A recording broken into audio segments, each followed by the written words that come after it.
Waiting for some people to get on. Wait.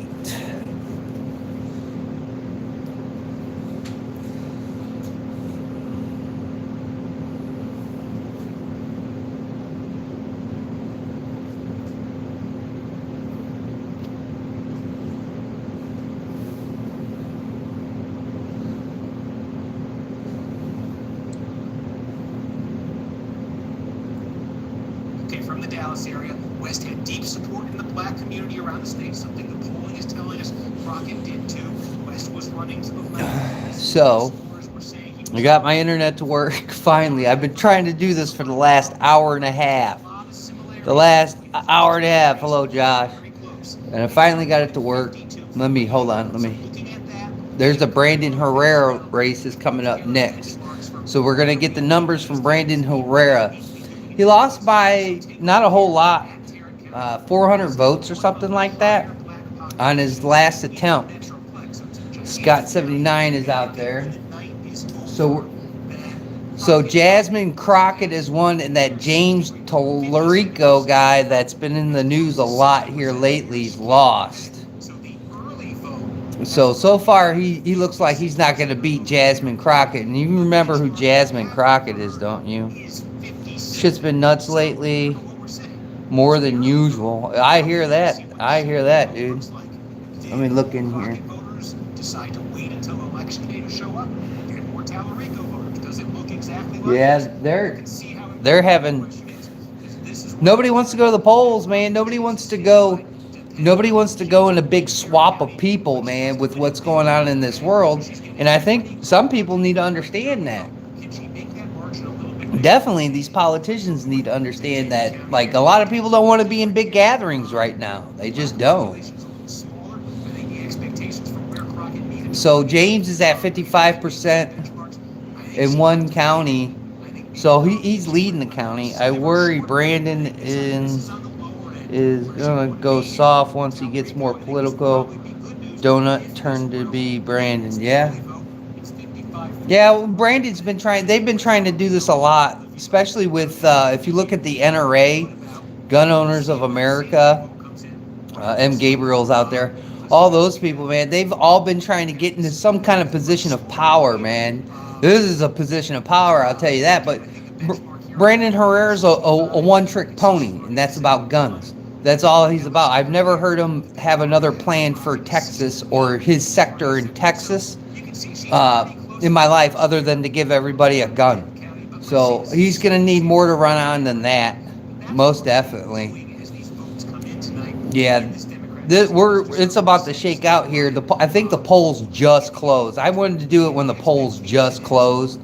You know, that way we're not messing around with could be, should be, Delilah Road. There we go. I'm sorry, guys, I had to reposition stuff so I can get some internet. But like I'm saying, man, there's a lot of people's seats at risk right here, man. Yeah. I mean, I'll watch this guy because this guy's statistically based. Slicked hair. I'm not going to say who, but I got a text message a while back talking about Brandon Herrera and about his qualities as a person, and they're not great. John Cornyn's winning by a little, man. Ken Paxton's got a good...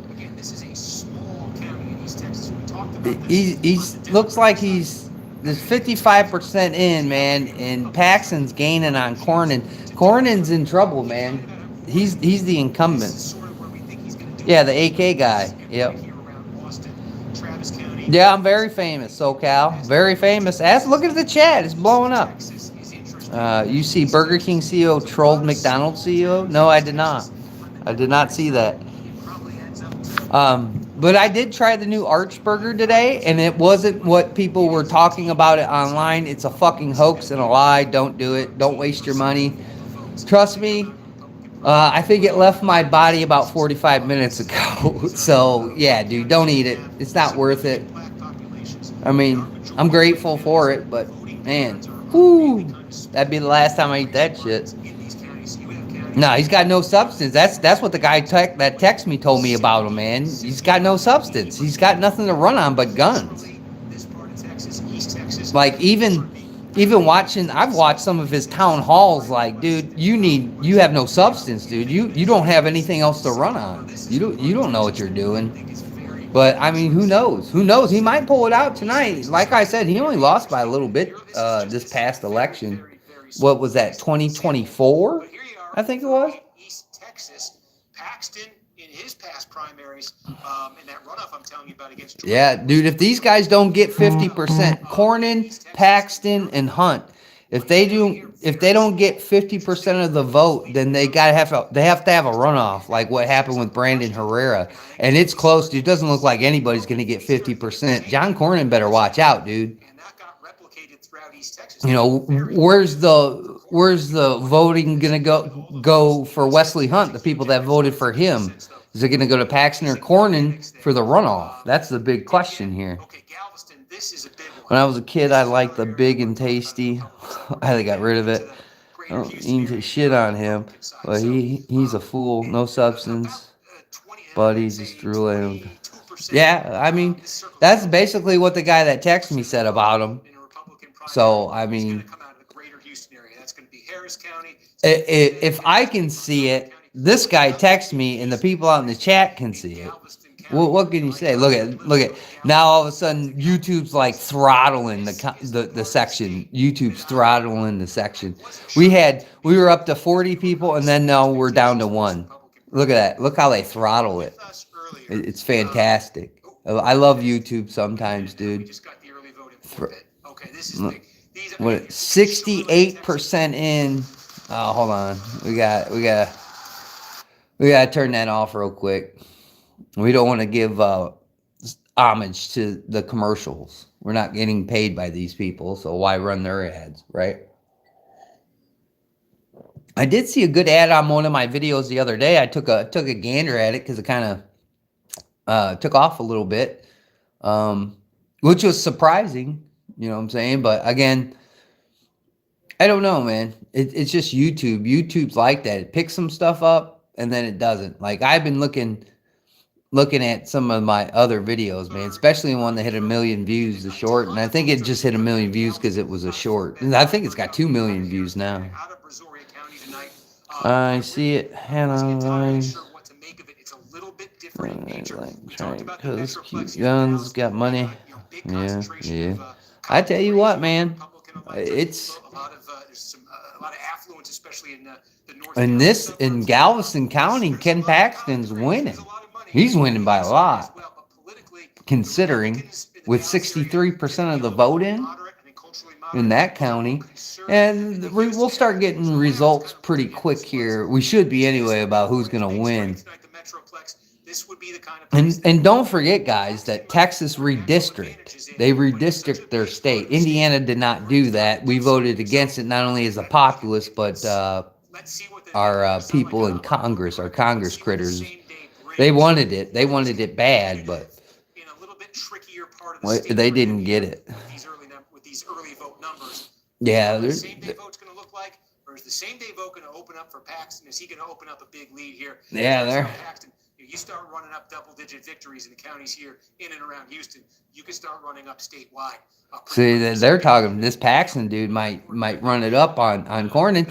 So we'll have what. And in Texas 18, when you want to check the House races. Yep. Okay. So now here comes some House races. Again, this is the early vote here out of Fort Bend County, and I'm just trying to. There's 75% in here, and Jasmine Crockett is killing this dude.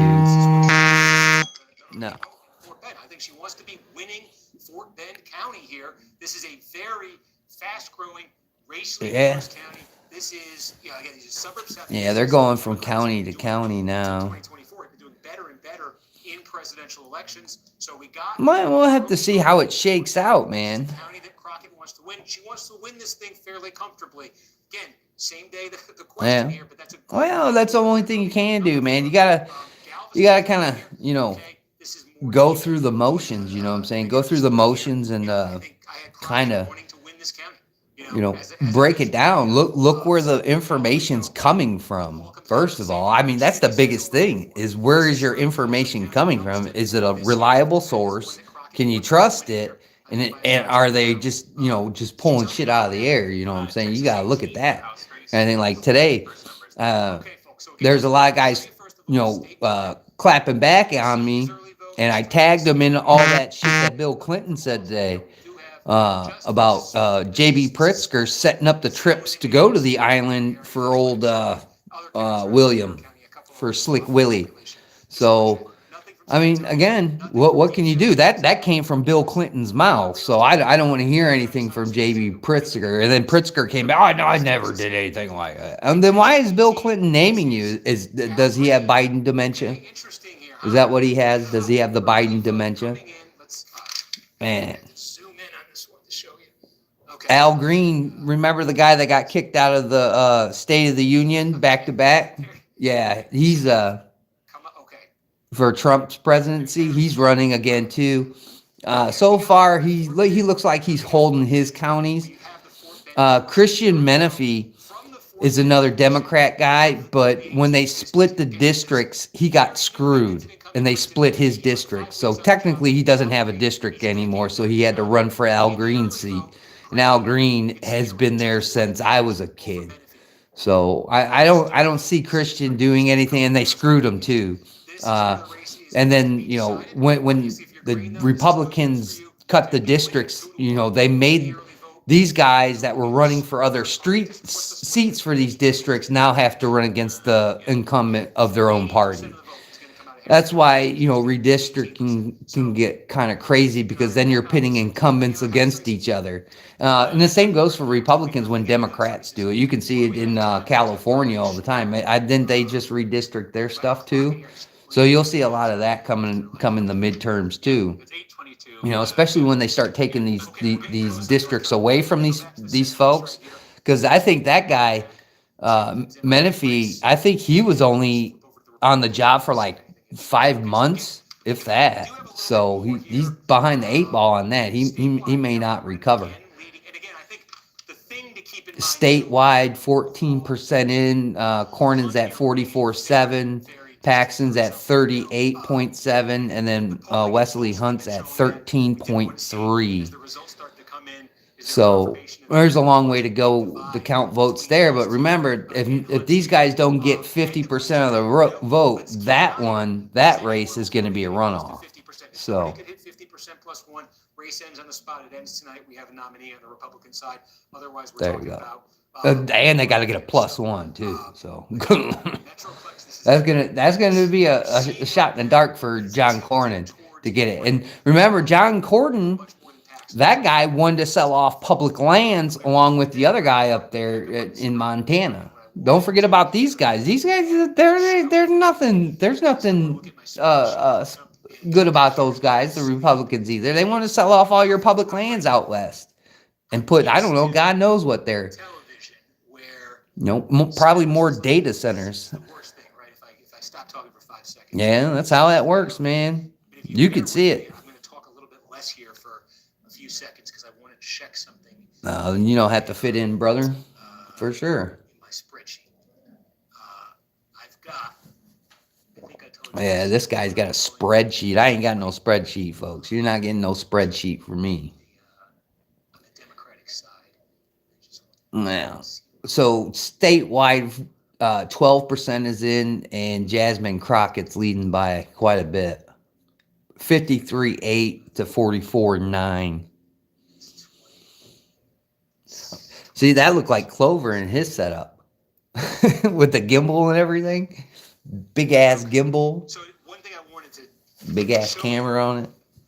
We talked about this a little bit with the benchmarks here. I'm giving you these numbers. I think Crockett needs to hit in these counties, or Tallarico needs to. Yeah, this guy breaks it down. I mean, he's a plant if I've ever seen one, but he's good at numbers. But a big part of it is when you look back at that 2020 Democratic primary, and when you look at the polls now that have shown. Yeah, they're kind of staying away from that race for Brandon Herrera. And remember, Tony Gonzalez, man, or whatever that guy's name is, he's caught up in that scandal with that lady that worked for him, you know what I'm saying, that he had an affair with, broke it off, and she ended up starting herself on fire and killing herself. And then I guess her husband's come out publicly about it. So that's not good for that guy. And that's my question. If Brandon can't beat a guy that's having other marital affairs and basically having people, unalive themselves for him, I mean, what the... You got to be kidding me. You shouldn't be in politics at all, and you should be quiet from here on out. If he does not win this race, he should be quiet from here on out. Either that or move out of that district. Because that's a joke. If you can't beat a guy that's caught up in this big of a scandal, I don't know what to tell you, dude. You got the wrong people on your campaign. Like, you need to go watch a couple of episodes of fucking West Wing. I don't know what you gotta do. But you can't beat this guy who's in this big of a scandal. Like, literally, dude. Like, Republicans were calling on this guy to quit his job. That's how bad that guy is. And if you can't beat him on that note, and to tell you the truth, what's even more sadder is Trump endorsed that guy, not Brandon again. So what does that tell you about Trump and that guy? You know what I'm saying? I don't know what to tell you, man. You can't beat this dude with all this nonsense going on around him. Dude, you don't have a life in politics, I'll tell you that. Didn't have a life for the NRA or the GOA either. From what I gather from people that were associated at that time, nobody liked him then. Like I said, dude, you can't be a one-trick pony, man. Not in this today's society, dude, with the homeless problem, with what's going on in the Middle East. You have inflation, you have jobs, you have AI. Like, you've got tons of shit to worry about. And the only thing you're talking about is, machine guns for everybody. Like, come on, dude. You need more than that to win an election. But I mean, if he wants to waste his money, waste his money. I mean, to me, because this isn't even the hard part for Brandon. If Brandon understands how politics are, I mean, I could sit down and make a video with my mom about her and ask her what happened during her campaign run here in my county, and tell you how bad it can get for people.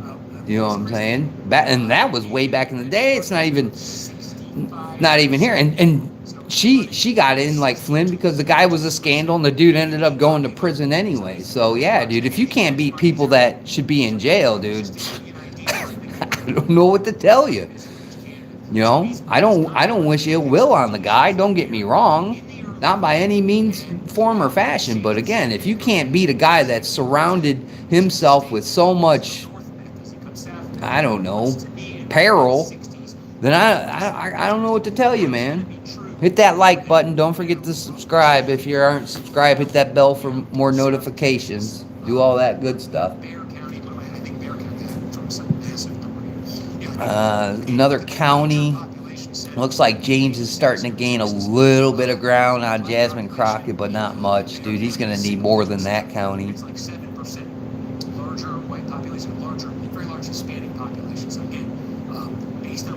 Yeah, a lot of these places, G23's out there. What's up, dude? I don't know. Does that work? What's up, dude?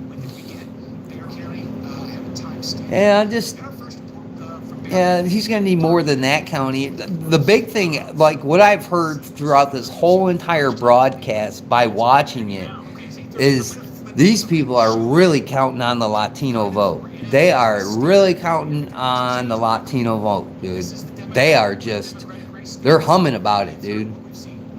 So he's gained a little bit. Cornyn's gained a little bit. This part of the state too, both Cornyn and Paxton in South Texas underperformed in the last primaries. So there's a little bit of suspense. Who was going to do better down there? Interesting. Yeah. Corpus Christi area here. Driving home from work, well, be careful out there. You guys still getting snow up there in the old Oregonian place? Over there on the west coast? Now I'm going to go over to North Carolina. You guys still getting snow? Our snow, thank God, is over, dude. They're calling for 70 degrees days. I'm gonna get out and go get the trail camera out of the spot, man. See who else is roaming around back there, and drop off some food to them. And then I gotta go get my turkey tag. That should be opening up soon, man. Kudos to everybody that whips out a super chat, man. I really do appreciate it. That's gonna help us out a lot. Major issue involves Israel. You know. Support that Fushi had from the pro-Israel side back in 2020. So this is a new one, District 4, dude. Valerie Forshi and Nina Alam, who is another Muslim candidate in North Carolina. This is in North Carolina. So there's quite a few primaries going on here, you know, in different states. Barely got any snow. Yeah. Yeah, we finally got rid of that damn snow, dude. It was killer, dude. Killer. I'm supposed to leave on Friday, I think. On Friday, I'm supposed to go somewhere on Friday. So hopefully it's nice. I can go grab that stuff real quick out of the woods, and then we'll go look at it. Finally, I think I'm down to 1,000 pictures on one of my SD cards that I've had forever going through it. I started with 6,800 photos, and I think I'm down almost to 1,000. And I'm going to tell you, very disappointed in that camera, you know. And I checked the settings on it and everything when I brought it home. I don't know why it did what it did, but it did. It took like picture after picture, like every 2 seconds, you know. And I got to see. The only thing I did that was pretty cool about it was I got to see the whole entire day. You know, unfortunately, there was no deer on it. Well, there's some deer on a couple of pictures here and there, but like I said, it was towards the end of the year, or end of the season anyway. So, you know, they had free range to go back there because I wasn't sitting up in that tree stand waiting for them. If you got my drift on that one. But look at this guy's going through paperwork after paperwork trying to find this stuff. As in Wake County portion of this district. And then we can switch over and see what's happening. If you go look at my community tab, on my community tab, the Israeli government shut down cameras every time there's going to be some kind of incoming missile strike on Tel Aviv and some other places like Haifa and all those other places. They shut down the cameras so you can't see what's going on. This is probably one of, like, I'm used to, like, the Gulf War, how that was televised, you know, especially Afghanistan, Iraq War, how that was televised. This one, dude, is like hush hush. We don't know what's going on, and governments are just whipping out numbers. So we can go back there and see what's going on. But like I said, you can't see nothing. There's nothing going on now. Like the first day or two of this fucking mess, we got to see it all. Now it's just like, no, you don't get to see anything now. You don't get to see anything now. And it's like, why not? It's our taxpayer money, you know, is going to this, but we can't see what's going on. Crazy, dude. It's probably one of the biggest propaganda wars I've ever seen in my life. Now I know how the people of the Vietnam War felt. You know what I'm saying? And we got it twice over. You know? But we can flip back to there. I know another dude that's not gonna get, you know, wonky. Like this guy would probably get wonky if I start showing his stuff. So we gotta kind of be vigilant of what we're showing. But we can probably go. I found a couple other people that were live streaming some stuff from that place. Where, good luck trying to sue me, pal. You know. Yeah, that's right. Okay, and Steve, And all my shit was been stolen before. I had to get some more water here in a minute. Man, I ate that food and it made me feel dehydrated. That's how bad that shit is for you. I just wanted to try it because I seen everybody was like, "Oh, the Arch Burger's the shit." I had no sauce on it, little to no the onion crunches. I don't know if you guys know what the onion crunches are. They come in a little can. You can put them on salad and shit. It's supposed to have that on there, some kind of new sauce, lettuce and pickles, and it was just hideous. Tasted like a quarter pounder. That's what it was, quarter pounder. That's what burgers should be that big, but I mean the bun was really weird too. Then and while I was eating it, dude, all I could think about was 3D printed buns. That's what the bun tasted like to me. A 3D printed bun. That's what it tasted. And then I just took off the top bun and then ate the innards of the burger, dude. It was just, the bun was really weird, dude. Really weird. Oh, he just said on live TV it was just a fuck up. Broadcast. NBC News has declared, well, we gave Cooper the nomination. Yes. Okay. Sorry, I don't mean to laugh. It's very serious. It's just obviously it's a foregone conclusion. And he had to remind me, Adam did. He said they called the Cooper race. I said, who's Cooper? I wasn't even thinking about it. This guy's having a nervous breakdown on TV live. What has he got? A beer there? What does he got? You might need a Voodoo Ranger. That's what you might need, a Voodoo Ranger.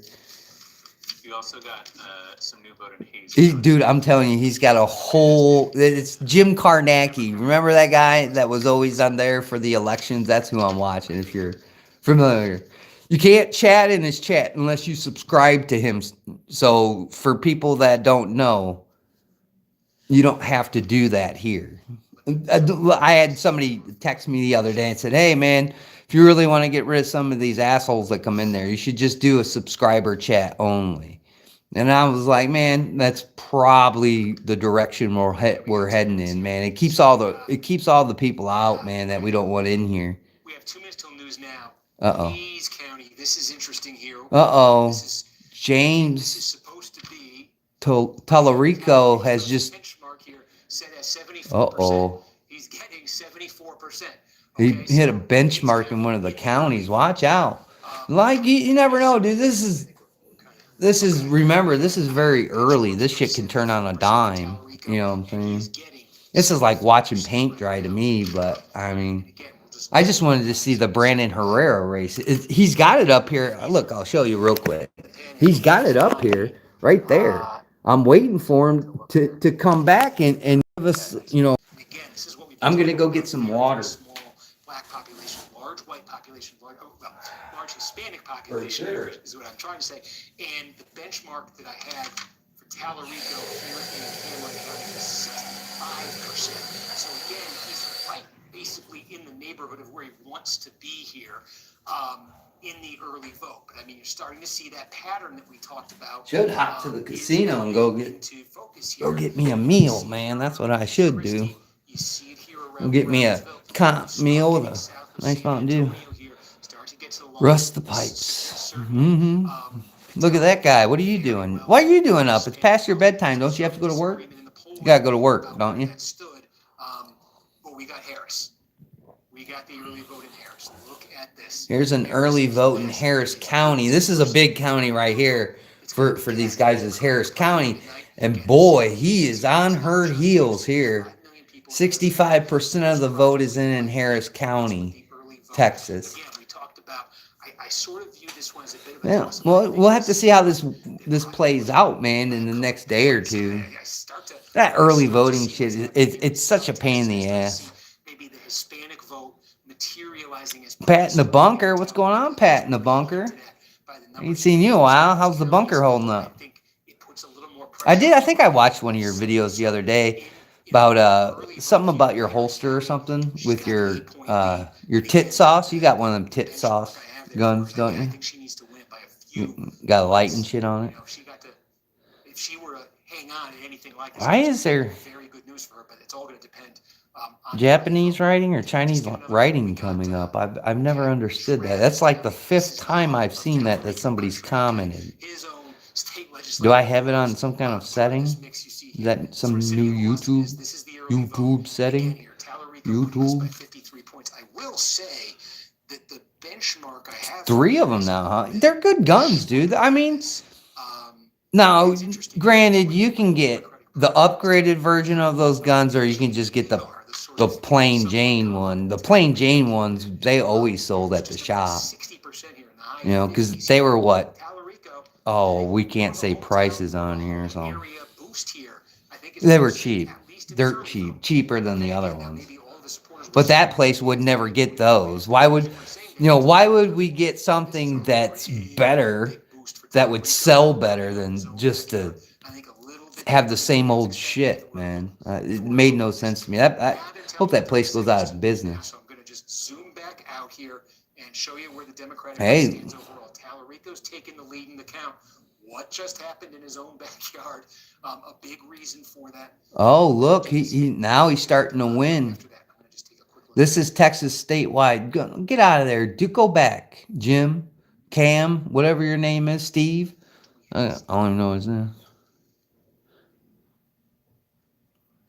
Good luck with all three. Yeah, man. I mean, from what I gathered from everybody, like my boss bought one and we went and shot it.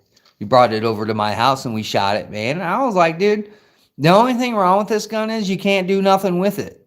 It's got shitty sights because he had one of the plain Jane ones, like the, what do you call it, the government 45, like that, the clone of the, you know, the 1911, you know what I'm saying, from World War II.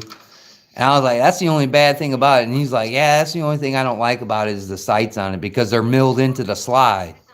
You know, you can't change those out. But like the other versions of the TIOS guns started to come where you could, hold on. Hold on. CNN's breaking in to this guy. See, they got it up here, dude. The Brandon Herrera thing. I'm waiting for it to come up here. Can we, come on. All right, here we go. So far, again, we're looking at There we go. meaning there's a lot of suspense. So he had to, he's got his own shit. You know, you got CNN's got their own shit. This guy, he broke off and makes his own shit, and now he's getting parted out by CNN. The A1 Tank Commander in the 2011. Yeah, the A1, we had the, I think we had the 2011, and a guy bought it, and then something happened with it. And he said it didn't work well, and he ended up trading in. That would be the most likely thing here, just based on the vote that we've seen so far. But the Look at this guy. Boop. See you later. Just took the lead statewide here because in no small part. There's only 31% of the vote in, and they're freaking out, man. They're freaking out. I mean, it'd be great if Jasmine Crockett did lose her seat. He's out. So you always have that sort of caveat there. Would the same day vote look different? Nah, sometimes you gotta throw these guys out, man. I've noticed that a lot nowadays, man. On the internet, there's a lot more trolls, a lot more people that want to do you harm. There's just a lot more people that are unhinged. It's like the internet gives these people an outlet so they can project their unhingedness onto the world, you know. And if they can't do it via the internet, they go out in the public, they create a scene, or you get some of these assholes that go and they commit, you know, heinous acts. That's what I've really gained from the internet. You know, growing up without the internet, coming into the internet, learning to use the internet, and where we're at now with the internet, yeah, dude, you can see it. It's a good doorway to a lot of creeps, a lot of weirdos, and a lot of assholes, man. A lot of people say some things that they would never say to people in real life. It gives them that kind of mask, you know, from society. Oh, yeah, dude. Dude, I've been getting death threats. Dude, I got another one today. It's like, dude, you can't have, it's like you can't have an opinion, you know, and if you don't go with the left or right opinion in this world that we're living in now, you're part of the problem. You're the people that nobody likes. You know, I'm like, nobody likes me for what? For forming my opinion that you people are batshit crazy and you're listening to fucking dumb shit? You know what I'm saying? You're listening to conjured old men, you know. Michael Whiteley has just won in NC State about 64%. The other guy, Thomas Johnson, doesn't even have a picture. So what does that tell you about it? If you ask Night Strike, this is the better of the Carolinas, South Carolina. in the general election, because Senate control, all Senate control Yeah. scenarios. I think you're really. But that's how I've really seen the internet, dude. It's a great outlet for a lot of scumbag and douchebaggeries out there, dude. Like I had one here locally, talking shit to me, and it's like, bro, you live a hop, skip, and a jump from me. Why are you saying this on the internet? Say it to my face. And chirp, crickets. Chirp, crickets. You know, it's like, dude, I know exactly where you live. You don't know where I live because I don't have no house. But dude, say it to my face. Nope, don't want to say nothing else. But it just gave him that outlet to get that the projection of rage out, because his mom probably hates him, or his dad died, or some bullshit. You know what I'm saying? And he can't get over it in life, or maybe his transgender surgery didn't go correctly. I don't know. Dan Credshaw's being primary too. If Kornacki would put this shit on the screen, he's got 43.9% of the vote so far. I don't know what the other guys got, because they're talking about all these Democrats. They don't want to talk about Republicans. They want to talk about Democrats. But they made a big sauce about it. If you guys ain't been watching, about the midterms coming up and these primaries right here. But they just want to sit here and clout these unhinged leftists. They're not even Democrats. They're just leftists.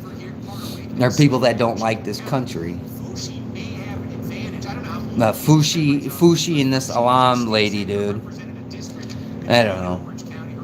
Just trying to wait and see what Brandon Herrera is polling at this point. You know what I'm saying? Nobody cares about North Carolina. Nobody cares about this race either, dude. These seats don't mean shit. It's the House. It's the House. That's all it is. It's the old people against the young people. This is what this is going on. There, we'll have to pause it real quick so we don't give these people clout, because they don't pay me. So we're not going to hear their commercial. But if you're out there in the chat, say something. Quit hiding in the shadows. Quit hiding in the shadows. Be a human. Be a human. Say something. Be a part of it. I can see my subscriber count goes whoop, whoop, or my view counts whoop, whoop, whoop, whoop. It's just, we're roller coasting tonight, folks.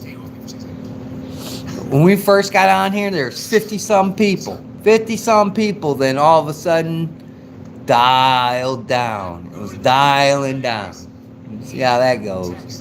Throttling's great. I wish I had the thing at YouTube doing this. Throttle it, unthrottle it, throttle it, unthrottle it. You know what I'm saying? He's not saying bad enough things on the internet. That's how I gauge it. If you're gonna say some really crummy shit on the internets are gonna give you all the time in the world. But if you're saying logical, sensible stuff, dude, or you're teaching, or you're trying to provide some kind of learning atmosphere for people, they're like, we cannot have that. We can't have learning. We can't have learning on the internet. Duh, the internet's only for rages and discourse among the populace, and for bad news only. It's bad news only, Let me see. I'm trying to look if I could find something else that's got this, and we don't have to watch this dude. Like Brandon Herrera's not having like a watch party. Anybody look that up? Maybe we'll look that up real quick. Is Brandon Herrera having a watch party? He's not having. He's probably in there biting his nails. That's probably what he's doing. He's biting on AK bullets. Man, dude, this James Tirico dude is just, now he's mopping up another county, dude. Watch out, Jasmine Crockett might lose now, dude. He's overperforming. Well, and that reminds me of Hillary Clinton, underperforming in the county she's supposed to win. Remember that? Oh, she's got this locked up. Didn't work out that way, did it? Yeah, dude, look, he's performing pretty well, dude, in these counties he's not supposed to do. Oh, Jasmine Crockett's a loudmouth, dude, and like I think that's why a lot of people are getting tired of Beaufart's in the Cabbage Patch Wish lady Marjorie Taylor Greene. You know, they get tired of these people, but she's been making a lot of common sense here lately, and you can see that they've all deemed her crazy. When you start making some kind of sense of the situations, and especially her, because she's kind of in the inside, she's out now, they kicked her out, but you know, when she had all this huge insight, dude, she was phenomenal. But once you break from the left or the right, you're deemed crazy. You're deemed insane. You don't believe me? Go tell your family members or your friends that you're not a Republican or a Democrat anymore. They'll tell you, oh, you're a loser or something else, dude, because you don't coincide into this niche, dude. And that's what they're doing to Marjorie Taylor Greene, which I think she's always felt like this. She only did it to get elected and to get her full pension that never gets taken away now, ever. And she's just going to move on. I wouldn't be surprised if I didn't see her in another election for something higher. You know what I'm saying? You know, like president or getting stuck in a cabinet or something. But we'll have to see how that shakes out. We still got a couple more years of Trump to deal with. By the way, another American serviceman, I believe, was killed today in Operation Epic Fury. I believe that's what they're calling this one today. So prayers go out to those people. Vanessa Kitty's out there. You know, it's tough business. Tough business being in the military these days. Yeah, Lubbock, Texas hasn't come in yet, but dude, Jasmine Crockett is getting whipped in counties now. She's starting to gain in a couple ones, but she's underperforming very good. I mean, in the eyes of James, in these districts that she's supposed to be winning, you know what I'm saying? So that's something to look out for. Something to look out for. You know. Yeah, if you guys are out there in the chat, say something. We'll say hi to you. Just keep it cordial. None of that nonsense that's running through here. I wish YouTube would throttle our trolls that come in here more than what we're doing. You know. Oh, Ken Paxton's almost at. He's getting close to 40%. He's at 39.2. They're both in Harris County tied by a person. He's got 0.1%. John Cornyn is winning in Harris County. If he loses that county, I think it's downhill for him. My service time was a few decades ago. You're starting to date yourself. February 96, so I suppose 30 years since retirement. Well, you know me, I've always said it to you. Thank you for your service. Thank you for what you've done for this country. You know, here it is. Brandon Herrera is beating Tony Gonzalez right now. Hold on. I want to put this on your radar here because probably the state incumbent House side in either state is right here. Tony Gonzalez in the 23rd District of Texas in the Republican Party. Yeah, he's beating him now. Said if this can't beat Tony Gonzalez like this, dude, he can't win. All we're getting right now, again, just very, very small. Look at him. He's whipping the shit out of him. Very small. Well, he's not losing by much there.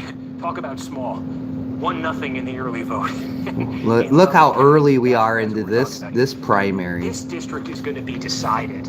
Okay, zoom in. Right there. Is going to be decided here. Yeah, Brandon lives on a border town, so you got to keep that into accord here by San Antonio and all that. Okay, you go next door to Medina County, 16% of the vote, is going to come out of here. Yeah, about 10% of the vote. He needs to win these counties. So you're going to have. This is really. Yeah, he's got to win that. He's got to win San Antonio. Smaller population centers. You know what Charles Barkley says about San Antonio and the women there. Watch out. Owes his victory in 2024 over Herrera in the primary to being able to win the Bexar County portion by 8 points. He needs 8 points. He needs 8 points to win that district because that's the one he lost in his last cycle. In the in this as the returns come into tonight. When you get that Bexar County, anything getting around 10 points. Yeah, man, he's got to get in there, dude. If he's looking at If he wants a shot, like anybody at this point right now is better than Tony Gonzalez, dude. I mean, even if it is the AK guy, it is what it is, man. So just starting to get some, just Uh-oh. hearing this interview at News Now. Uh-oh. I think they're still interviewing, so I got a little more time with you guys. So that's what's happening in 23. Adam, did we get any more house races? We have He's in District 23, guys. He's in District 23. So Oh, good. Okay.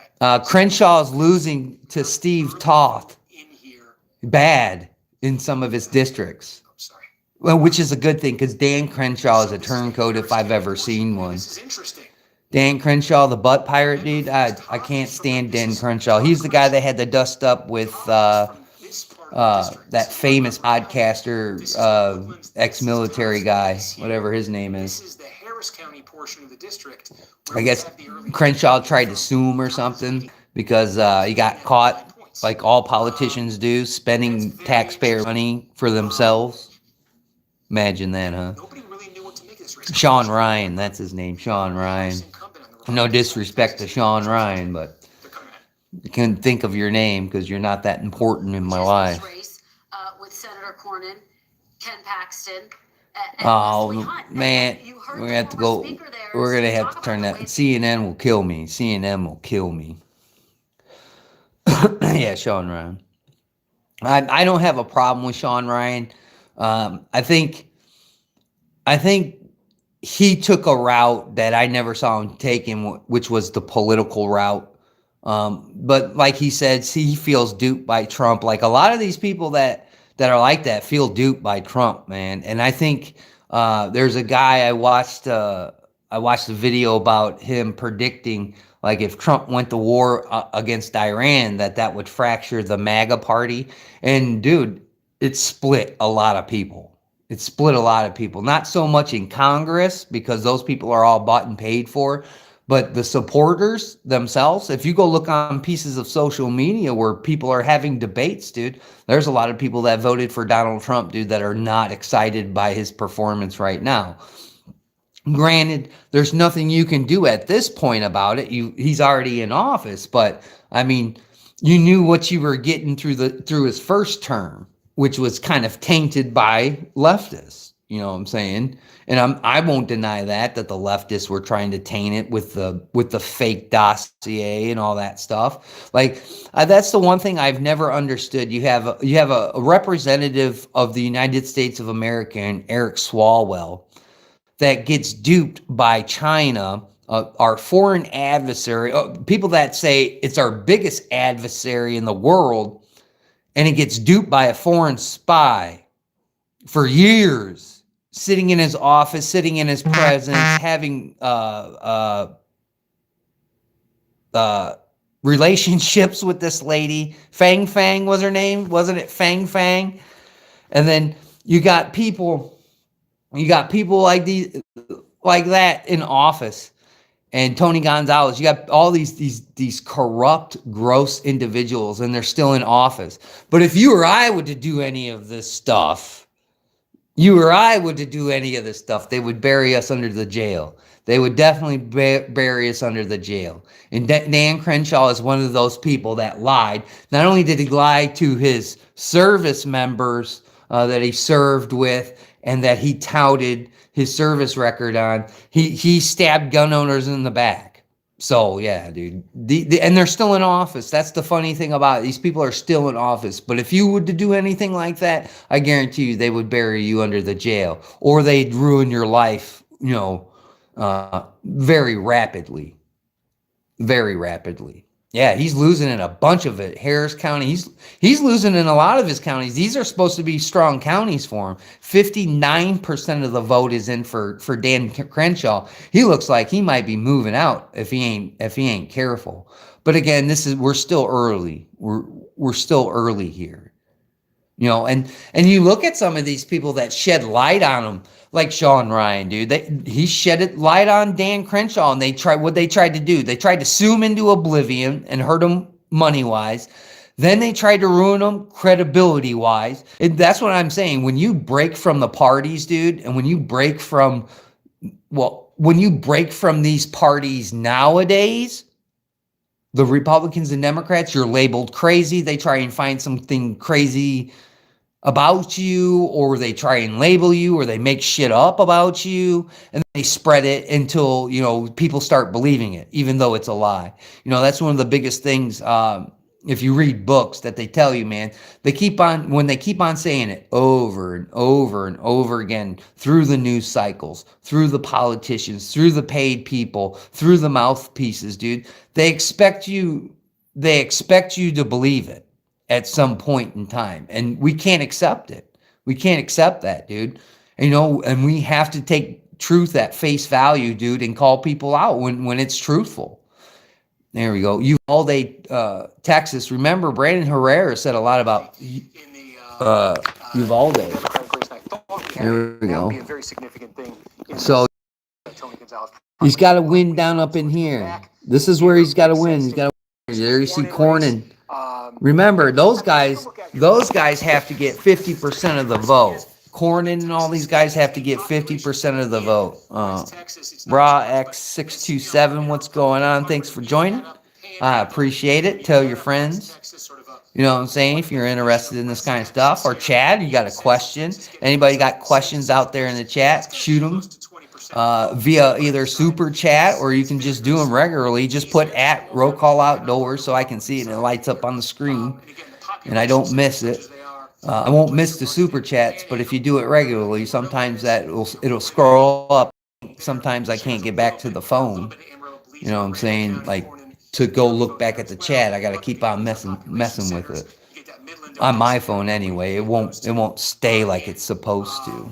Hayes County, again, this right outside of So, Austin here. I gotta grab this shit real quick so we don't have another bad time here. McLennan County, Waco, as these population centers. Hold on real quick. Hubs of these small metro areas. Plug this in here.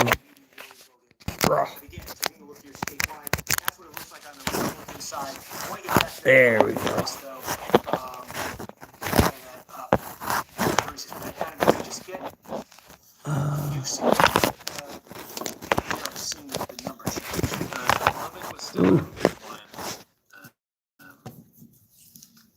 In the Democratic race, we just got Bell in the Republican race. Trying to fix this up on here like that so it'll work. But, man, I found this one on. That's a key one for Democrat. I wonder what that means. It's about to. Would it be about to come in the Democratic race? That's not gonna work. This is. Oh, Okay. So Bell. try this. This is where Killeen, Texas is. Oh, there we go. It's got to sit like that for right now, folks. Sorry about that. Trying to work out. I was talking about in 2020 in that Democratic Where's my primary. tripod? I can't find my tripod either. I think it's packed up, man. Because I was going to go shed hunting here the last few days, man, to go check out and see if I could find some sheds. But I think that's going to be few and far between because it was nice out. And, you know, people got out there and they beat me to it. So I didn't want to go out there and then come home empty-handed. She's up 2-1 here. You can see the deer. The deer are hanging up pretty good right over there in the corner until I find a spot and put them in my own room. In 2020, this is an improvement on that model for Crockett. So that's Yeah, so she's starting to win her counties. Like I said, man, this is going to be going back and forth. This is the first little hit of it. So we'll have to see how it goes. Like I said, man, I don't understand how this guy can't beat this guy at this point. You know, I don't see how Brandon can't beat this guy at this point. County just came in, and we have a little bit of election day vote Looking down here. overall. Because sometimes on this computer off to the side, it'll give me a different feed to look at. It's giving me a lot of that Israel stuff right now. I don't really want to get into that right now. So remember with Orange County, we had just North Carolina. Now the same day is coming in, and Fushi's lead is 11 points. How is that? 11-point lead for Fushi. It's breaking about even, 48. Hey, thanks for stopping by, Pat. I greatly do appreciate it, man. Keep the videos rolling. So the same day vote is than the early vote. That's significant because Fushi led the early vote, but it was relatively close, especially in Durham. So now you're seeing in Orange. Remember, See, they're fighting now, man. They're fighting for a spot now. They might bring the Dan Crenshaw one back up. I hope that's like when they show that off the side of the screen, if that's the next one they're going to talk about. Because I'm tired of hearing about this shit. You know, like this broad's not going to win, dude. Not in Texas. Not yet, Ace. Now, if she was in Minnesota, she'd probably win. She'll probably win in Minnesota, but she's not winning in Texas. She's just not. Not even to Fauci, man. Fusi or Fauci or whatever. Based on what we're seeing so far with the same day You're still not losing to her there.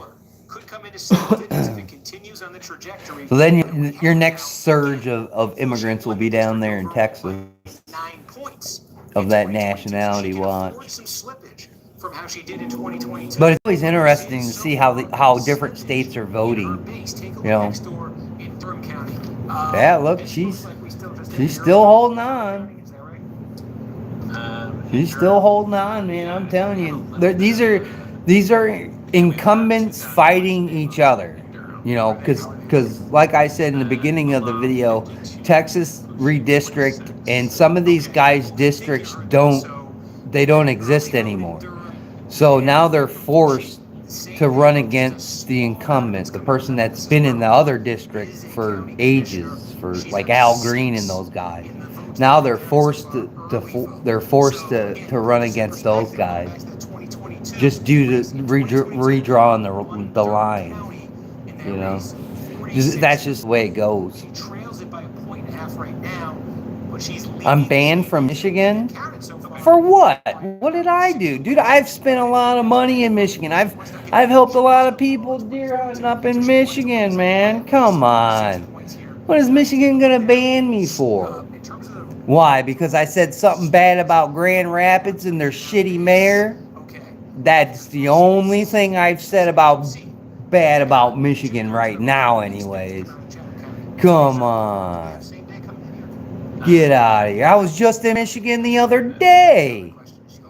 Up at the Indian place, pal. Don't give me that. Come on. Look, if Michigan didn't have some of the shittiest gun laws in the union, I would already be living there. It's beautiful up there. Yeah, the weather sucks. Don't get me wrong, especially the winters, but boy. Especially way up in the UP. Oh, dude, that's to die for. I mean, the mosquitoes in the summertime are a bitch. Don't get me wrong, man, but boy, there's a star in every part of the sky up there, folks. Don't believe me? Go take a trip up there. You'll never want to come back. Water is clear as this glass. I tell you what. Good fishing up there. If you're a fisherman, that's where to go. Not deer's few and far between, hit and miss there, man.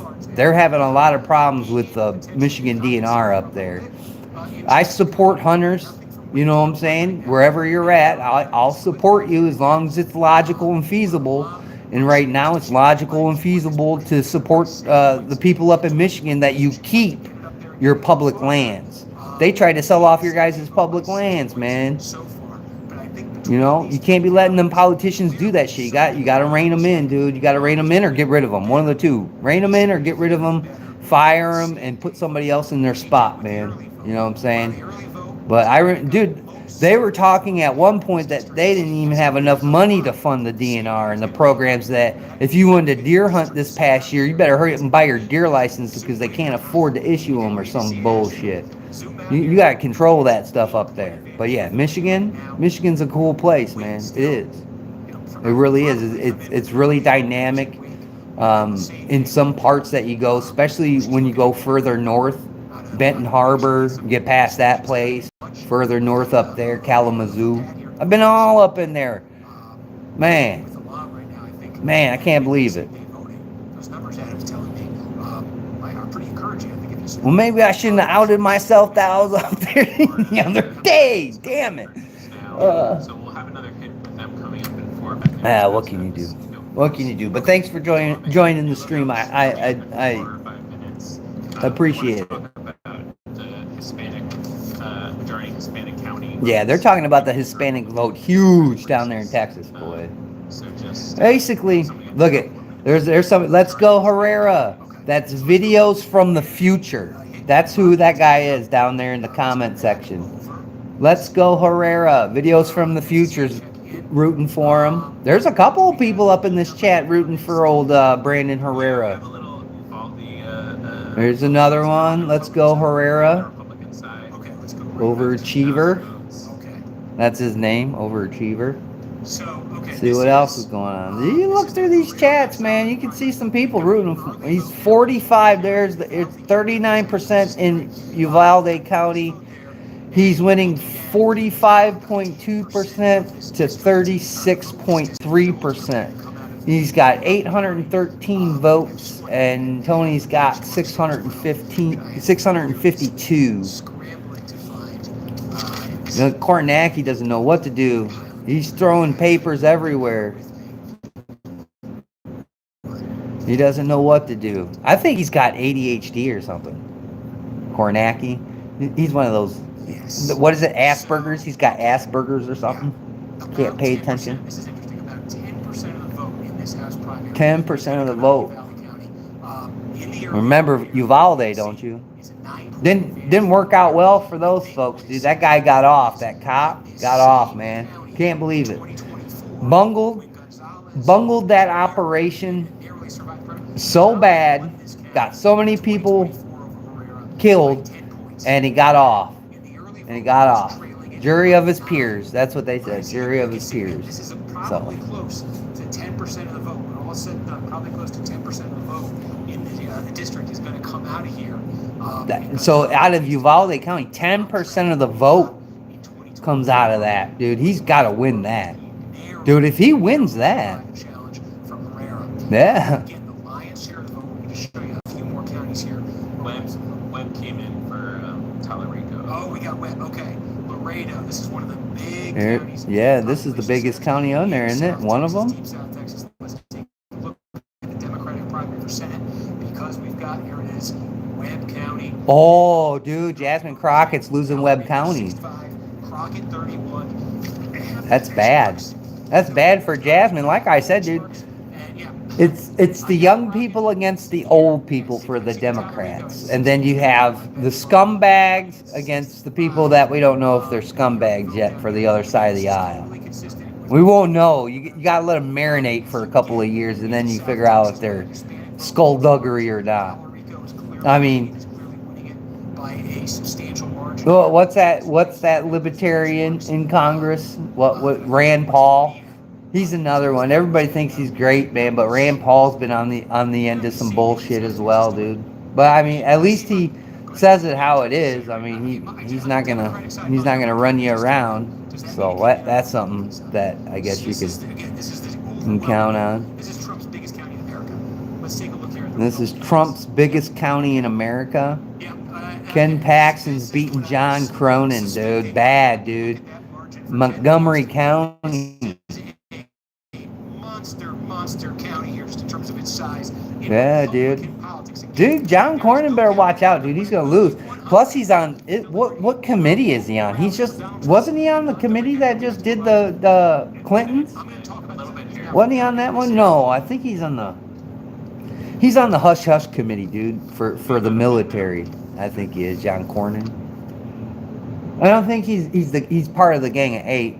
I don't think he's in that group, but What we're going to talk about, that is a huge number. dude, that's bad. Right there. He's also, Look, he's gonna lose that one. Oh, he's losing Fort Bend too. Yeah, dude, this guy might get uprooted, folks. Yes, I can. This might be an upset right here. 13,000 vote difference. Oh, look at Dan Crenshaw's losing bad. No, go back. Touch that other one. There you go. 50. This is District 2. This is 29% of the vote. Steve Tooth is winning 52.8 to Dan Crenshaw's 43.9. We're gonna get an update here. Hold on. This might change real quick. Hold on. This is a huge moment for Crenshaw. What the number shows when we get an early. Dude, if Dan Crenshaw loses, dude, Harris County. Sean Ryan's gonna go on air watch when Dan Crenshaw loses, dude. Watch. That'd get rid of a lot of clout for Dan Crenshaw. Maybe we never hear from Dan Crenshaw ever again, dude, if he loses. You know, when I see these shitbags when they're losing, dude, and they lose, I just hope they go away forever. You know, like when Hillary went, I was like, man, I hope we don't ever fucking hear from that bitch again, dude. And here she comes, trotting back in. And one of the greatest stories I can tell you that I've heard about Hillary Clinton is, I think it was 2019, 2018. I'd have to go look. I think it's 2019, the NRA show where all that bullshit was happening, where we figured out the NRA was stealing all the money. I ended up running into Chris Pronto at the NRA show, and I stopped him in the hallway. And, you know, I didn't want to, like, take up his time because Tonto, it seems like he's got a lot of problems, and he's got to keep on, like, constantly moving. He's got to constantly keep on going. You know what I'm saying? That's just the way his body is nowadays. But he stopped and he told me some shit about that lady, dude, and about what happened in that thing, and then about the movie 13 Hours, dude. And I wanna commend that man for taking the time to talk to some random YouTuber in the fucking hallway. And I greatly do appreciate it. He follows me on Instagram. So if you go to my Instagram and go look, you can find him in my my friends list or my followers list. And that's pretty cool. That's pretty cool for him to do that. But yeah, dude, if you ever get the chance or the opportunity to talk to that man, dude, that was a highlight of being in gun culture, was talking to that guy and talking about, you know, just a little bit of about, you know, what happened in his life. Like, I don't want to pry into the guy's life, you know what I'm saying? But just for him to take out some time. Hold on, we'll watch out, CNN. But just listening to him and explaining what happened, dude, it was like, yeah, dude, buck Hillary Clinton, dude, all the way, dude. She is a piece of crap. She is trash baggish, dude. You know. And then you can see the fallout from that shit on the Sean Ryan show, as a matter of fact, that there's a lot of shit talking going on in the bro vet community. I don't associate with any of those people either. Thank God. You know, what is that guy? Tim Kennedy, that fucking loser, and some of them other guys. And I guess there's somebody being, again, investigated for stolen valor. That was on that guy's show, and I guess he's still in the military, so. You know, because Kennedy got pimped for stolen valor, talking about awards he never received or some shit like that. So, I mean, you know, the bro vet community. But there, Chris Tonto, he's got vodka now, all that stuff. So he's doing pretty good. But yeah, dude, he looks like he's high strung. But to take the time, and it looked like he just got off the stage talking, or he talked somewhere because he was in a nice suit, and to take the time to talk to me, dude, that's a clutch moment. And I didn't put it on camera. So, Chris, I didn't put it on camera. Our conversation, it goes nowhere. What I just explained, and it's in my memory forever, and it will never go anywhere. You know what I'm saying? Because I'm not into, oh my God, there's somebody that has, you know, significant doings in society. Let's stick a camera in their face and make them even more uncomfortable, right? Especially some random fucking dude. But I had my hair cut then, so I looked kind of authentic. Now, my buddy told me I said I was homeless. M. Gabriel's out there. You know what I'm saying? Go out there, chat. If you got questions, ask questions. We're about to get some water. This is San Antonio. This is 8% of all So votes in he, Democratic so this guy primary. James All Rico said, is beating her just in got the early vote in that county again. I'm gonna go get some more water. here. This gets to what you're talking about, certainly with Hispanic vote. Talarico winning the early vote in Bexar County here, 56 to 42. Now, what's interesting is I've been looking at I've been talking about this on the live stream here, benchmarks that I've kind of had in these counties for these candidates. I think from what we've seen elsewhere that Talarico perhaps wanted to be doing a little bit better or wants to be doing. Let's say what's up to him every time I go. They're probably like, this guy, I don't know how he got us. I don't know how he got us. 60s here. I think he wanted to be in the 60s here. We'll see as the same day vote. Yeah, dude. This number ticks up for him, but We'll have to see. We'll have to see how this shakes up, man. Trying to see what's going on in the next thing. They're really pressing. CNN's really pressing this guy and Jasmine Crockett's election, and then the other douchebags over there in North Carolina. They haven't said anything about Al Green. We don't know if that guy's gonna survive. 30 points there for Talarico. We don't know if he's gonna survive, man. Where Laredo is, 34 points. These are all numbers in deep South Texas there that are very consistent with Talarico winning the Hispanic vote, and I think winning it sizably. Dude. Like, So, dude, that's it one seems. of the mysteries that we had in the polling coming So into tonight. here's a future reference if you're gonna run in Texas, man. It looks like you're really gonna have to try and get the Hispanic vote. I'm gonna have to mute this again because CNN's being CNN. And guarantee you, dude, if you take anything from CNN, Fox News, for people that want to stream, anything from Fox News, CNN, any MSLSD, those psychopaths, anything like that, dude, they're gonna ding you with a copyright strike, dude, if you try and show their shit on your screen. You know what I'm saying? Hopefully the talking's good enough that this guy doesn't, pimp me or whatever they're gonna do. But yeah, if you try and stream their stuff, that was a big thing, especially during the Coco Uh-oh days, man. I remember Matt Never Enough Ammo got hit with a lot of copyright strikes from those guys, and they were just, showing the contradictory of what was going on at that time, with what Joe Biden was saying. Oh, if you get the jab, you'll be okay. You know what I'm saying? You won't spread it to anybody. You know what I'm saying? All that shit. You know what I'm saying? So I remember that. But yeah, dude, don't show that shit, dude. Don't show these people. You know what I'm saying? It's bad enough I showed it a couple of times, but I wanted to show you that's what I'm watching. This is important. Not only is it important for, gun culture specifically, because then this is really the first, let me think, man, like the really first gun culture-ish person from YouTube that would be in government like this.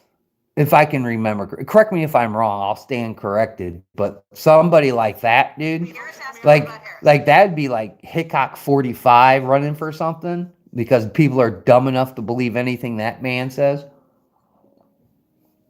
So, yeah, man, I mean, this is huge. And plus, just Google Jasmine Crockett, dude. She's a waste of space as well, dude. And then we all know about Al Green. He got kicked out of the State of the Union the last time Trump was in office, and this time. And then you got Tony Gonzalez, who's under scrutiny, and then Dan Crenshaw, and then you got what's his name, of Texas. I think he won. I think he won already. So, I mean, there's not really anybody to run against that guy. I mean, look at, there it is. Yeah, he's losing. The Woodlands, This is the early vote. Wow, he's This is getting Toastmasters. whipped in the I apologize early for vote, saying Dan wrong Crenshaw is. names on paper sometimes, but look at He's this. getting whipped. Monster margin in the early vote. Well, this might be the end of Dan Crenshaw, folks. We might not ever see that man again, thank God. If he gets out of there. I don't know who Steve Tooth is, man. TOTH. I have to. I mean, if you live in that district or you live in that state, you should pay attention to who that guy is. I don't live there, so I'm like, but I know who Dan Crenshaw is because he stabbed everybody in the back with his one eye. You know what I'm saying? Look, everybody's talking shit about Crenshaw in this chat, dude. Everybody's laughing. Bye bye one eye. That was from ET 2904. Dan Crenshaw, bye bye. That was from FR Photo Sparks. Pack your bags. That's from Miriam 22.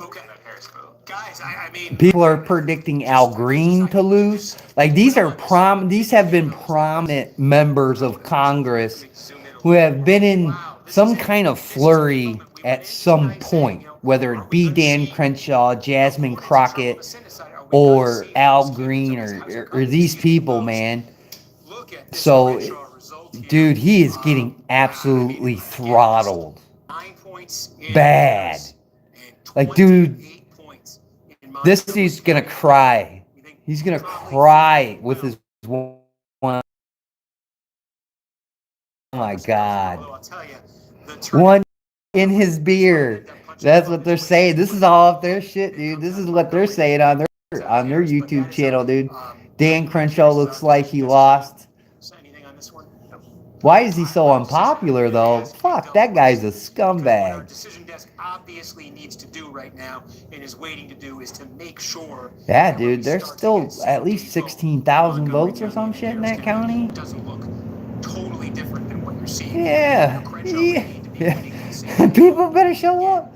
By 25, Look, 30 points. That's what people don't know. Look at some people don't know who Toth is. They don't know. Look at everybody. Is he MAGA? Is he MAGA? Is he MAGA?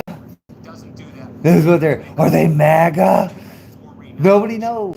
Nobody knows. Nobody knows. Who knows? Nobody knows. Northern Houston suburbs. Okay. We will monitor that, and please, the minute we get any same-day vote out of there. These people are they're shitting on Dan Crenshaw. Dan Crenshaw. Not only is he getting shit on in the polls, he's getting shit on in the comment section. And this is awful. Dude, how many people are watching this? How many people are watching? Let me see what I can get. Then you'll get a Al Green elected a long time before, 5 weeks ago. So this is running off of 11.8 million viewers. So he's running it off them. It's not really giving me a subscribe or a looker here of what's going on. I'm looking at their chat. It's subscriber mode only too, so it might not give me those numbers, and I'm not subscribing to this guy or MSLSD or NBC or any of these fucking weirdos. So I bet you I can't see how many people because I'm not subscribed to them. But the chat's on slow-mo and it's on subscriber mode. So you figure this is running off a channel with 11.8 million viewers at some point. So yeah, dude, there's a lot going on. Yeah, a lot of people are saying Al Green. Oh, look, he is losing. He is losing. Better watch out. He's not losing by a ton, but I think there was some conventional wisdom in this race that Green was a goner. This was going to be an easy win for Menifee. Look at everybody's like, oh. People don't know if they're leftists or they're rightists in this chat, and that's par for the course for Democrats because they don't know leftists. They don't really know what's going on anyways. So for these people to be so fucking confused, that's par for the course, in my opinion. That's par for the course. And you know, especially if some of these people like, oh, I live in Texas, I don't know if this guy's MAGA or not. You haven't been watching who's representing your state. Like, it doesn't matter for me, like in my state of Indiana. Like, I don't give a shit if you're in a different district. I don't give a shit if this, that, or the other thing. I don't care, dude. I'm gonna keep an eye on you because you're in my state. You're in my parameter. So if you're making bogus bullshit legislation, I want to know about it. I want to know what district it came out of. You know, like the person that represented the district that I lived in died in the car crash. That was the lady that died in the car crash. I had moved from another district to her district, and she died in that car crash. If you remember that. And that's when, like, Trump or that's when Joe Biden asked if she was at that meeting, and they're like, she died yesterday. He was like, oh. So, yeah. Uh-oh. Uh-oh. It's turning on their head now. Tony Gonzalez is starting to win in some counties. Remember that county I said he needed? He's losing that county again. He's losing about by 5.5%. Yeah. I don't give them that 0.5 because they need a +1. Gonzalez is leading by 5 right now. Yeah, he needs the +1 though. Yeah. Okay, but this is better for Gonzalez than the result was for him in the second largest piece of real estate in Texas. So the second go around's a little bit better for Tony Gonzalez, which is fucking amazing, incredible. If this dude pulls this off. Next door, okay, the second biggest piece of it now. The third biggest piece of it here, we talked about this before. Yeah, see, he's still losing that county, but see, he's gaining a little bit of ground on him now. He's grinding. I'm gonna tell you right now, Brandon Herrera cannot win, dude. I don't know what to tell you. Right where he was in 2024. You know, if you can't look at Tony Gonzalez on a level playing field and say this dude is a scumbag piece of shit, I don't know what to tell you. And to still vote for him, like some people will say that about Trump, but I didn't vote for Trump. I did not. So, you know, I definitely wasn't voting for fucking Hillary Clinton. I will tell you that. Not that broad.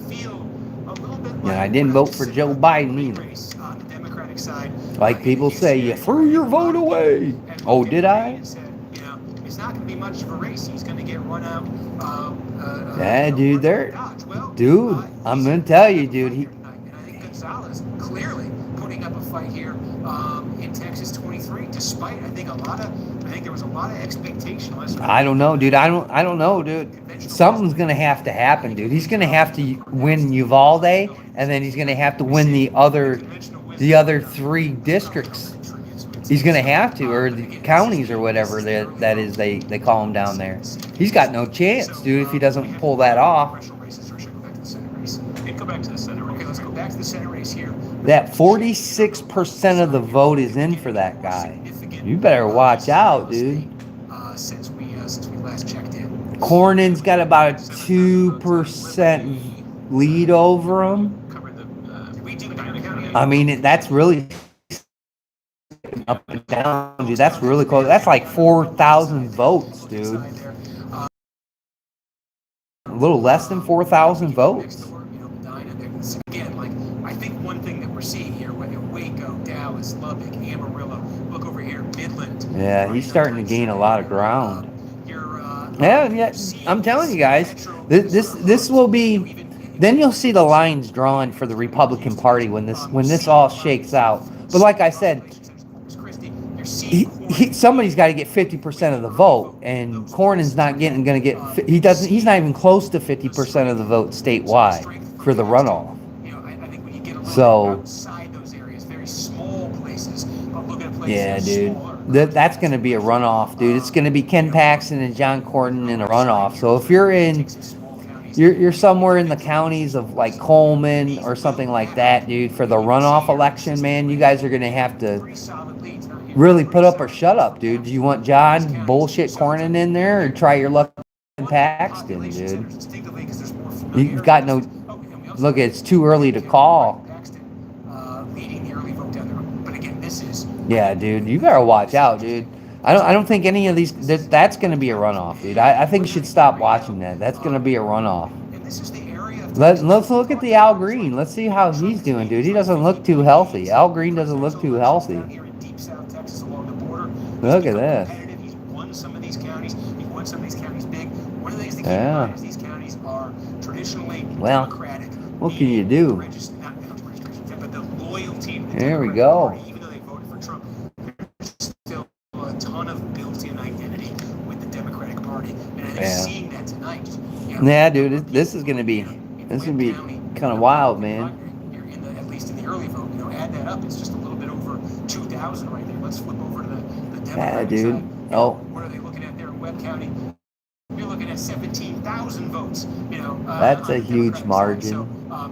So you really see that traditional association of the voters in Deep South Texas, even though they become very warm toward Donald Trump. Look how blue Texas is, dude. Texas is purple, in my opinion. Texas is purple. In the Democratic race, and it's a very big deal. It's not even a red state, dude. It's a purple state, dude. There's a lot of Democrat counties in that, and especially up north, past Lubbock and all that. What is happening? So take a look back again, statewide here. It hasn't changed much too much since My uncle used to live in Amarillo.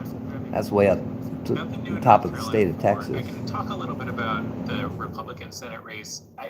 We get small election day votes around all these counties. Yeah, there's a lot of little counties in here that are kind of propping these guys up, man. We'll have to see what it really shakes out in the morning Yes. at this point, unless it starts coming in here rapidly. Sometimes that will happen too. I mean, it's not as big as a presidential election, you know what I'm saying? These counties that are split up on these new things, man. There's only like one or two like huge big ones for these guys to win. Basically, if you're winning both of the big counties in your district, dude, you're almost guaranteed to win. Not almost, but almost. If you get my drift.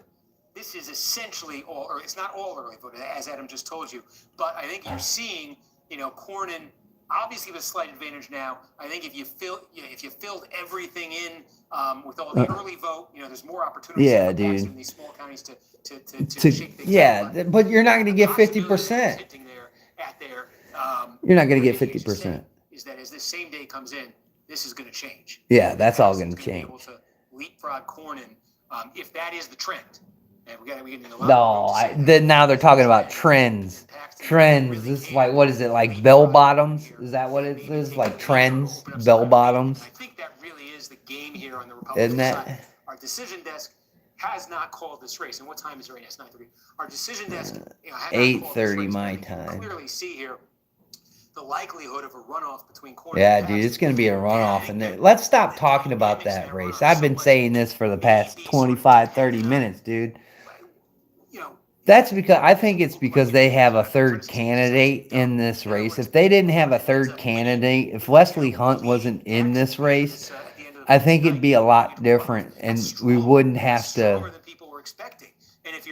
talk about runoffs. Trump's endorsement, trying to get Trump off the sidelines. If you could walk out tonight and say, "Hey, look, I got to a runoff and I got the most votes in the preliminary," and hey, these Democrats are making a ton of noise about winning the seat in November. Maybe that could get Trump interested. Maybe that. Oh, look, see now they're giving Cornyn ideas. See how the news just manipulates it.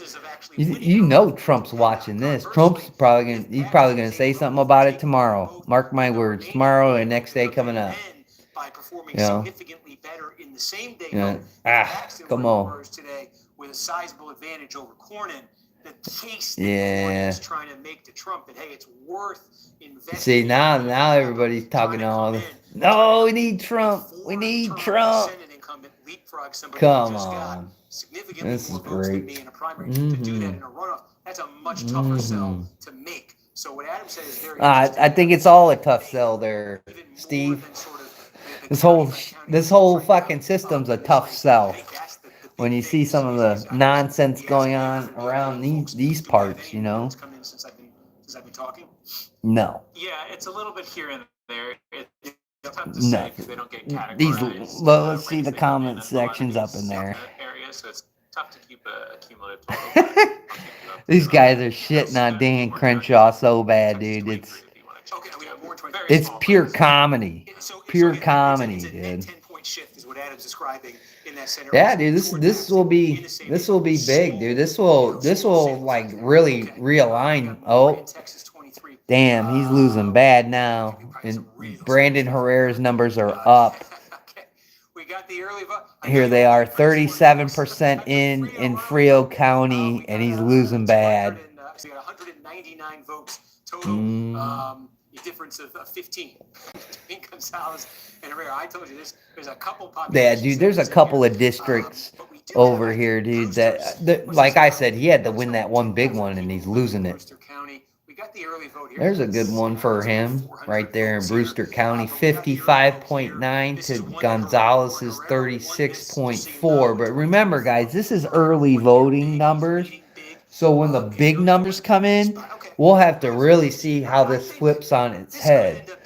You know, usually when these early numbers come in, dude, and they're huge, when they're huge, you already know the outcome of that. But there's some really tight races down here in Texas, dude. Tons of tight races down here. Just looking if we have any big ones here. Valverde is what this is the biggest outstanding place here. The slice of El Paso is very small. Valverde is going to be about 6% of the vote. Yeah, probably 6-7% of the vote is going to come out of here. That is west of San Antonio from what he's talking. Looking at the map, that's west of San Antonio. Again, I don't live in Texas, so I'm not totally familiar with these places. I've only been to Texas one time. I wasn't kicked out of Texas either. One time, and it was for a flight change. That was the only time I've ever been in Texas, in the airport. Same day in Texas too. Is that worth Same day. Checking in on? Yeah, we'll have to see how this shakes up, dude. Look at Dan Crenshaw is getting absolutely hammered, dude. So in District 2, 50% of the vote in, dude, he is getting tromped in early voting. Tromped. Okay. Fushi is leading by 5 here in North Carolina. Uh-oh. 73%. Uh-oh. There it is. Okay, so this Uh-oh. is the early vote in Wake County, right? And this is a slice of Wake County here. The early vote has Fushi up. See, these guys are fighting for it. It is enough to have her ahead, as you see her district-wide by 5. But, Adam, is this one where we can check in on the same day, election day split? Yeah, I can check in on that. Yeah. So right now, election day split, we have about 23,000 votes, total votes for election day. We have Alam 51, Fushi 46, and the early vote, Fushi 53, Alam 45. Okay, so Man, that's neck and neck right there.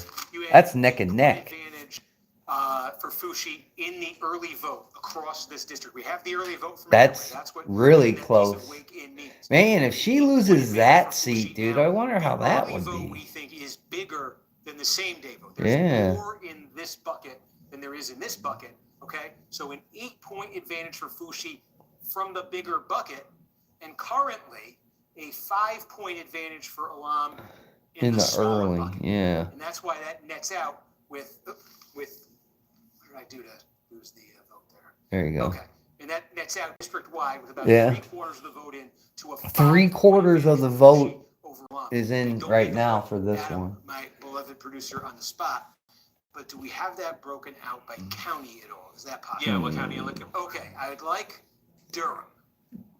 Yeah, so I've been to we have Durham County. 2000 election day. What is that joint? Oh, he's not here. What is that 55. joint? We went right down in there in the corner, right off of there by where you go up to North It's about 30,000 the Carolina votes, from and there, that's dude. a 2-point Fushi 50. No, I got kicked out of that place. Well, I kicked myself out of that joint. Out of Durham County. We'll say that. Durham, we're expecting 54,800. So we think 45. It is about About- 9,000 votes. that's right. About 9,000 votes left. And Alam is winning these at about a 10-point clip. A little. Uh-oh. Alam might be Do able the to numbers. net another 900,000 vote at this pace. Might be able to net another 900. Yeah, but how much would that be? We Out just of got some more vote in there, too. Durham. Okay, yeah. And she's trailing by 35. 35. Where did the vote come from? We got Chatham. 3,500 from my About calculation. 900 votes in Chatham, And what- 5,000 from Durham, and 2,000 from Orange. Okay, let's go through these one at a time. How did the votes that just came in Chatham break? Yeah. Um, Oh my God, numbers, Chatham folks, was numbers. 539 votes, Alam 317. So that's interesting. Yeah. That same day vote that Fushi's winning. Yeah, she's Yeah. winning. Okay, in chat, she's doing well here. Okay, Fushi's Yeah. the winner. You said Durham. Yeah, Durham was 4,700 votes. Alam wins that 59-40. Okay. 59-40, Orange lost was by the last one, 19. 1,600 votes. Yeah. And Fushi's netting out of that one. She's winning at 48-46. So the Fushi so the just county won over two next to same-day Fushi, matches, one from she's Chatham, one from Orange. she's But Alam was offsetting winning that batch, a win. big batch from Durham by Yeah. a larger margin than she'd been winning it by, and it has so the net effect that was Yeah. a big batch. The biggest batch was Durham, right? Durham. Yeah. Okay. Yeah. So that puts Alam now inside of 4 points behind Fushi, and I want. Do you have a new running total for the same day out of Durham? Based Yeah, on what is that? 44. She just won at 59-40. Yeah, it's 56. Well, if that girl gets in the She- bigger bucket, well, if we're using this guy's analogies, if she gets into the bigger bucket, that girl's gonna be just for Durham, Yeah. it's still about 9,000. That's what we 9,000. have here. Fake voting. So if she were able Fake to win, news. she just won Alright. by almost 20 points. Let's go And if she could over win, here and go take a peek at some other voting over here. We'll take a look at some of this stuff. What's going on? We got a message here off the notifications. And thank you for the chat. I appreciate that. Thank you for the coverage. You're welcome. Getting messages. Other people are watching in other platforms. YouTube's just not the only one. So we'll click over to this real quick and then we'll go back to see if Brandon's gonna pull it out today or tomorrow maybe after we get through here. This is another thing that's going on in society, which is so there's sirens in Lebanon. Looking through the chat here. But they're even talking, this is a whole different live stream about something different. And they got Crenshaw in this chat. Crenshaw's a bitch. Crenshaw's losing his primary. Dude, I'm telling you, dude, it's got a lot of implications, dude, for people that don't know, dude. A lot of people are watching the Dan Crenshaw stuff. And this is a live stream about what's going on over in the Middle East. I don't want to show this either, but I mean, it is what it is. MCD07, that's so nice of you, Ty MCD07. Thank you. Gavin Carson. It's just reading the chat is hilarious, dude. It's like almost every chat we go into, dude, you can see people are paying attention to Texas right now. People are. People would rather destroy an opposing party than support what's right. Thank you, Gavin Carson. Yeah. This guy gets tons. You'll hear a lot of things being super chatted in this guy's live stream, dude. This dude makes the bank off his live stream. It's Thanks, Mark, from Australia. no joke. Frank M. Let's see here. What is this? Every dem will have same BS talking points posted tonight. Posted in a different day. Keep up the good work. God bless. So there's a lot of people that are paying attention to what's going on. Not only over here in the Middle East, but what's going on in other, in the United States. Our viewer King Shamu thinks what's slowing down Iran is the missile launcher shortage.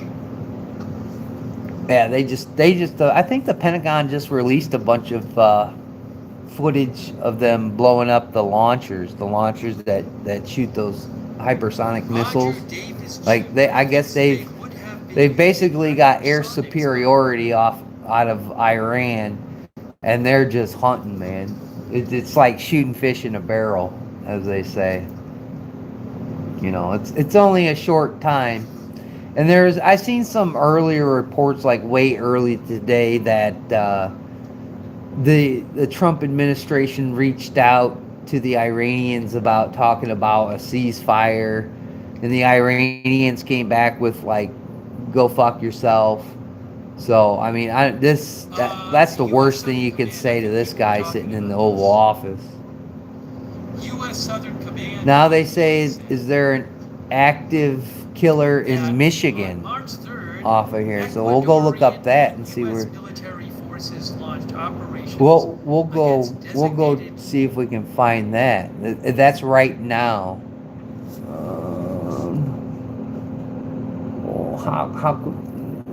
How can we look that up? Give me 1 second, please.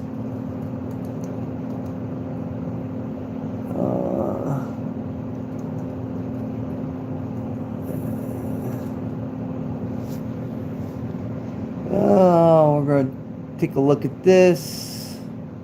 So there was a killing. This is all old.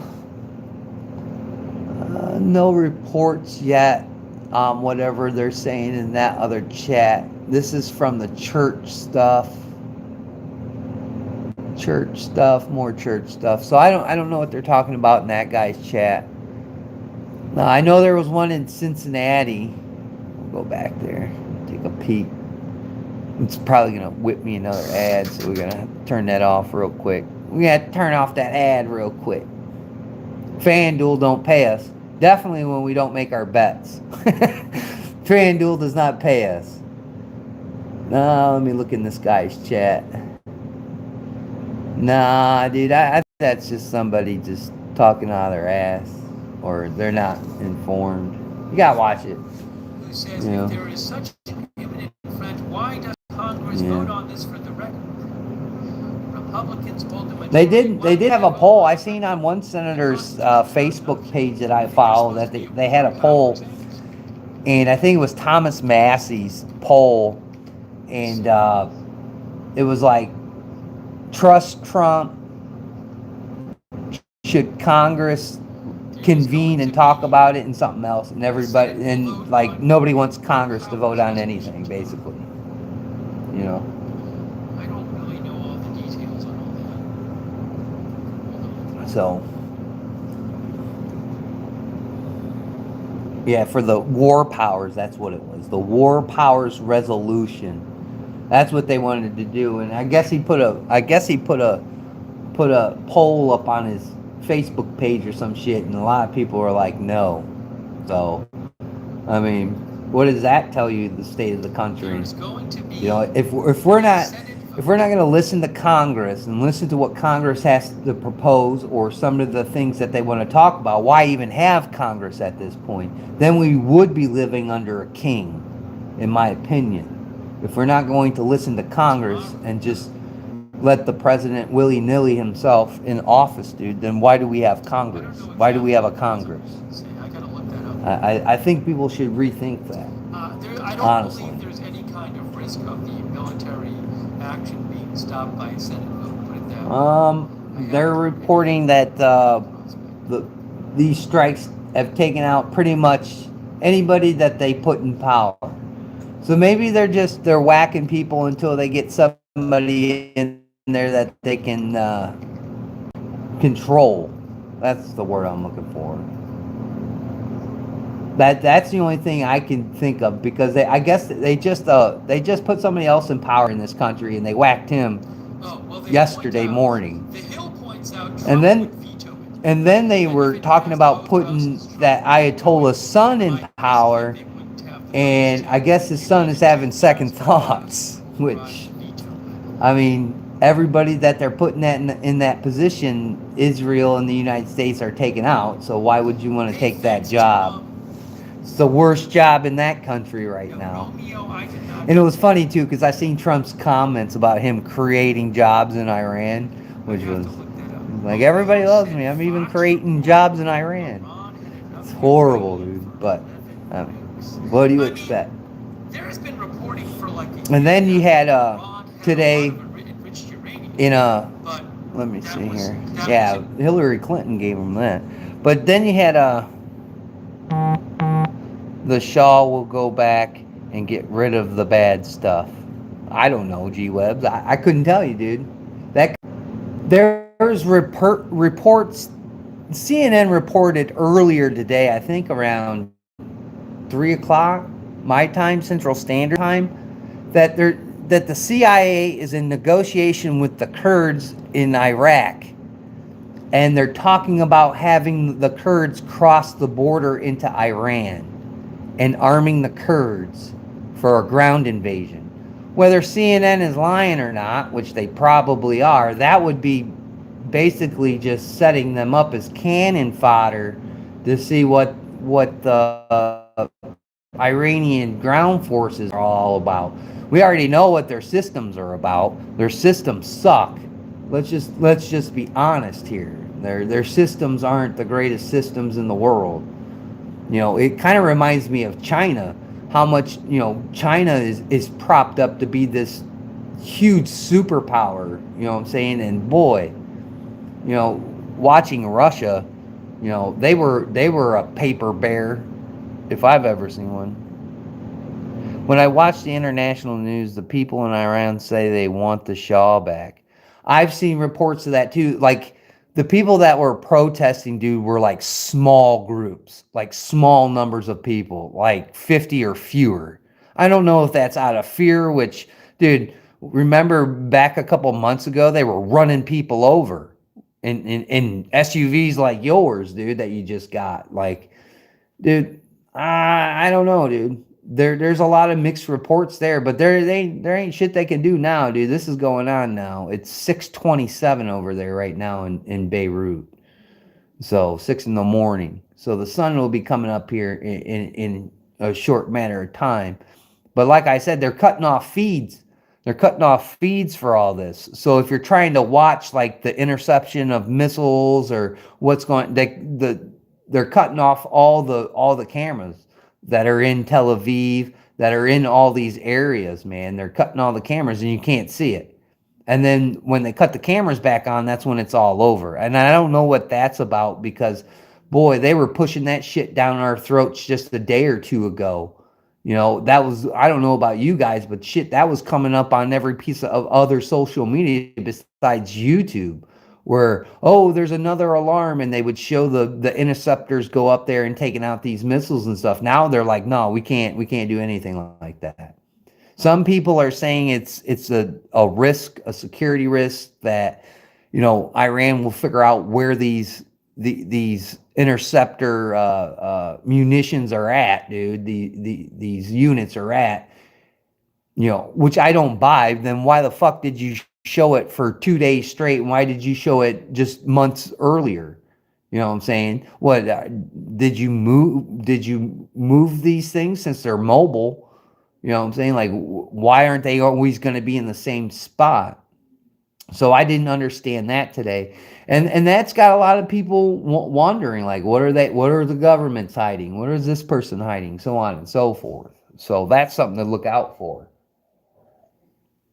Because I was watching this guy's stream earlier in the day when all the sirens were going off and they were cutting cameras. And then when everything was done, they cut the camera back on. You know what I'm saying? And there's nothing happening. You know what I'm saying? I'm telling you right now, I think Iran has blown their load. Question: have you seen this news source, Ground.news? No, I have not. No, I have not. What social media are they on? What are they on YouTube, or is that just...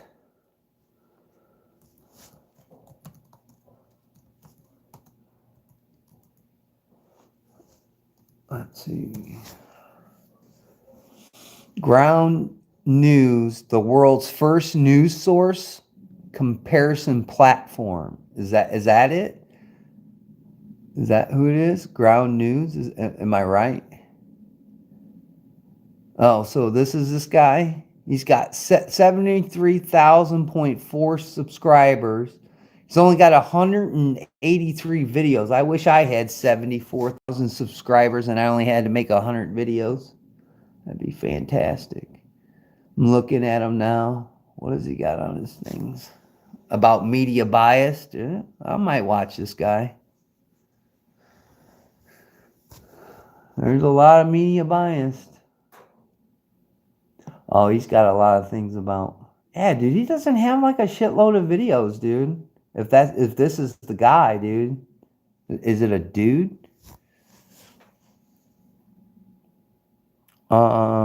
It shows the news story, then under it how much the left, center, and right are varying it. So you can get an idea of which stories are being used to exploit the left and right. Oh, I don't doubt it, dude. Dude, they're throttling everybody's shit. Like I was said in the beginning, you weren't here for the beginning of the stream, dude. If you're not posting something very negative on the internet, dude, you're not getting any play right now. None. If you're not posting about something traumatic that will be edgy for either side of the spectrum, dude, you ain't getting it, bro. You ain't getting any kind of process here. So I mean, that's just something to look at. Yeah, I'll go take a look at his shit, dude, and see what he's about. You know, I'm always for, like, I watch this. I watch, what is this guy? Agenda Free TV. That's what I watch. I watch this guy. So you can get an idea. Stories. How are you doing today? I'm all right. Oak Ridge Taxidermist. Look at that taxidermy right there. Where are you based out of? Where's Oak Ridge at? Hunting season be coming up. You can see it. Look, I'll show you. Look at this. Is this guy's chat right here. You can see it. Look. He was a Trumpy, District 23, bragging about there. Look at Good. Dan Crenshaw is a rhino. And like people are talking all kinds of shit about that guy. You know what I'm saying? All kinds. Maryland, huh? You go live? Hold on. Let me get back in my chair. You said Maryland. I go live mounting deer. Are you on TikTok? Are you one of those guys on TikTok, or you don't mess around with TikTok? Because there's tons of taxidermists over there on the old TikTok. I'll look you up. YouTube, huh? Oak Ridge Taxidermist. Dude, I'll be in your chat. I don't have the hands for it, dude. I don't have the hands for it. They kind of shake sometimes. You know, but dude, I seen all kinds of good taxidermy this weekend. If you want to go see some good taxidermy pictures and stuff, you can go and look on my channel here on YouTube, or you can go to Instagram. There's a lot of taxidermy over there on Instagram, here on the YouTube channel, and on my community tab too. If you scroll past my regular word postings and go look at my picture postings, I seen a lot of good taxidermy this past weekend at the Midwest Sportsman Classic. That's where I was at. Thanks, man. I appreciate the sub, dude. Yeah, after I get off of here, man, I'll go over there and sub to your stuff and check out your taxidermy. Skunks. I heard skunks are huge. How many skunks you get? Any skunks in there lately? I heard the whiter the pelt, the better off you are.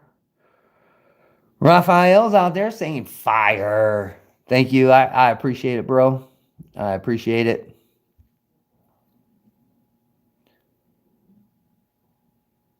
I just unsubbed the counter the stuff. Thank you. Thanks, G-Webs. I love the productivity of the YouTubes. I appreciate it. It's funny. Yeah, it's funny. That's funny.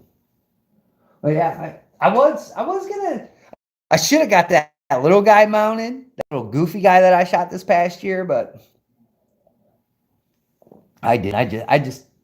scald them. I just scald them.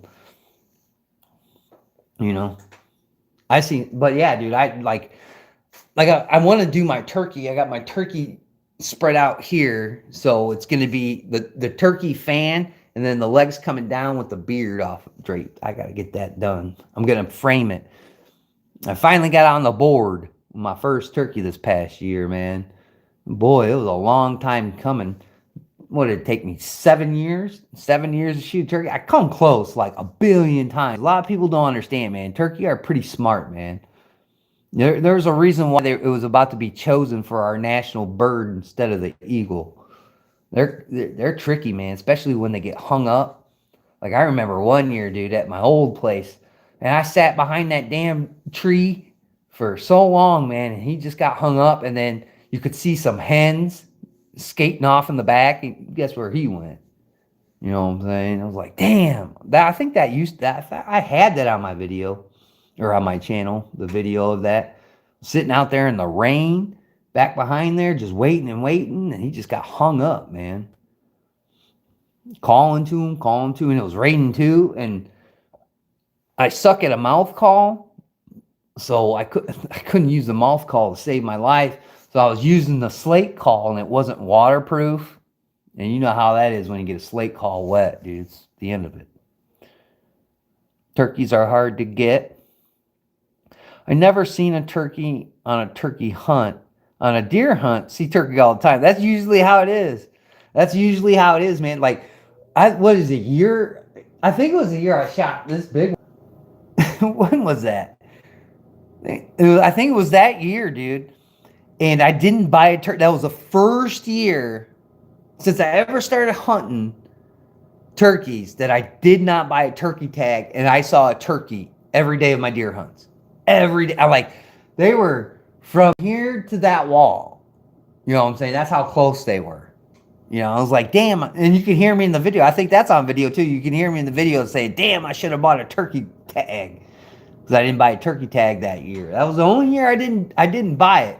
Because I wanted to really focus on deer hunting, because I was hunting the big guy. I was hunting the big guy, man, and I didn't want to waste my opportunity to shoot that deer. That deer, I think, it would have been Boone and Crockett. It would have been in that category, dude. It was a 200-inch deer. It was a 200-inch deer, man. You know, especially when I first saw him. You know, and I tracked that deer for 7 years until the neighbors shot him. You know, kind of took the wind out of my sails. But I saw a lot of bigger deer this year as well, dude. But yeah, turkey and deer are always out in the field together, man.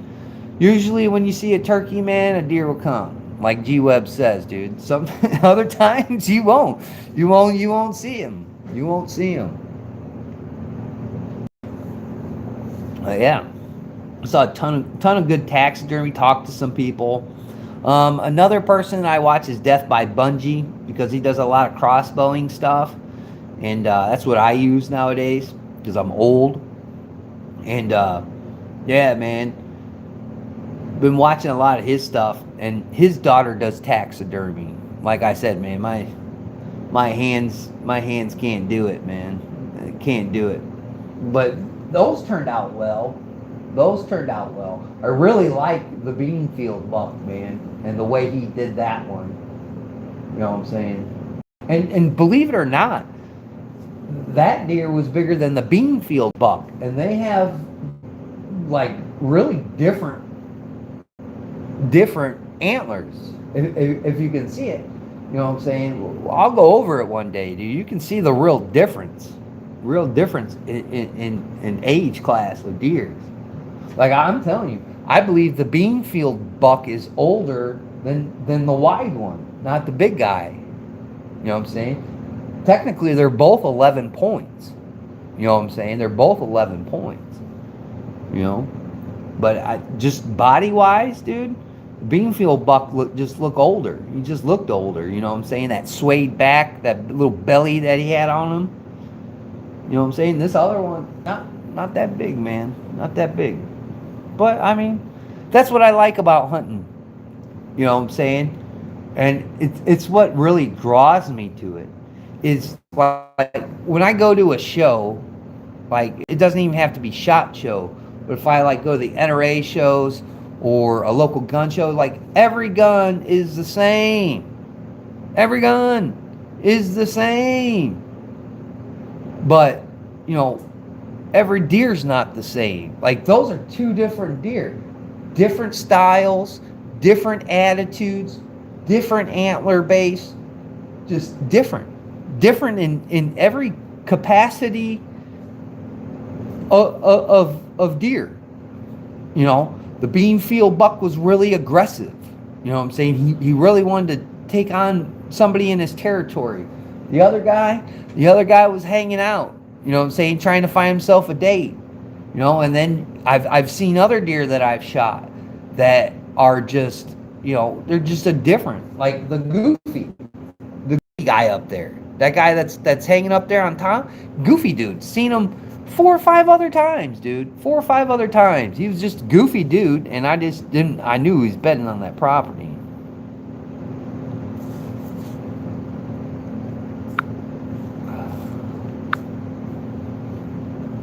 Let's see.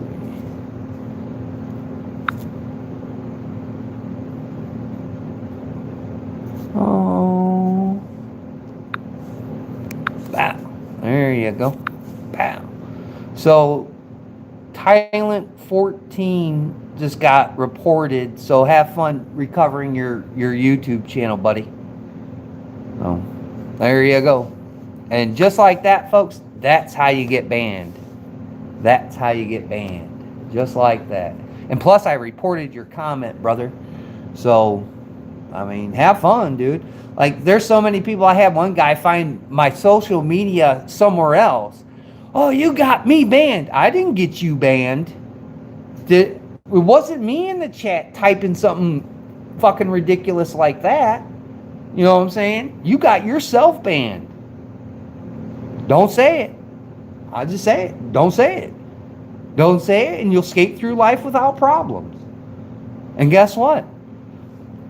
I swiped that comment he was talking shit about, went to the other profile he went on, swiped that comment and sent it to that profile like this dude's running around my social media. Never saw him again. You know, that's what me and Pat in the bunker were talking about earlier too. Some of you guys weren't here for that. Like, the internet has really given an outlet for a lot of shitbags to come on and start talking smack to everybody and thinking that there's no consequences.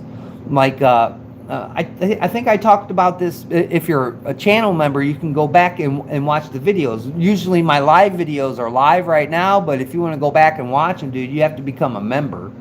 You know what I'm saying? To watch it, especially all the spicy ones. But, you know, when I went and recovered that guy's information, I shouldn't even call him guy, a kid, 19 years old, found his phone number, and then talked to his mom, and was like, hey, this is what, and shot him the pictures to that phone that I figured out who it was, sent it to her. I said, that's your son, right? Yeah, that's my kid. Look what he's sending me. Look what he's sending me.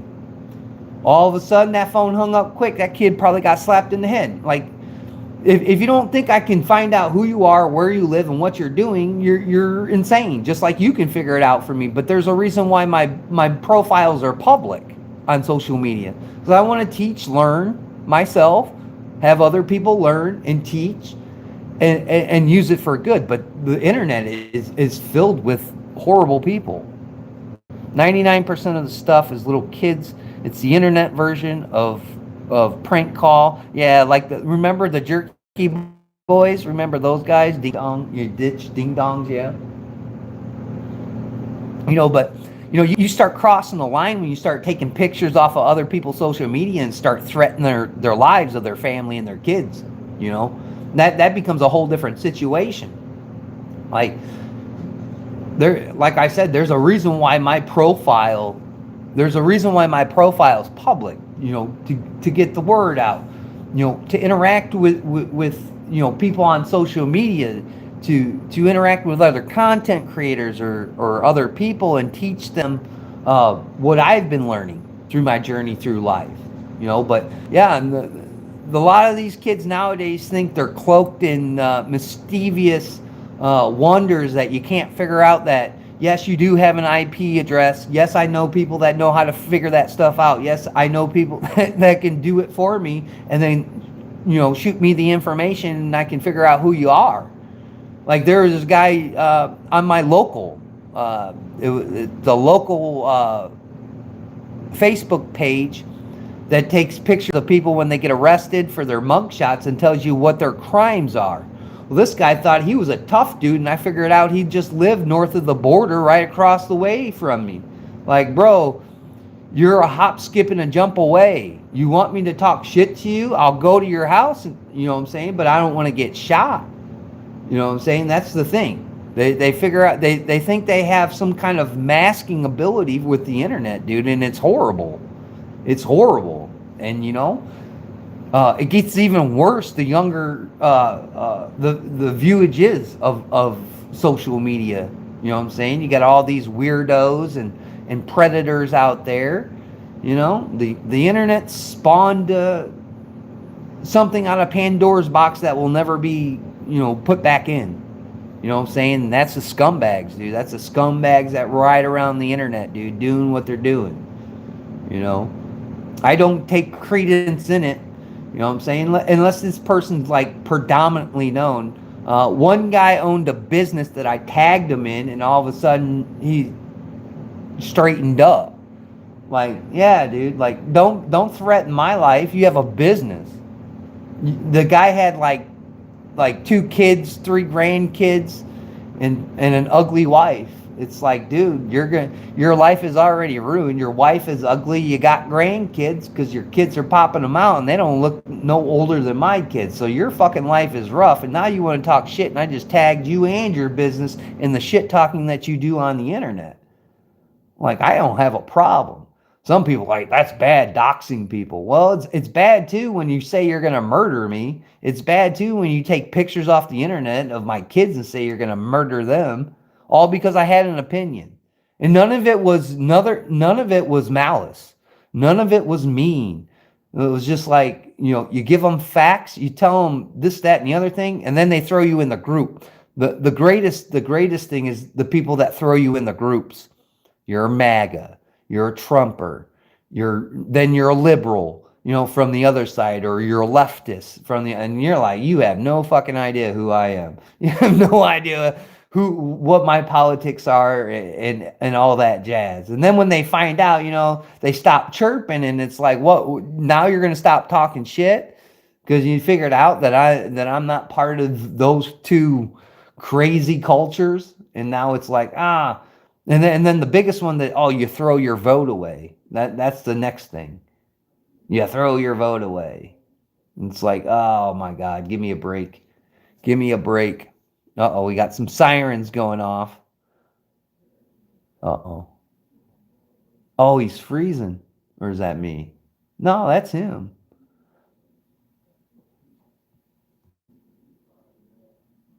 Oh. Yeah. Now, see, they cut the cameras off, dude. 07, thank you. Gavin Carson, thank you. Yeah. What can you do, man? I hate that. I hate it when they do that. Let's see if we can go over here. Sometimes the Al Jazeera will show it. If you don't know what that is, it's the CNN of the world for the Arab community. See if we can find them. Hootie Who has a new video. Yankee Marshall's got a video out. Deer meat for dinner is another dude. That dude's taxidermy's wild. You want to see cool ass taxidermy? That full-bodied alligator that he had, because they're building a new house. They lost that ranch and everything. I think they were leasing it, to be quite honest with you. But that full body of that alligator, man, dude, that's a badass mount. And he's got a video on that alligator too. He shot it. And they used a little device, man, which is cool. A lot of people don't know about it, but a lot of people do. But it's a stick, and at the base of it, it's got this little device, and you stick like a handgun round in it, and when you hit it, it's just like when you shoot like those little nail guns that take the 22 cartridge. This one you stick like a 9mm or a 45 in it. I think you can get and then you thump the critter on the head with it, and it puts that round right into that critter, dude. Those things are cool too. I forgot what the technical name is. Somebody help me out in chat if you got it. But yeah, man, those things are pretty cool. You know what I'm saying? And you thump that alligator with it. It was a good video too. That thing fought. I thought it was gonna tip the boat at one point, dude. It's like a 15-foot alligator or something like that, dude. It's huge, dude. It runs the length of his fireplace at that old house, because they sold that old house. That's why they're building this new one. Dude, it was huge, and he had a ton of taxidermy on his shit. Like, I wish I could afford like taxidermy all the time. Like, I want to get a squirrel taxidermied. I want to get a couple of turkeys taxidermied, like full body mounts, shit like that, dude.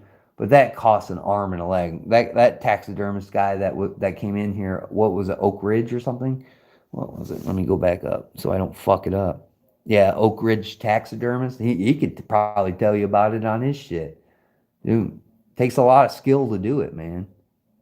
Takes a lot of skill to do it. Like I said, I ain't got the hands to do it, or I would do it. But, you know, basically it's just the molds and stuff. Like, I've watched people do it. Like, there's tons of people on TikTok that do it, and they do it live. So it's pretty cool to ask, like, where do they get the eyes from? Like, those are fake eyes. Like, where do they get their eyes from? You know, how many do they get, you know, per year? Things like that, man. There's tons of stuff that you can learn if you're interested in that. I mean, it's just a part that comes with hunting. You know what I'm saying? It's a part that comes with hunting. You know, the ups and downs, but the reward for it is that, man. You know what I'm saying? You'll always remember those stories, man. You know, I don't have a problem with the skull mounts. You know what I'm saying? The Euro mounts, as they call them. But I mean, I sometimes, like, if I shot, like, I got to see 4 200-inch deer or over 200-inch deer. Like, why would I want a skull mount, Euro mount, a 200 or plus inch deer? Like, I want a whole mount of something that significant, dude. Especially if it's going in record books. Like, I'm not Euroing in that, man. That's going to be a centerpiece in my collection. Especially if you come upon 4, like, I believe with my own eyes, I've seen the big guy. And I believe the big guy was a 200-inch deer. I totally believe he was. Then we went to a spot. Where was it, man? It was in the back of where my buddy works, dude. And I seen a buck, but it was a very, very long distance. And I was looking through binoculars. Mount a doe in the back of this cornfield, man. And it was, dude, that one was pretty close. And then I seen one this past year. I think he's on the community page. I'll have to pick it up there, dude, and show you, the difference between those deer, man. And it is quite sufficient, dude. When you're shooting old deer like that, man, you're doing something right, man. You're in the right spot. You're in the right spot. But yeah, dude, I don't think I would, if I shot a deer of that caliber, dude. I'm not Euro mounting it. Like, a lot of guys wanted me to Euro mount those, dude. And a lot of people, like, you could probably say not the big guy or the Beanfield buck is a 12-pointer, but with the nubs on it, dude, a lot of people don't count those. You know what I'm saying? A lot of people don't count those. Me, if you can put a ring on it, it's worthy. It's worthy. Yeah, a lot of people in this guy's chat's talking about that election shit that's going on here. But yeah, man, taxidermy's tough work, man. Tough work. But hopefully this year we'll go back to that spot where I shot that turkey at last year, man. I think that was spring turkey. I like spring turkey better than fall turkey. I don't know. Maybe I'll put a poll up. Man, and see what the turkey hunters think about it. Is it spring turkey or is it fall turkey? What's your favorite time of year to hunt those critters at? You know, mine is spring, dude. You know, it's not overly aggressive hot, but it's not overly aggressive cold. Sometimes you get bamboozled and you get that cold weather like that where I live, that north wind. Sometimes it rains, it makes it really crisp and chilly out there. You know, you wish you brought, you know, maybe an extra layer or two, you know what I'm saying? But, you know, it is what it is. But it just seems to me the gobblers, they get going in the spring a lot more than they get going in the fall. You know, that's why I always like spring turkey hunting better than fall. I've done it both. But here, what the last few years, I could only pick one or the two. I mean, unless people come in here super chatting like this guy's getting, dude, we were lucky to get a turkey tag this year. Hot weather hunting equals parasite. Oh man, I got ravaged by ticks this year. And to the point where I think I got sick. You know what I'm saying? At some point. And I had one burrowed so deep, right up here, up underneath my arm, dude. I physically had to cut him out. Of this one here. Then I was sleeping and woke up, and I just felt something on my hip. Another one on my hip, and then I had another one under my on my stomach, and he got deep. Dude, you gotta watch it, man. Like when you're pulling deer, or you're out there like we're kicking brush for you know, like quail or pheasant, or we're squirrel hunting. You gotta be careful, man. You gotta be careful, dude. I got ravaged by ticks. I had what, 1, 2, 3. I had 3 bad ones this year, and even catching some like when you get home from hunting and you're taking off your clothes and shit, and you got some on your pants. Hurry up, flush those things, burn them, do what you gotta do with them, man. They'll hurt you. They'll hurt you something fierce. And I had so many this year, dude. It was bad. So I've taken some precaution. And when I worked at the shop, I had some tick repellent, and it was spray. So at the end of this hunting season this year, took all my hunting clothes, threw them in a tote, and then sprayed them with that tick repellent on it. And then put them into the deep sleep for this hunting season. And it was only a small bottle too. It was like fucking $13 for this small bottle, this little pump sprayer, man.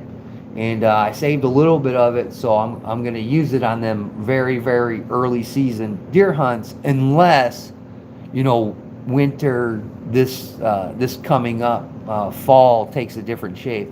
Like I've seen winter drag this deep to where it snowed in May here in my area. And like when I mean snowed in May, like we got like a foot of snow. Like baseball games over there in Chicago were canceled because it snowed so bad. Like it can get bad, you know, and it can do that. It can turn on a dime like that, and we could go through, you know, September with like it was this year, really mild temperatures, very mild, like too hot to hunt kind of temperatures.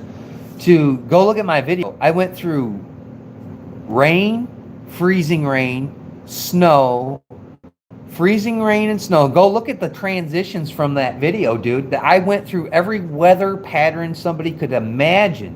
whether it was really high winds to just whiteout conditions, and then the next minute, you know, everything's melting. You know, you could have it like that. And I mean, I'm not related to this guy named Josh. He's talking crazy in this thing. I hate it when people have my name. It's not me, but it could go into it can get really wild, man. Like dove season's bad, man, for ticks, man, out there on public land. I caught, you know, just sitting there, you know, waiting for doves to come in there. You look down, you got one or two crawling on you, you know, because they get up in, because when we do it here, we use corn as our backdrop, and you hide in. So they get into the corn, man. They get on that corn, man, and before you know it, you'll be taking 5 or 6 of them buggers home with you, man. And I'm telling you, the one here on my chest, dude, I'm telling you, you could barely see him, dude. Like the tip of this knife, dude. That was all that was left from going all the way into my body. Never knew he was there. Didn't have a problem until he wiggled or something. You know what I'm saying? It made me notice him. I'm telling you, I had to cut him out of me, man. It was bad. I was like, oh my God. You know, get out the first aid kit. You know, good thing. I mean, you should always have a first aid kit. I don't understand why some people don't take first aid kits with them when they go out hunting. I don't get it, man. Like, I'll take mine with me. Sometimes I'll leave it in the truck, but we ain't stirring 60 miles into the ridge of Wyoming or fucking Montana or something. Like, you know, it'd take me a hot minute to get back there, but I mean, at least it's there. Or I'll take you ask the guys out in the chat if they're still out there, I'll take my whole bag out there, dude, and just wear it. And boy, I'll pay for it. You know, I'll have a lot of back pain and shit, but you know what I'm saying? When I make them videos out there, how do you think I'm lugging a tripod, a phone, the chargers, and all that shit with me? Plus, on top of it, ammunition and a firearm. It all goes in that little backpack, man. You tote it out there, but usually in that backpack, you know, it's my IFAK kit, you know what I'm saying? My tourniquets, my quick clot, my chest seals, you know, especially out there. You never know, man.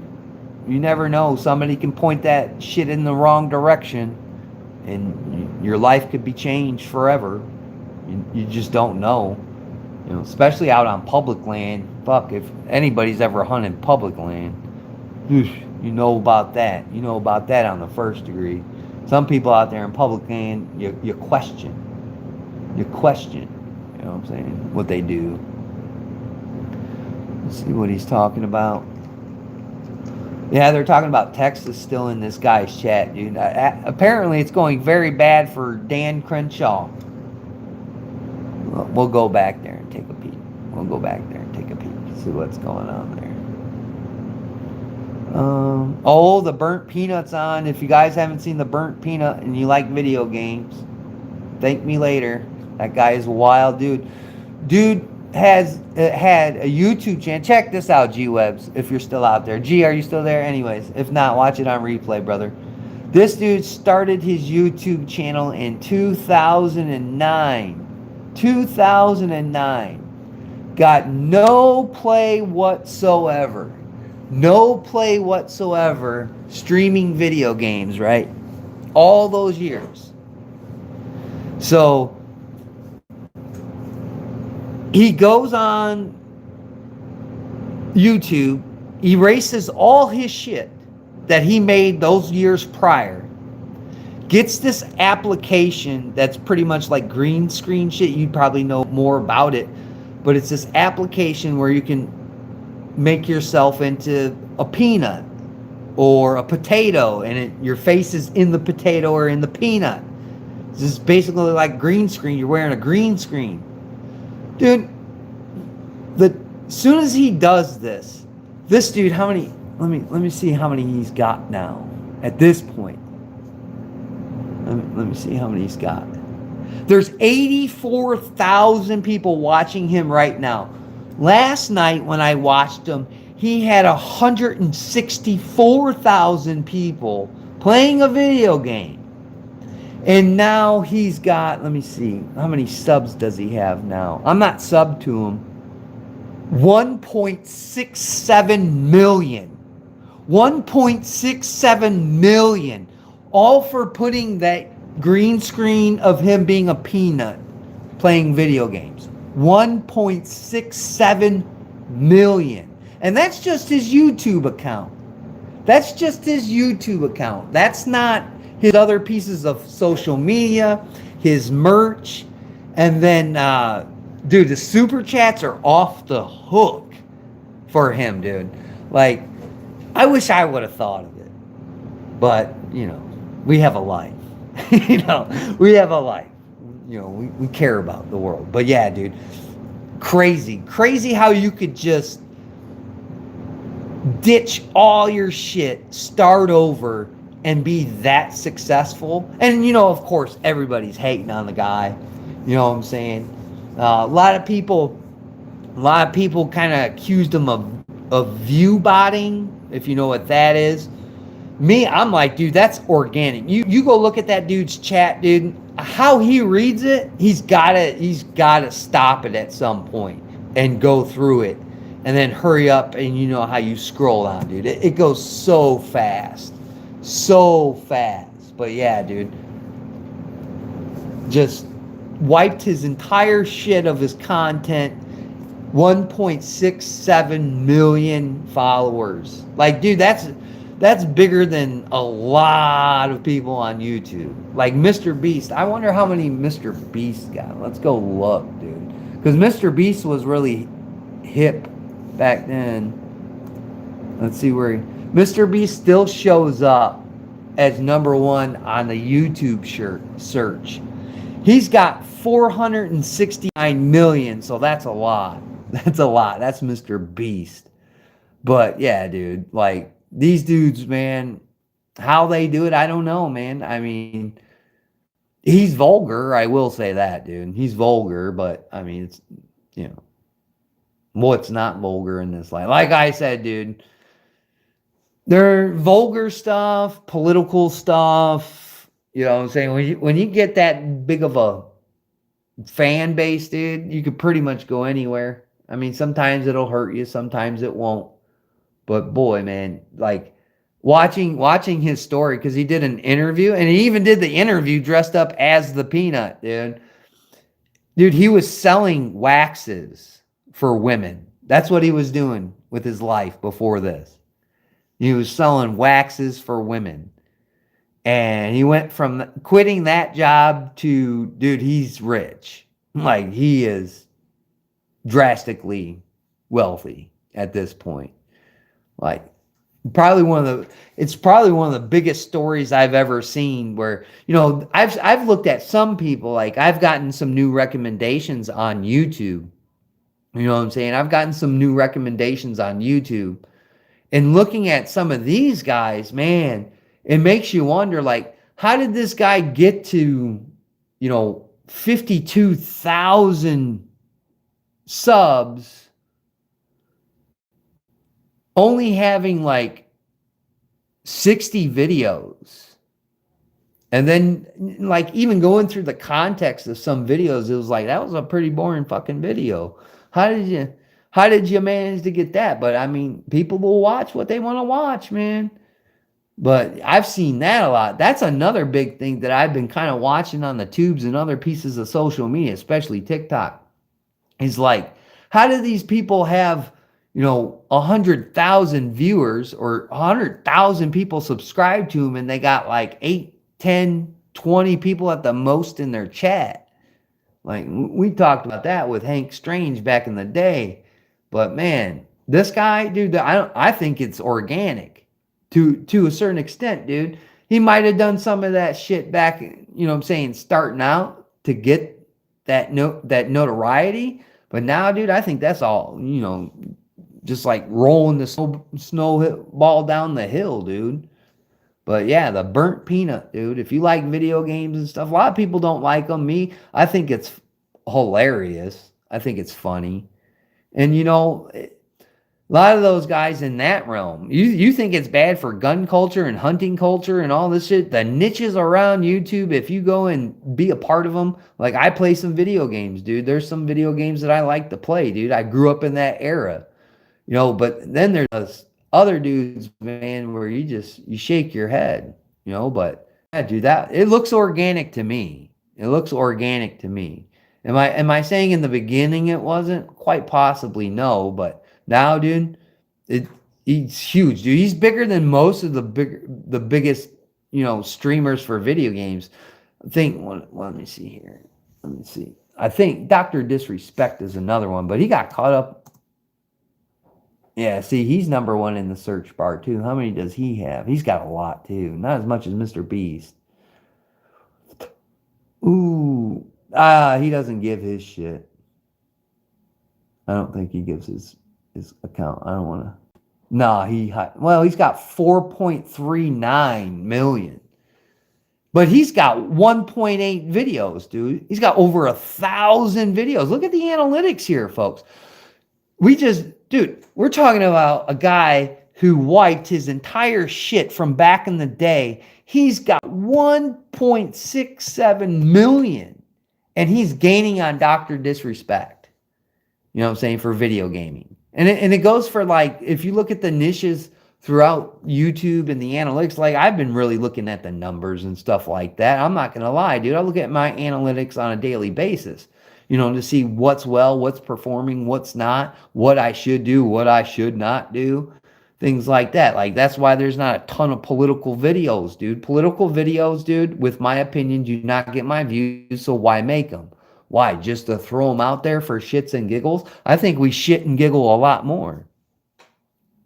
No, I'm not doing that. Fuck no, I got better things to do.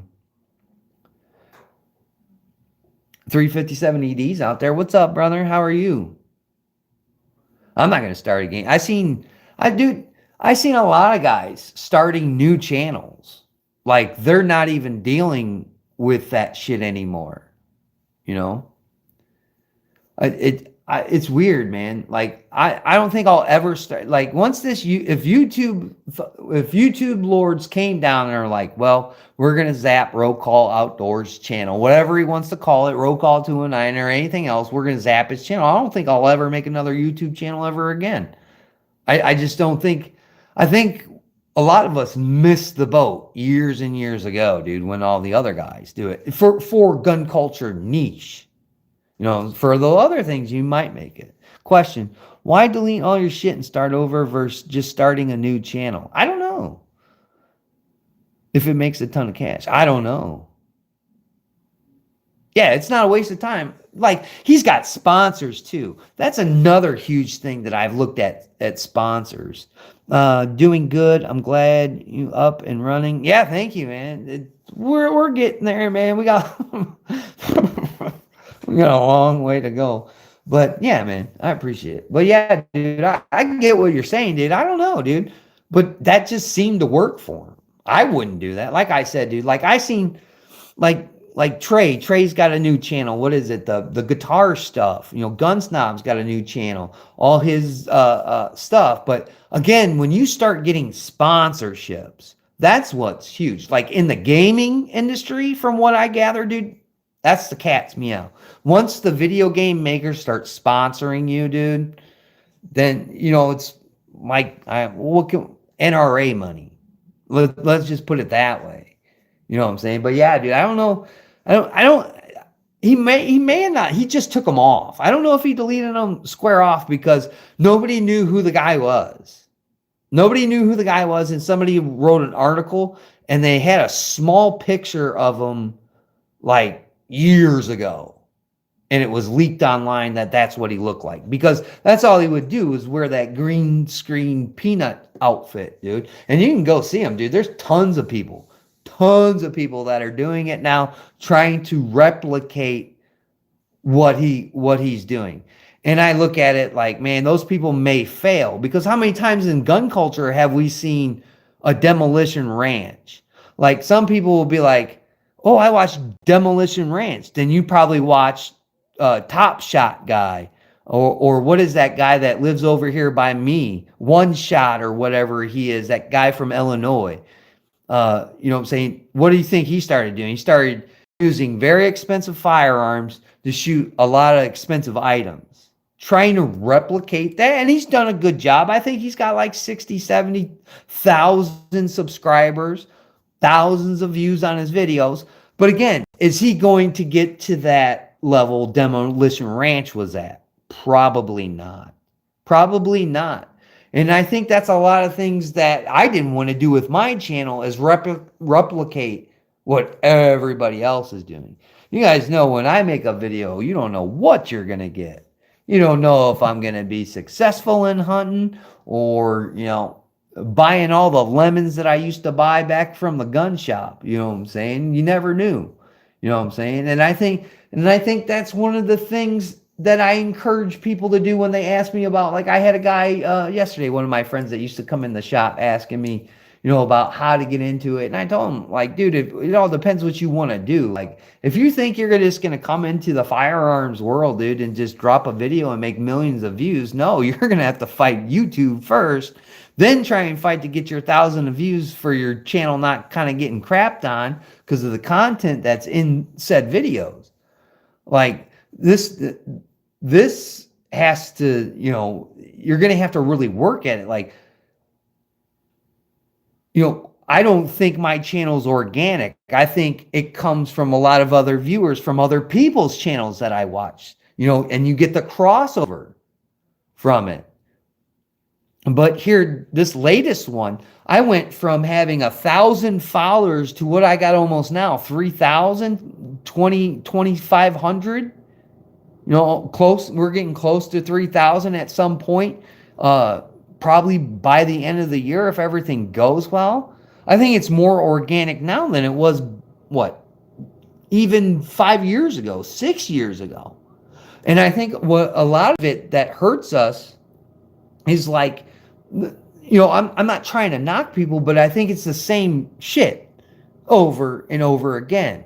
It's like, well, this guy has the same gun as this guy, and like, everybody's got the same shit, just a different opinion.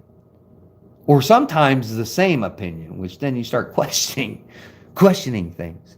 But again, you know what I'm saying? That's why I think, this is why I like the hunting realm a lot better. And I think some of those other guys are enjoying doing the other things that their other channels are about, because it's different. You know what I'm saying? It's different. But trying to grow a YouTube channel organically, I'm going to go get me some more water, is tough to do unless it's a hot topic. It's something that's just not going to fade away forever. Like, that's one of the good things about firearms, is firearms ain't going to go away, folks. I'm sorry, leftists and weirdos and whatever you want to call yourselves nowadays. Like, firearms aren't going to go anywhere. It's just the fact of what you're going to do with these things to try and gain that interest. And we've seen it try to recreate itself over and over and over again. You know what I'm saying? The gel block shit. Remember the gel block shit? Nobody wanted to do the gel block shit. And then all of a sudden, people started to do the gel block shit. And then Paul Harrell changed the dynamics and did a meat target. And then people try to replicate the meat target. Where are those people today shooting good produce and good meat at this point? Where are they at now wasting that food? They're not doing meat targets anymore. Nobody is. You see what I'm saying, man? I think growing it organically is in the past. I think a lot, what I'm seeing, what we were just talking about here, I think a lot of that stuff, man, it's crossovers, man. If you get some good people in your circle and you can cross it over to your channel, beneficial, very, very beneficial, dude. And you know, some of the people that came over from some of the dudes' gun channels, dude, I've gotten relationships, like friendships with those people. So again, is it all about the views, the sponsors? Dude, I'm happy with the relationships that I made throughout gun culture, more than I am of what I do on YouTube. The stories, the relationships, and having the ability to say, hey, I know these, like, here, let me get some water and I'll explain to you exactly what I'm talking about. Exactly what I'm talking about. Dang it, I'll name drop too, because these guys don't care. Hopefully they don't care. I try to help them out. But, like, what I'm explaining here is, so I went to that show, right? So I went to that show, right? The Midwest Sportsman Classic. And there's a huge announcement for Chasing Giants with Don Higgins. And, dude, I'm going to tell you, these people dropped Vortex as their sponsor. Now, who would, like, you're thinking to yourself, who in your right mind would drop Vortex as your sponsor and go with a different company that's not really well known? I've seen their products before because I worked at a place that would carry, I don't want to insult them, but like not less expensive products. Let's just say that. But they work, and they work well. I've used some of their products too. Don't think I try to get up on there and rub elbows with those guys? Yeah. So I see a lot of guys that do optics videos, whether it's the Gun Snob, Clover, some of these guys, and I drop their names in their booth. I'm like, hey, you need to go look at these guys' channels and go talk to them. Hopefully it was the brand Hawk Optics. And, you know, these people dropped Vortex for these people's optics. And, you know, I went to their booth. I'm like, hey, you need to go check out these guys. You need to give them a holler. And guess what they did? They ran right to their social media and looked at how many subscribers they had. So when you're talking about looking for sponsors or getting a deal, you really have to look at that, because people are still in that realm are still looking at how many subscribers you got. You know, somebody would look at mine and they'd be like, it's not worth it. There's not enough media traffic. But when you look at these other guys, like I've mentioned, like they got all kinds of fucking traffic. They got newsletters. They're doing what they're trying to do to get their brand out there. You know, fuck, I'll name drop those guys to see what products they get, because I know one thing, dude. Those guys aren't going to be shy, and they're going to give you some kind of honest review. It's not going to be like some other bullshit somewhere. And those are the guys, you know what I'm saying, quite frankly, that I go and watch their shit of what they got. You know what I'm saying? Why not? Why not? And again, it's about building those relationships with these people that you find with whatever niche inside social media that you're willing to hook yourself to and ride out into the sunset with. You know, I'm not afraid to help people, but also I'm not going to try and pass up opportunities anymore. I'm just not, dude. Like, dude, that was very surprising to me. But again, you look at it this way, dude. These guys that drop Vortex have an agenda, and their agenda is to give the best content that they can to their base. Do they want you to buy these products? Yeah, they do, but it's not the end-all be-all for them. For some of these companies, that's the end-all be-all, or they don't align with their beliefs. You know what I'm saying? They don't align with their beliefs, or they're, you know, a lot that I've heard from Vortex is they're straying from hunting. It's more going into that style of you know, tactical gear. You know what I'm saying? Who knows? I don't know. I don't work for Vortex, but when you have like, and that's not like a big channel. It's middle-sized, middle of the road, and they're willing to dump a sponsor like Vortex for another company that I don't know. Like I said, I've seen Hawk brand stuff. We had a pair of binoculars or something in there, and I mean they weren't like super duper cheap, but they were cheaper than what Vortex had out there, and we compared them too. Like we always would compare like Vortex shit. Like I found better Leopold scopes than I did Vortex. You know, I found better Vortex scopes than I did other scopes. Like you gotta compare that stuff. But yeah, dude, making the friends and the acquaintances and having the opportunity to go to these things, dude, is monumental.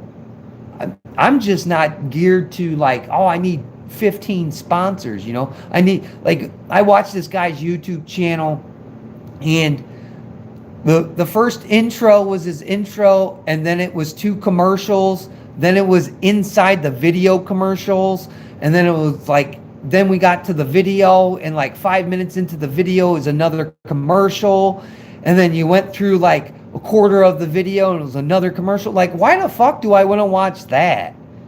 You know, and it's inside the video. Some people would be like, I'll just get ad free. No, it's inside the actual video.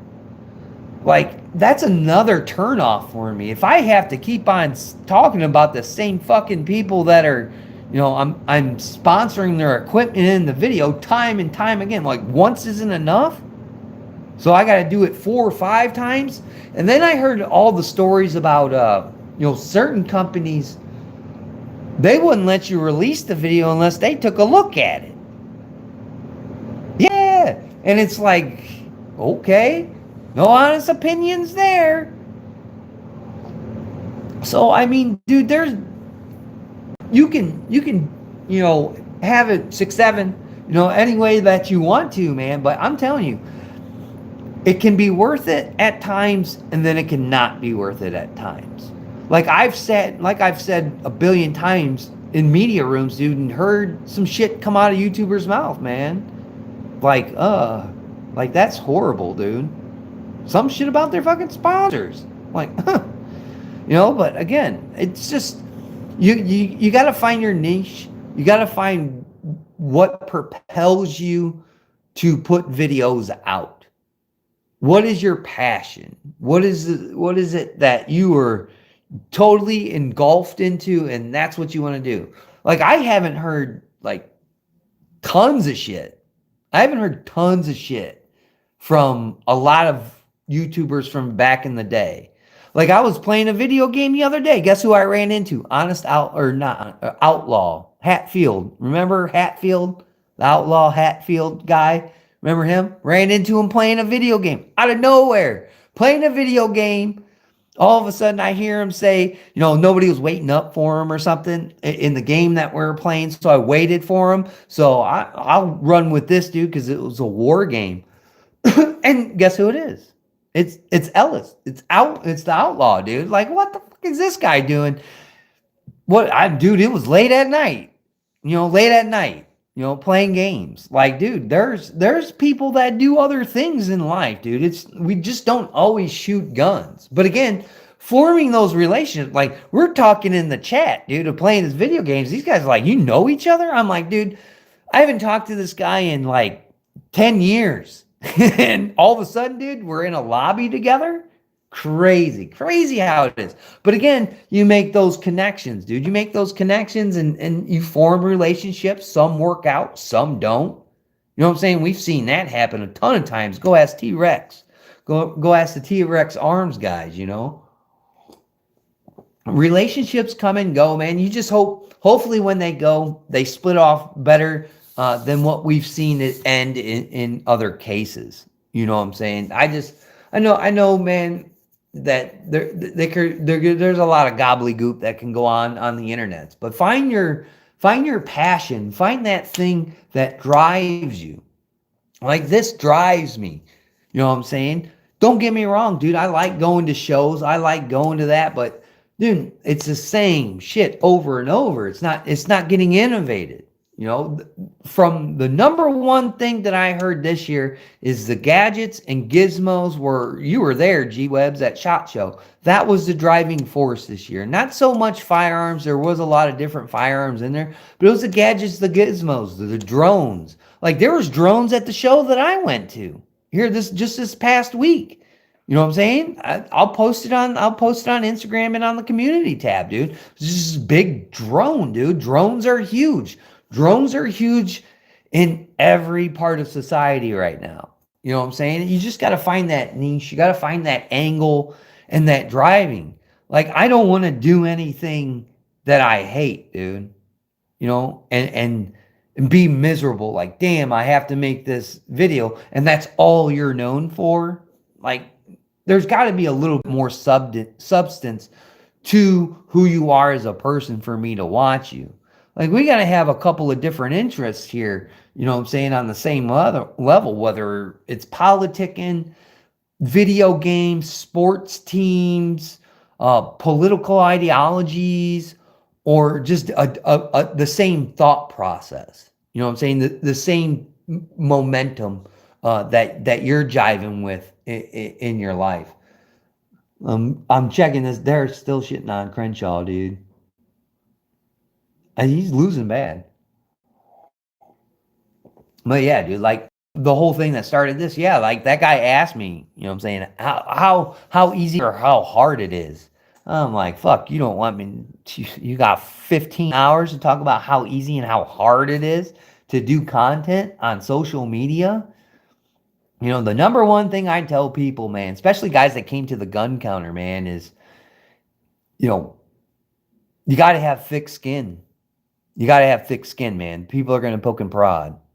I like Crenshaw. Too bad he is losing. I'm not a big fan of him, dude. I think from what I seen, what he tried to do with Sean Ryan getting caught up in the shit that he was doing, dude, he's the same as any other politician, dude. There's really no politicians that I actually like, dude, except for Representative Sparta,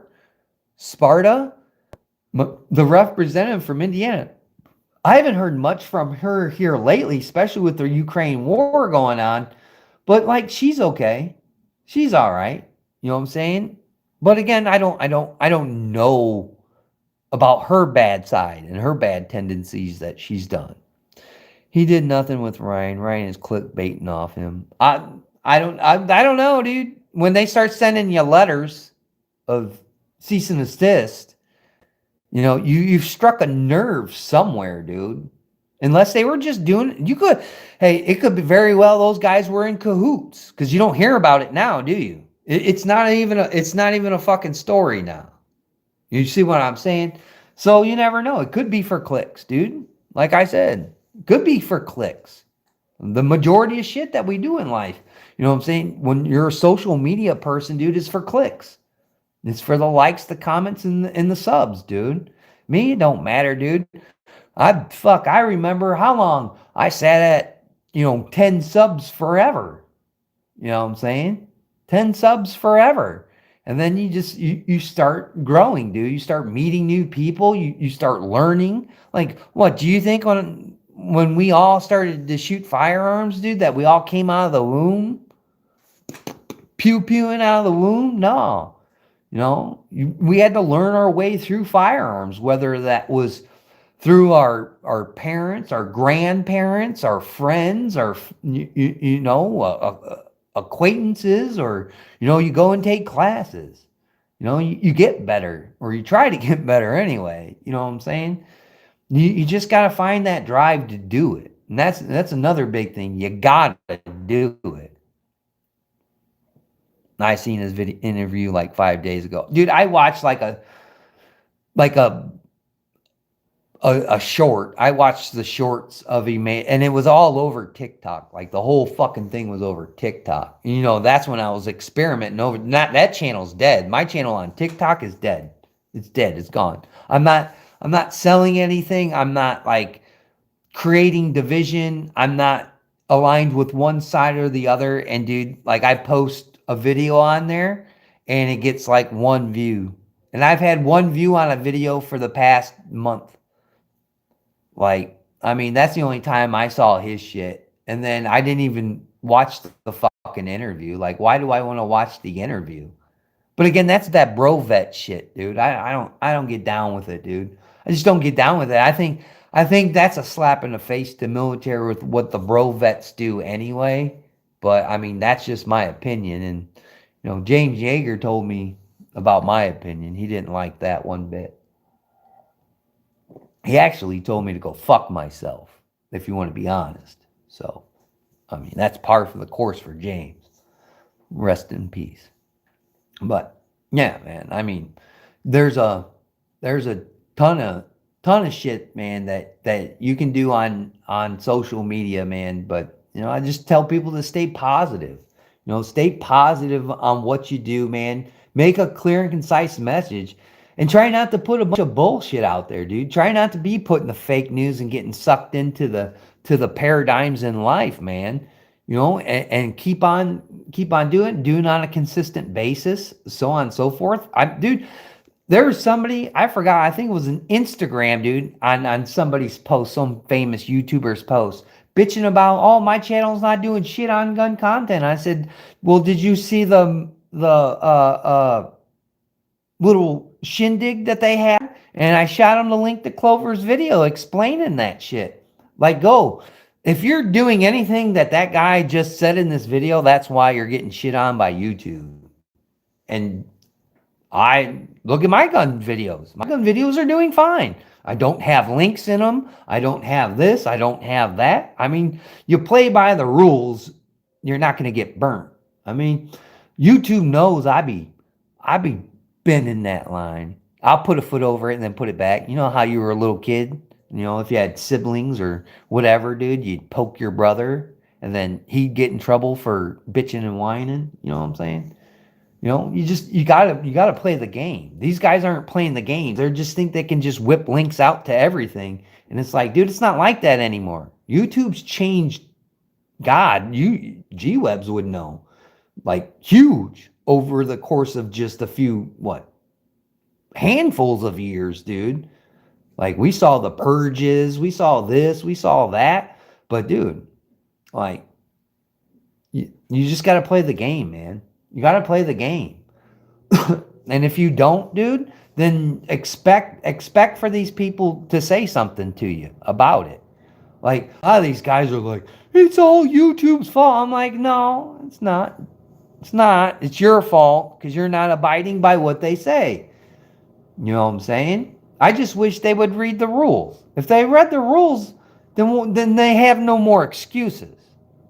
But they always want that excuse, if you get my drift. That gives them the views and the clicks. You know? John Cornyn's winning. Look, they're even showing some of the results going on. John Cornyn's up by 3% of the vote against Ken Paxton. Let's see. He had something on there, dude. Brandon Herrera doesn't look like he's doing good right now, man. We'll see if he throws that up here on the screen. Let me see if he's talking about anything here.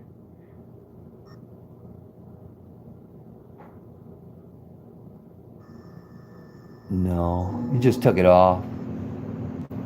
So a Trump MAGA guy is against John Cornyn, Republican Texas, who led Republicans negotiate for Bipartisan Safer Communities Act.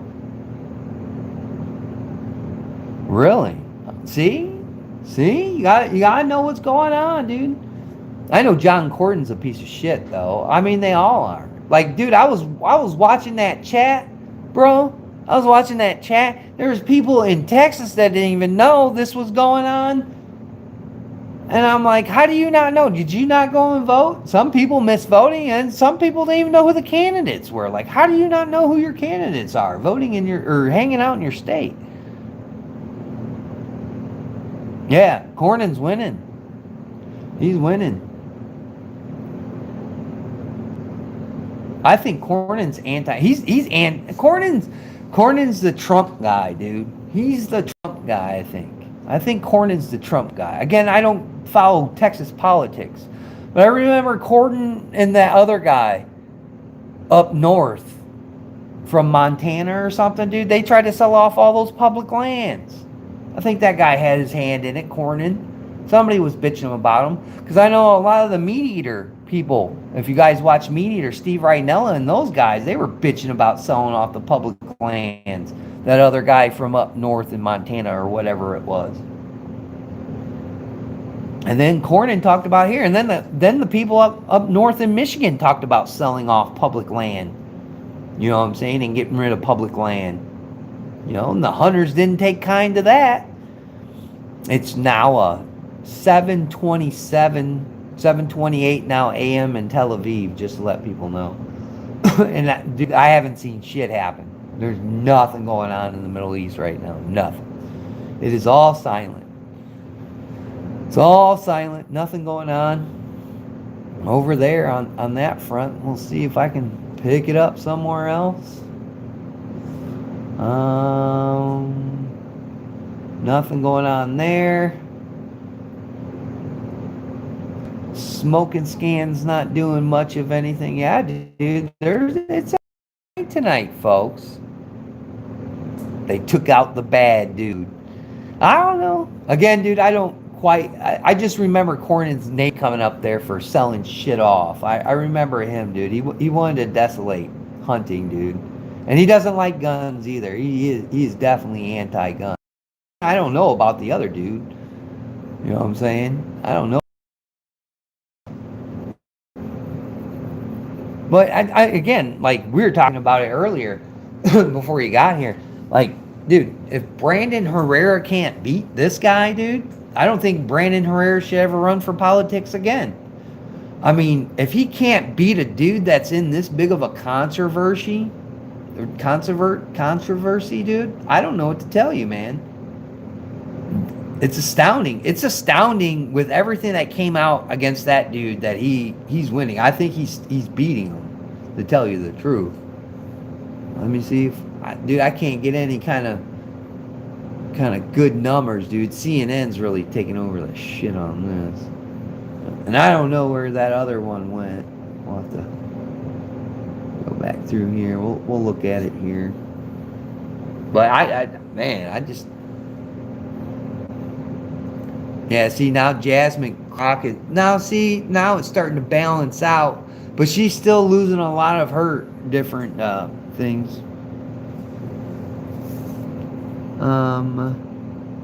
People who make a fortune on public hand hate it when they want to sell it. Yeah. Plus, the last 2 months have shown that Russia and Chinese missiles are paper mache. It's bad, dude. It's bad. Like, dude, I always had that thought, and I don't know about you guys, but I always had that thought in the back of my head, dude. Like, oh, these guys are pretty tough. And then you see Russia on the battlefield, and then the fucking technology that China's given to these their homies, and it just sucks. It's not better than ours at this point, unless they're just holding back. They got that, what is it, that alien technology? Running for office is a scam for the losers. They can raise as much as they want. So I lost. Now I can spend all that money and I didn't need. Yeah. Kamala Harris did it. There's $1 million, $2 million in the hole after her campaign. Still didn't pay it back. And then Trump offered to pay it back for her. Like, yeah, dude. Like, again, dude, I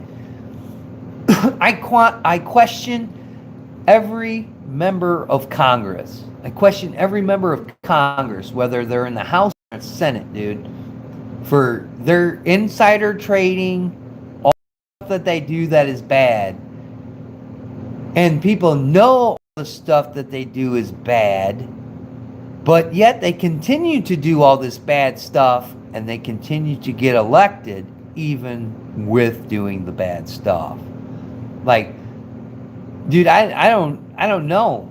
I mean, again, people did vote for Trump, so Gonzalez might have an edge. Maybe people like criminals in government.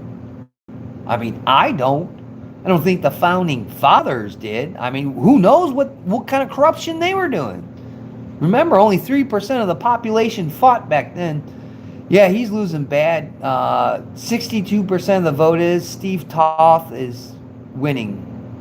He's got almost 60% of the vote in some spots. So it doesn't look great for Dan Crenshaw. Wasn't a big fan of him, but I mean, I mean, you make your bed, you lie in it, dude. You get caught up in all this bullshit like Sean Ryan and some of the spats that he's had on there, some of the shit talking he's done to gun owners at times, dude. You just, dude, it all adds up at some point, dude. It all adds up. Yeah, 62% of the votes in. Toth has 57.6 and Crenshaw has 0.1 so far. So when the real day voting or whatever it is comes into play, will that rise for Dan? I don't know. I couldn't tell you. Again, it's not looking good for a lot of these incumbents. It's just not. You know? Oh, they're gonna hit me with an ad here. Gonna have to wait. Gotta pay the bills. Gotta pay the bills. Yeah, dude. He's struggling. He's struggling for votes, man. I don't know. It's weird, man. It's weird how this is playing out. Like, you would figure some of these guys like Dan Crenshaw and what is the Democratic girl and Al Green, you know, all these. Al Green's losing, dude. He's losing bad. I mean, he's holding some districts, but dude, overall he's losing bad, man. I mean, he's holding some districts, but so 61% of the vote is in District 23. Gonzalez has 44.1. Brandon Herrera has 41.2. So, dude, it is neck and neck again for these two dudes. Again, ooh, I wasn't at any Brandon Herrera fucking rallies or stump speeches, dude. You got to talk more about the populist than firearms, dude. You'll never win, dude. We've seen that over and over again, especially in the great state of Indiana, dude. You know, we've had people talk about gun stuff, and boy, we had to put them into a toll hole to get constitutional carry. You know, guns are good, but only for the elites kind of guy. That's why he's not running around here anymore. Yeah, see, dude, those 1, 2, 3, 4 districts, dude, haven't really come out with some really solid numbers, dude. You know, but that little district of 23, dude, that breaks off there into what is that? What county is that? When it comes up here, I'll tell you, dude, he had to win that, dude. That was 10% of the vote. Dude, you had to get something out of that, dude. 10% of the vote is huge.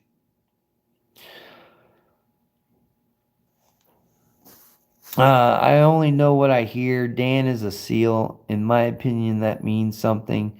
And trying to do the thing for vets in DC. Sorry to hear he may lose it. He don't talk like a politician. He talks like an intel officer thing. And some people need to be talked to like children to feel good about a politician. And Dan didn't do that, in my opinion. Yeah, he didn't talk like a politician, and I think that's one of the things that really got him elected, dude. He didn't talk like one of these. He didn't talk like a Scott, that dude from Florida, Scott, whatever his name is, dude. He doesn't talk like a lawyer, you know what I'm saying? And I think that's one of the things that really got him elected. That, and he said he was really pro-gun. And dude, it's Texas. You know what I'm saying? It's Texas. So, I mean, there's a lot of people like that, dude. A lot of people like that. I mean, how many people on YouTube, G-Webs, dude? Everybody called him. They called him Turncoat Dan. Remember, all the big gun channels were calling him Turncoat Dan. This, that. Watch if he loses this, dude, watch how many big gun channels say it. But again, dude, I'll hold Brandon Herrera's feet to the fire if he can't beat this guy, dude. For real, dude. Like, this guy is in a political nightmare during an election. Shit. Yeah. When he was talking about red flag laws. I was thinking about that. Good shout out on that one. I forgot. Because he talked about suppressors and SBRs and shit, dude. And he wasn't too into that. He wasn't too into that either. And I remember a lot of the guys around gun culture giving him shit for that too. But again, I mean, that's their opinion. You know, opinions are like assholes. Everybody's got one, but sometimes once in a while you should wipe it. But Dan has explained what and why he said that. Can't take it back though. Yeah. Yeah, man. I mean, I don't think Dan Crenshaw's like anti-gun. He's not like anti-guns like we see nowadays. Not by any means, but people grab onto quotes and don't offer context. Yeah, a lot of the times. But again, my thing is about that. Don't leave it to that. Don't leave it to context. You know, say what you mean what you say. And that's what my dad always said. You know, do what you say as you do. You know. Again, there's a lot of shit, dude. Dan Crenshaw he's got a lot on his plate, dude. But again, I mean, like I said, in the beginning of the stream, dude, these are like the new wave of the generation of these guys party kicking out these guys that have been there for quite some time. Now, Dan Crenshaw hasn't been there as long as fucking Al Green, but I mean, look at some of these people in Congress. They're all in the midterms, dude. They're all going to be facing like younger opponents. Like you can see especially Democrats, especially the old people Democrats. A lot of people just aren't running again, dude. You know, because they're out of their minds. You know, like the turtle guy that always falls down and freezes on camera. He's not going to run again. They're not going to prop that old fool up. So again, they're going to have to find somebody to take that spot, dude. Mitch McConnell, you know, like he's not going to run. You got, who else dropped out? Marjorie Taylor Greene dropped out. She's not going to run anymore. You got like significant seats up for grabs, dude. And a lot of these people, like especially Democratic seats, dude, even with some of these guys, you know, they forced Nancy Pelosi out. You know what I'm saying? Nancy Pelosi wanted to run again. They're like, no, you're not running again. And even the younger guys and the people in her little group that she's got going on over there were like, hell no. So again, they're going to, you know, they're trying to put these, like Wesley Hunt, like the John Cornyn, Ken Paxton, and Wesley Hunt. Wesley Hunt, a very younger candidate than Ken Paxton and John Cornyn. You know what I'm saying? Now he's only up by about 2%. So it's gonna be close races for all these guys, dude. It's the old guard getting switched out to the new guard, and hopefully these people aren't groomed to be pieces of shit, which probably they are, and that's the problem. Like some of these people that are in Congress, whether it be in the House or Senate, I would rather hire my fucking auto mechanic. At least he can fix shit. You know what I'm saying? A lot of these politicians say they can, but they can't fix a fucking thing. The only thing they can fix is how much money goes in and out of their pockets and their portfolio. I think that's the biggest thing that we should look at. He's drinking something called Rain. It's in a aluminum container. It's called Rain.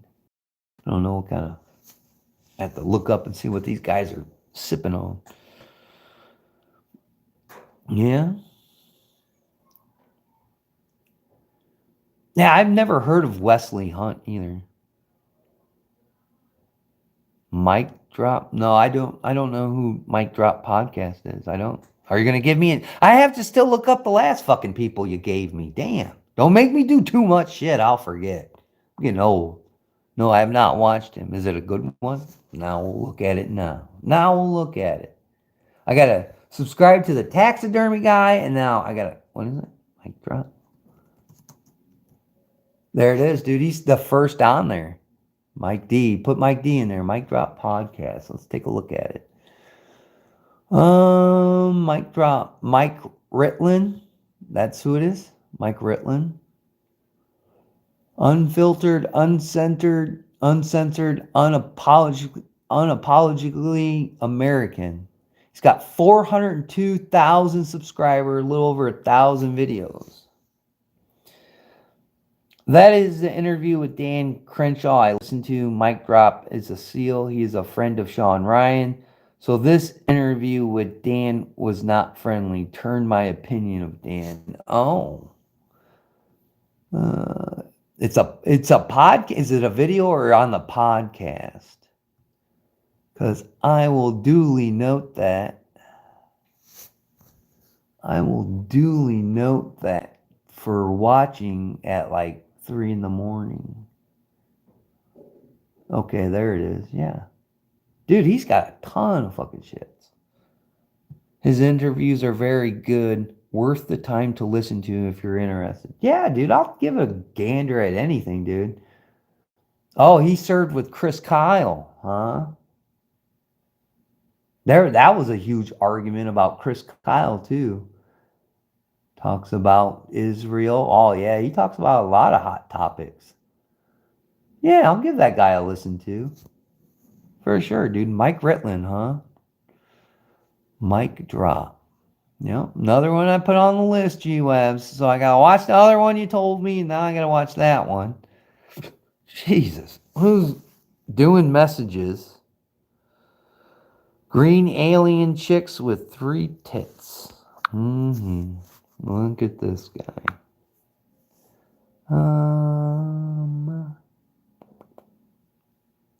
That one. Report. There you go, buddy. Have fun getting your channel back. He said Bolt Action AK is the best. Uh-oh. You got AK connoisseur in the chat. Watch out. Don't start offending people. Watch out. You got AK connoisseur, bro.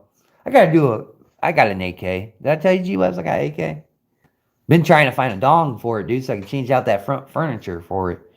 I haven't found one yet. I'd like to change it to red. It's remember at the NRA show a few years back, dude, when those battle hardened worn AKs came out that they gave that like worn out finish, like it was thrown on the battlefield. I got one of those. Dude. Oh, dude, Brandon this close. 41.4, 41.2. He's that close. That's the difference. Is 1,111 votes. 44 mag lever action, huh? Big boys. Yeah, those are... I didn't sell a lot of those at the gun counter, dude. I just didn't. A lot of the older people wanted to check them out, especially the brass ones. You know what I'm saying? That's iconic. You know, but a lot of people stirred away from them until Henry started doing the side loading gate, and then Henry snapped back into action because remember Marlin was sold, and Marlin started putting those side loader gates on there, and everybody was like, "God, Henry, why aren't you doing that? Henry needs to do it." So Henry did that, and then Henry came out with their pistols. I got a video on the channel about those, dude. It took me forever to get into the Henry booth. That's the beginning of some of my videos. That was one of the hardest booths that year to get into, was the Henry booth, because they debuted the Homesteader, the handgun, side loading gate shit, and then all the new models, dude. It was hard to get into that booth. And finally, I think it was like the second day, or it was like way late in that day where there was nobody around, where I was able to get into that booth. You know what I'm saying? They had ones with buckhorn sights. They had one that then you could put the optics on it that were capped for a rail. Like they had a shitload of them in there that year. And to tell you the truth, that show that year at the NRA show was a really good show. A lot of different and unique stuff. You know what I'm saying? Better stuff than I had seen a few years before then. But, you know, that's when the 365 and all that shit came out years before that, man. That was the hot topic. You know, that's the thing about gun culture. Gun culture will jump from one thing to another. You know, what is it? One year it's small 9mm handguns that, carry 15 rounds. And then we went to mid-sized guns like SIG and the P320 and the modular systems, and everybody tried to do that. Then we went to race guns, remember, race guns, and then we kind of fell back into a good level of 22 stuff. And then suppressors became the cat's meow. And then everything, didn't matter what. Dude, I'm guarantee you somewhere, or either Gunsnob or somebody else has threaded an altar to take a can at this point, dude. Like, suppressors, like, I don't know how they're still on the NFA. Like, they're so common now, dude. They're more common than they've ever been in the history of gun culture. It's right now what we're sitting in, dude. And I don't understand why they're on there. But then now it's 2011s. Now I think this year, another thing that somebody told me, because I like talked to people when they were walking out of the show, right? Because I wasn't allowed to go in there. And a lot of people said 2011s were a big thing at this last SHOT Show this year. Everybody's making a 2011, which is fine by me. Doesn't matter. But again, gun culture jumps those sharks all the time, dude. You know what I'm saying? And you just gotta, keep up with the Joneses when it comes to that. Yeah, remember, it was that 1 year it was 380s. Remember, everybody was coming out with a 380. Smith and Wesson came out with that the very first one, and then Taurus come out with their 380. Like I said, and then a couple years after that, it was 22s. It was 22s, like the TX22 came out, and then 22 Magnum started to like rear its head into the picture again, but that slowly died out. You know what I'm saying? That slowly died out. So, I mean, dude, deer never die out unless you do it. You know what I'm saying? That's how it goes. Sometimes they don't do it at all and you miss, or you don't see them. But, every year, SHOT Show, I think next year, we're talking about going back to Vegas next year, because I enjoyed going there, even though I'm a couple of shirts and sweatshirts down. But I really enjoyed myself there. Dude, it changed. Dude, I like I was telling people, they're like, oh, you don't know what's going on. Dude, I haven't been to Vegas in like decades. Like that, most of that shit that I witnessed this past year, dude, that shit was never there. That shit was never there, dude. That shit was never there. It was all new to me. It was like new but old, if that makes. It's like you have a Gen 3 Glock and then you get a Gen 5 Glock and it has front serrations. You know what I'm saying? That's how it is.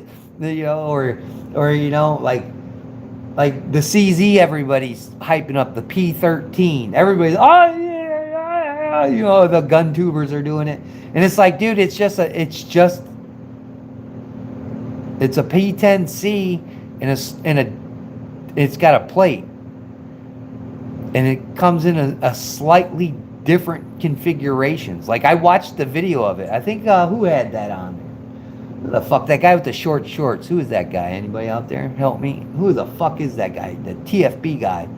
I'm like, dude, that's no difference than my CZ P10C, other than that one has an optics plate and that country's army uses it. There's little to no difference. And then they started talking about internals, and I'm like, I'm not going to buy that.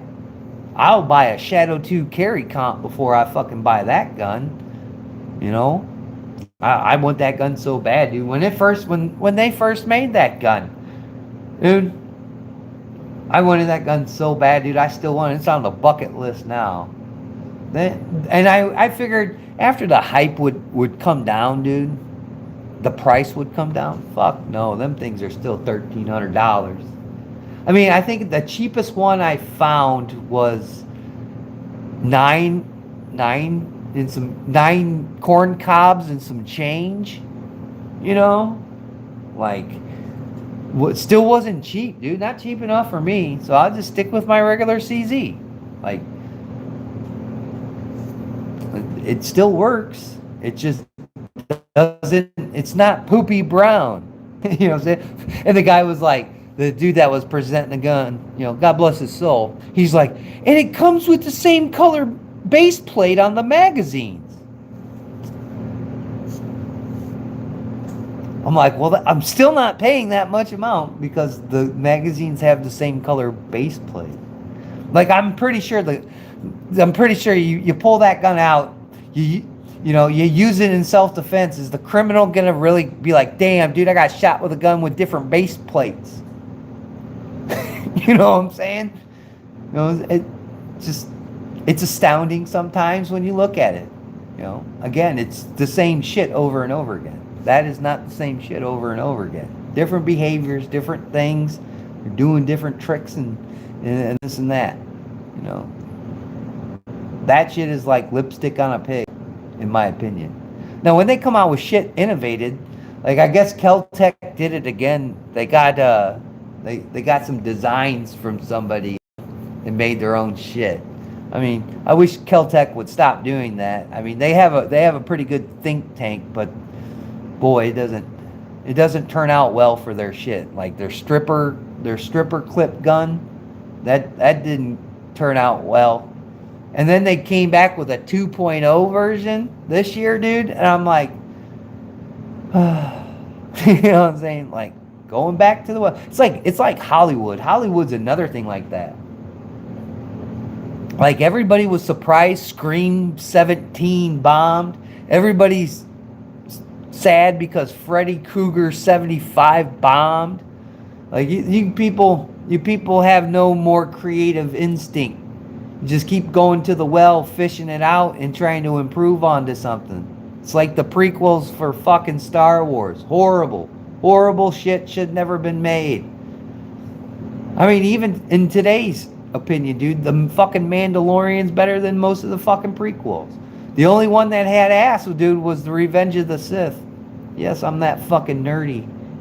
Jasmine Crockett's still struggling to gain a grip, man. She's gaining on James, dude, but not by much, dude. She's still down by a lot of votes, dude. Well, we'll have to see how this shakes out, dude. I'm telling you, it ain't over yet. It ain't over until they call it, man. And these guys got to keep on fighting, dude. Yeah, everybody's shitting on Jasmine Crockett in the comment sections. A lot of people, they're still talking about the Hispanic vote, dude. I'm telling you, if you live in Texas and you're running for some kind of office, I don't give a fuck if it's for dog keeper. You better start talking to your Latino community, man, and getting on the same page as them. They're going to be the driving factor in that state. You know, that's just the minorities are changing by the days, man. They just are.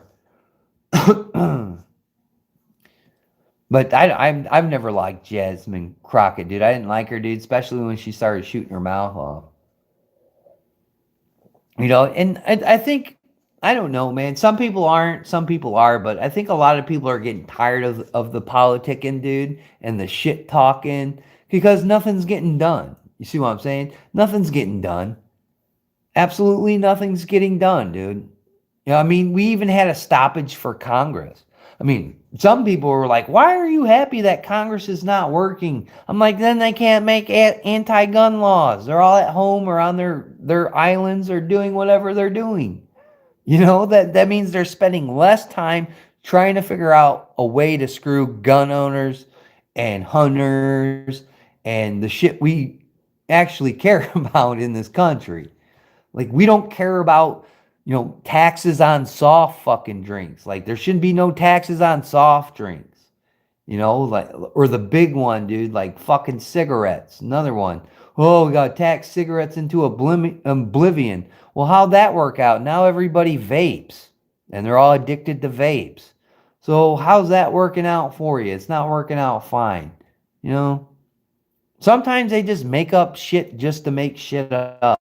Like, oh, see, I did something. I made some credulous fucking law that doesn't, it hinders more people than it helps. You know what I'm saying? So it's like, yeah, that's why I don't care if Congress doesn't work.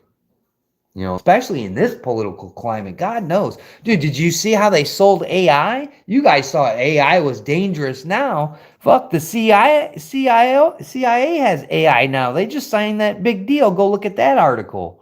Huge. They told those other AI companies to beat feet and signed it with that other big ass AI company.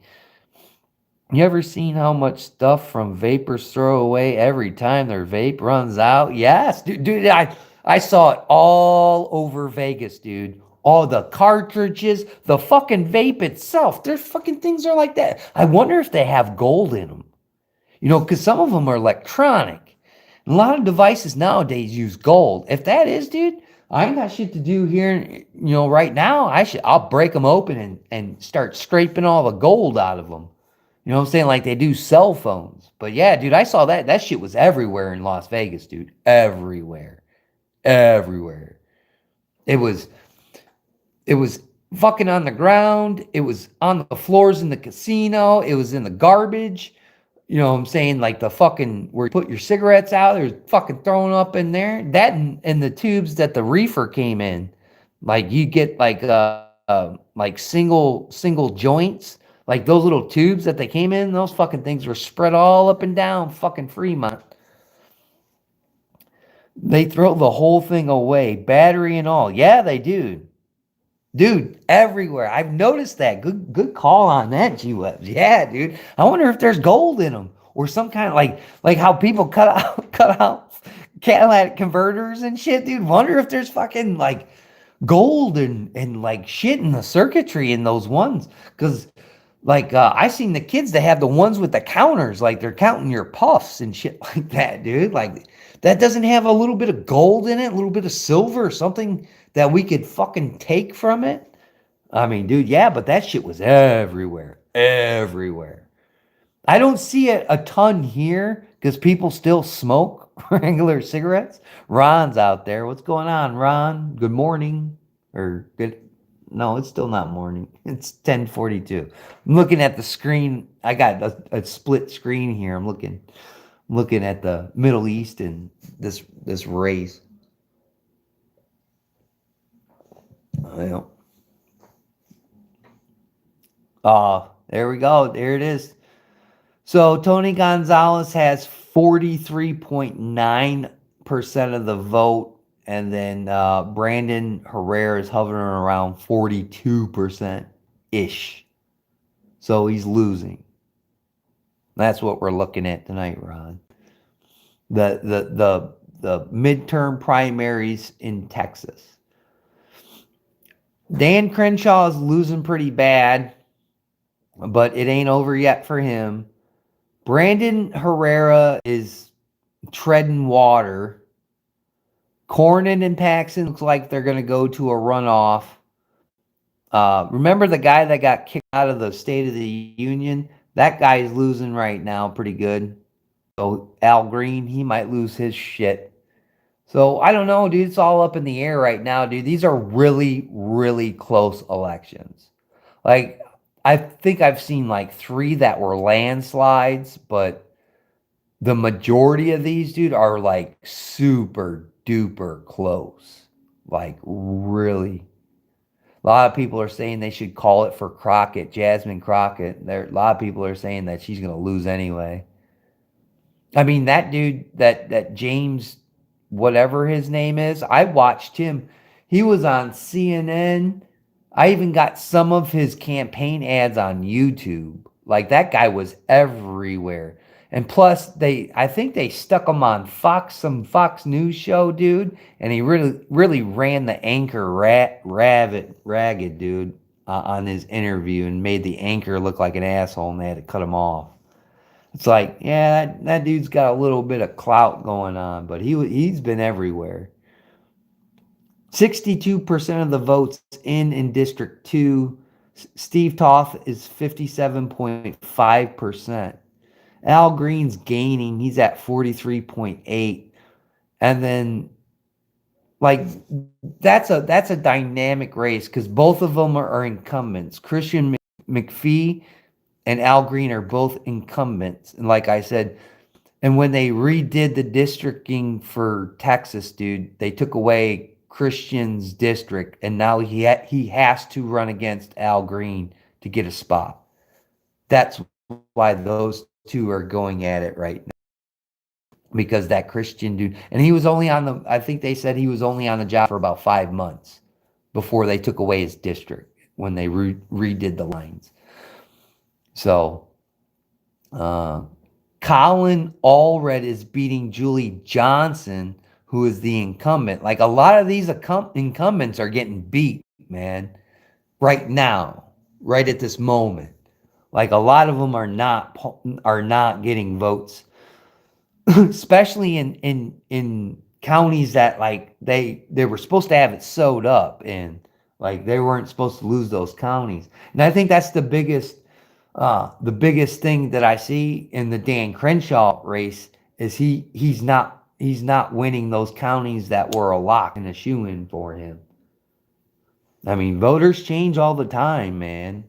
You know, and again, if you don't carry yourself well as a representative or a Congress critter, dude, you know, that shit will come back and bite you in the ass. But dude, this is when they break down Texas, dude, and you look at it.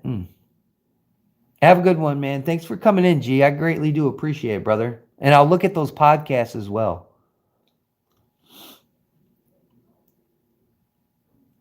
And for sure, I'll look at them. Well, now that this race is a lot, Valerie Fossey and Nada Alam, dude, that's gotten close. But that 99% is in. Looks like she may not do it, dude, but she didn't lose. You'll probably see her next. You'll probably see her come back, dude, this Nida Alam. But, I mean, she's got a long way to go. She's Muslim in Texas. It's going to be hard to win that vote, man, in my opinion. It's just going to be hard. But, boy, she's trying. She's trying hard. Trying hard, man. She's not down by much, dude. She's down by, like, a percentage. But, I mean, unless something spectacular happens. So, Tony Gonzalez, Brandon Herrera, 45.4, 39.1 in Bexar County. Now they're really breaking down the counties for this race.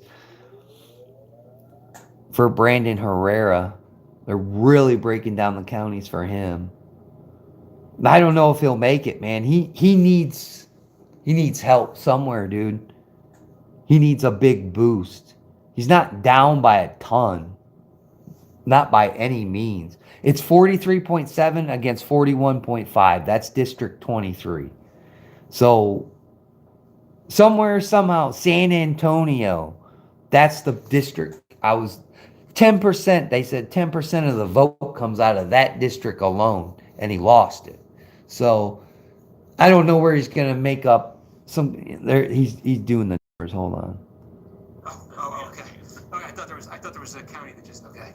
I'm looking for a new vote here. Okay, so in 2024, Gonzalez won, when he won the district narrowly, he won there by 8. In the early vote tonight, he was leading here by 7.5 points. Now, okay, you can see as the same day is starting to come in, the start of the same day is down to 6.3. Very bad news for Gonzalez if what just happened is a trend. If that's what we're seeing with the same day vote in Bexar County, if it's breaking for Herrera, then this 6.3 continue to come down as the rest of this vote comes in. And that's a lot of vote that's still left to get because this is half the county. Yeah, they only have, yeah, dude, there's only 65% of the vote in there, dude. Like, this guy, he's, like I said, dude, he's got a good shot, dude. Everything surrounding this other guy, dude, I don't know how you can lose, man. I just don't know how, dude. And who's voting for this guy? Who is voting for Tony Gonzalez? Like, oh my God, they must hate Brandon Herrera. They must hate him, like, massively.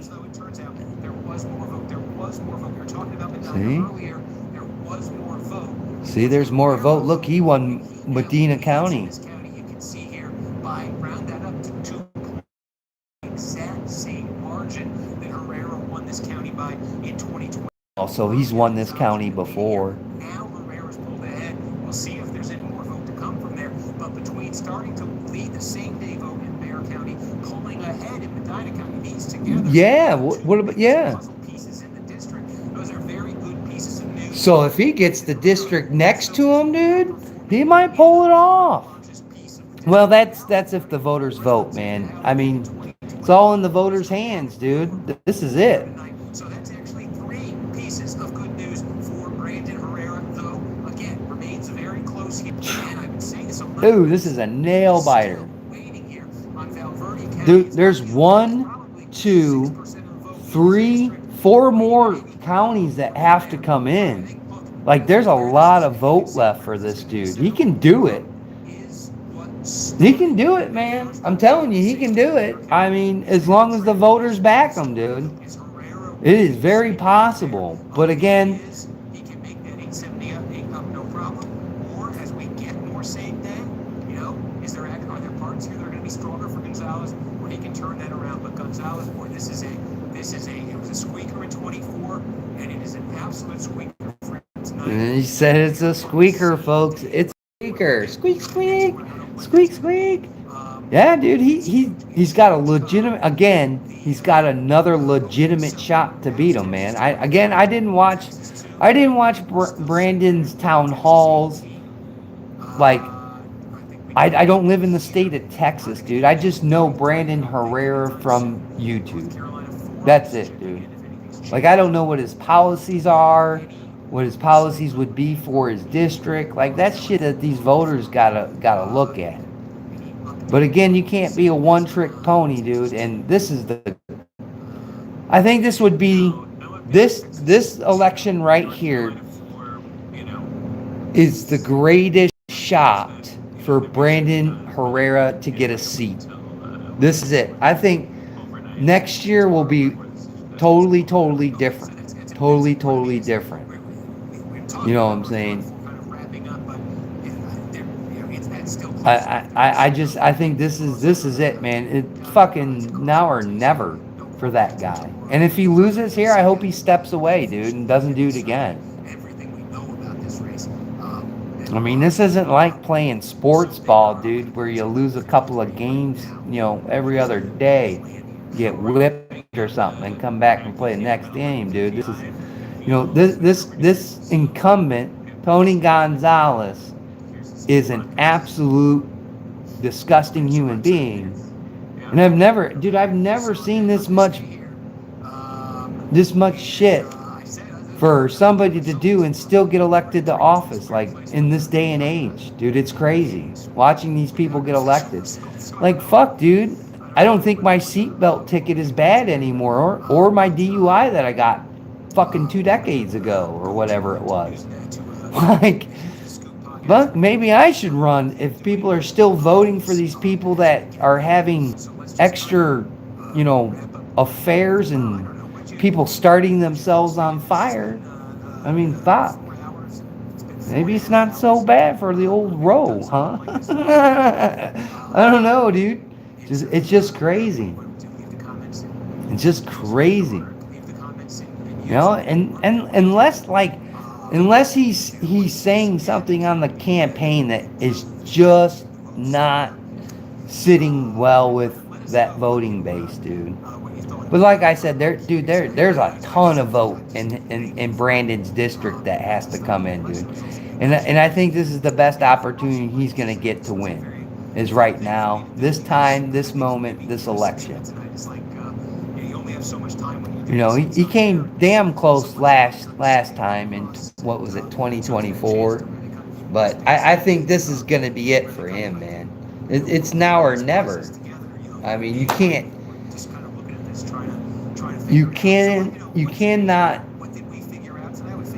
fathom that he would lose to such a piece of shit, but it is very doable. I mean, I didn't think the Cubs could lose to the fucking Brewers, but boy, they sure did.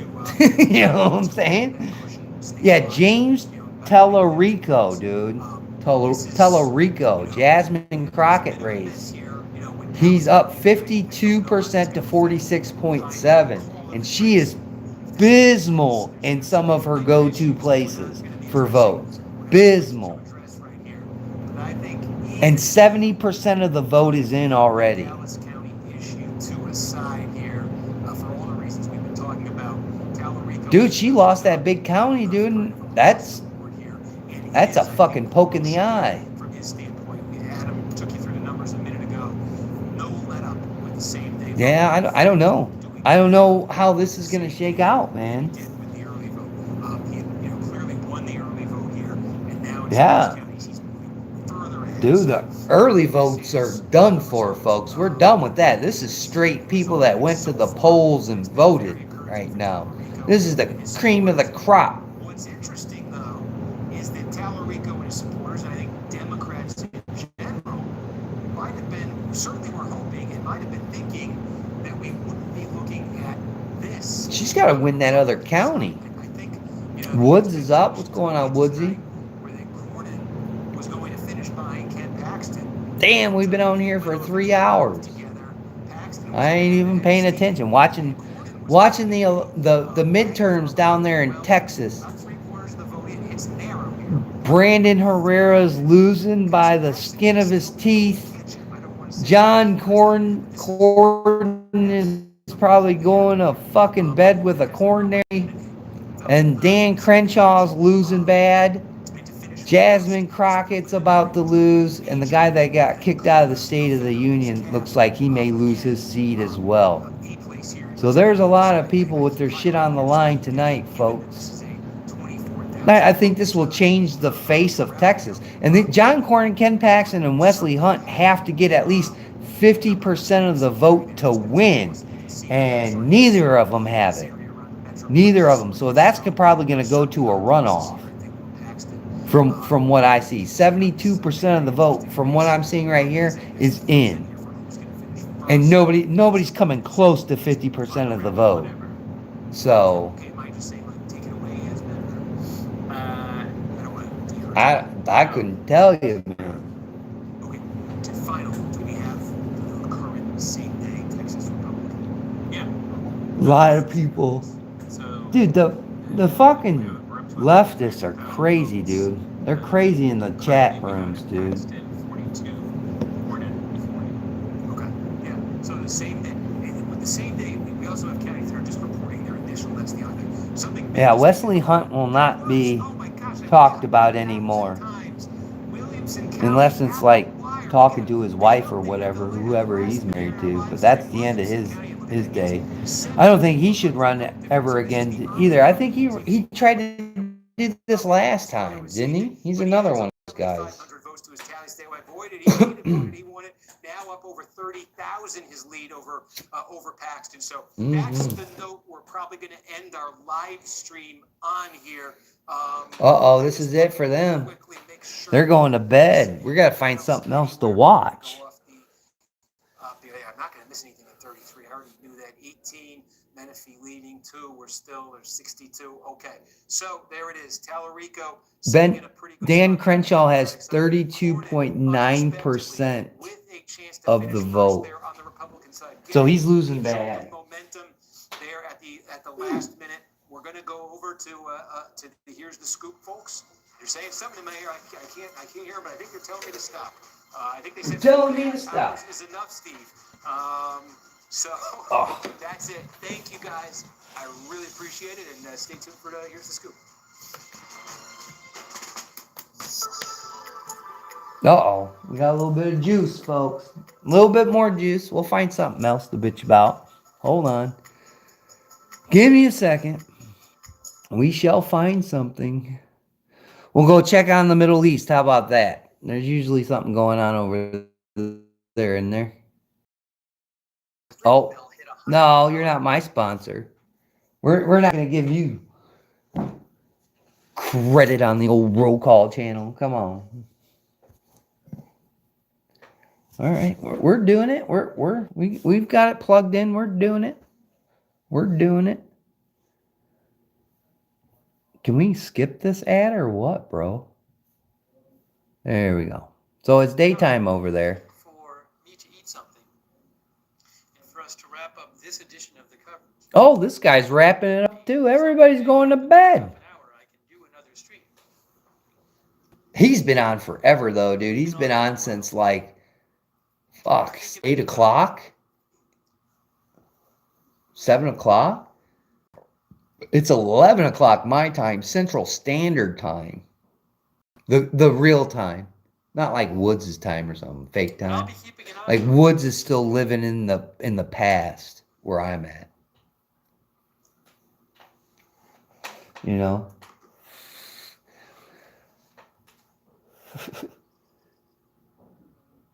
No, there's nothing going So on I in really appreciate nothing going on in Tel Aviv. the stream again. Thank you so He's much. probably gonna thank everybody, dude. Like that's the one thing about this guy. This is called Agenda Free TV. You can find him on YouTube. You can find him on X. You can find him on Facebook.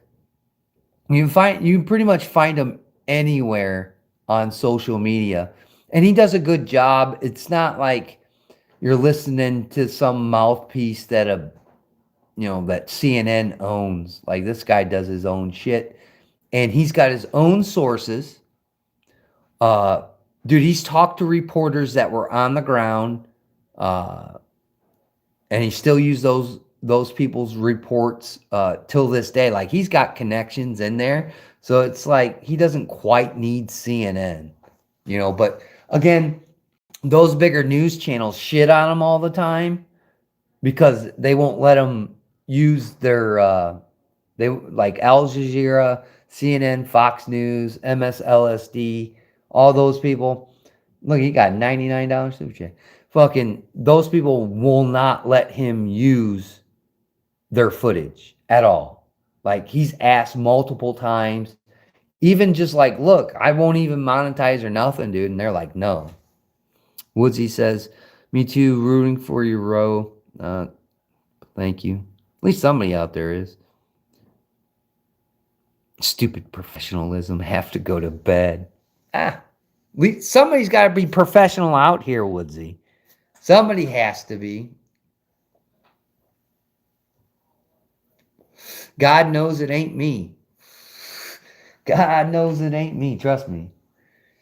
He showed me before.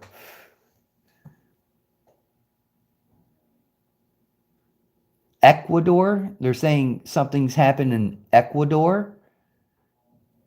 I don't know. I'm just looking at his chat, and he's like shaking his head like, damn, I've been streaming for 8 hours, man. I'm tired. And that was a super chat that came in there. Let me read it. Can I read it? Oh, no, that's not it. And he just broke 900,000 subscribers. He's almost at 1 million.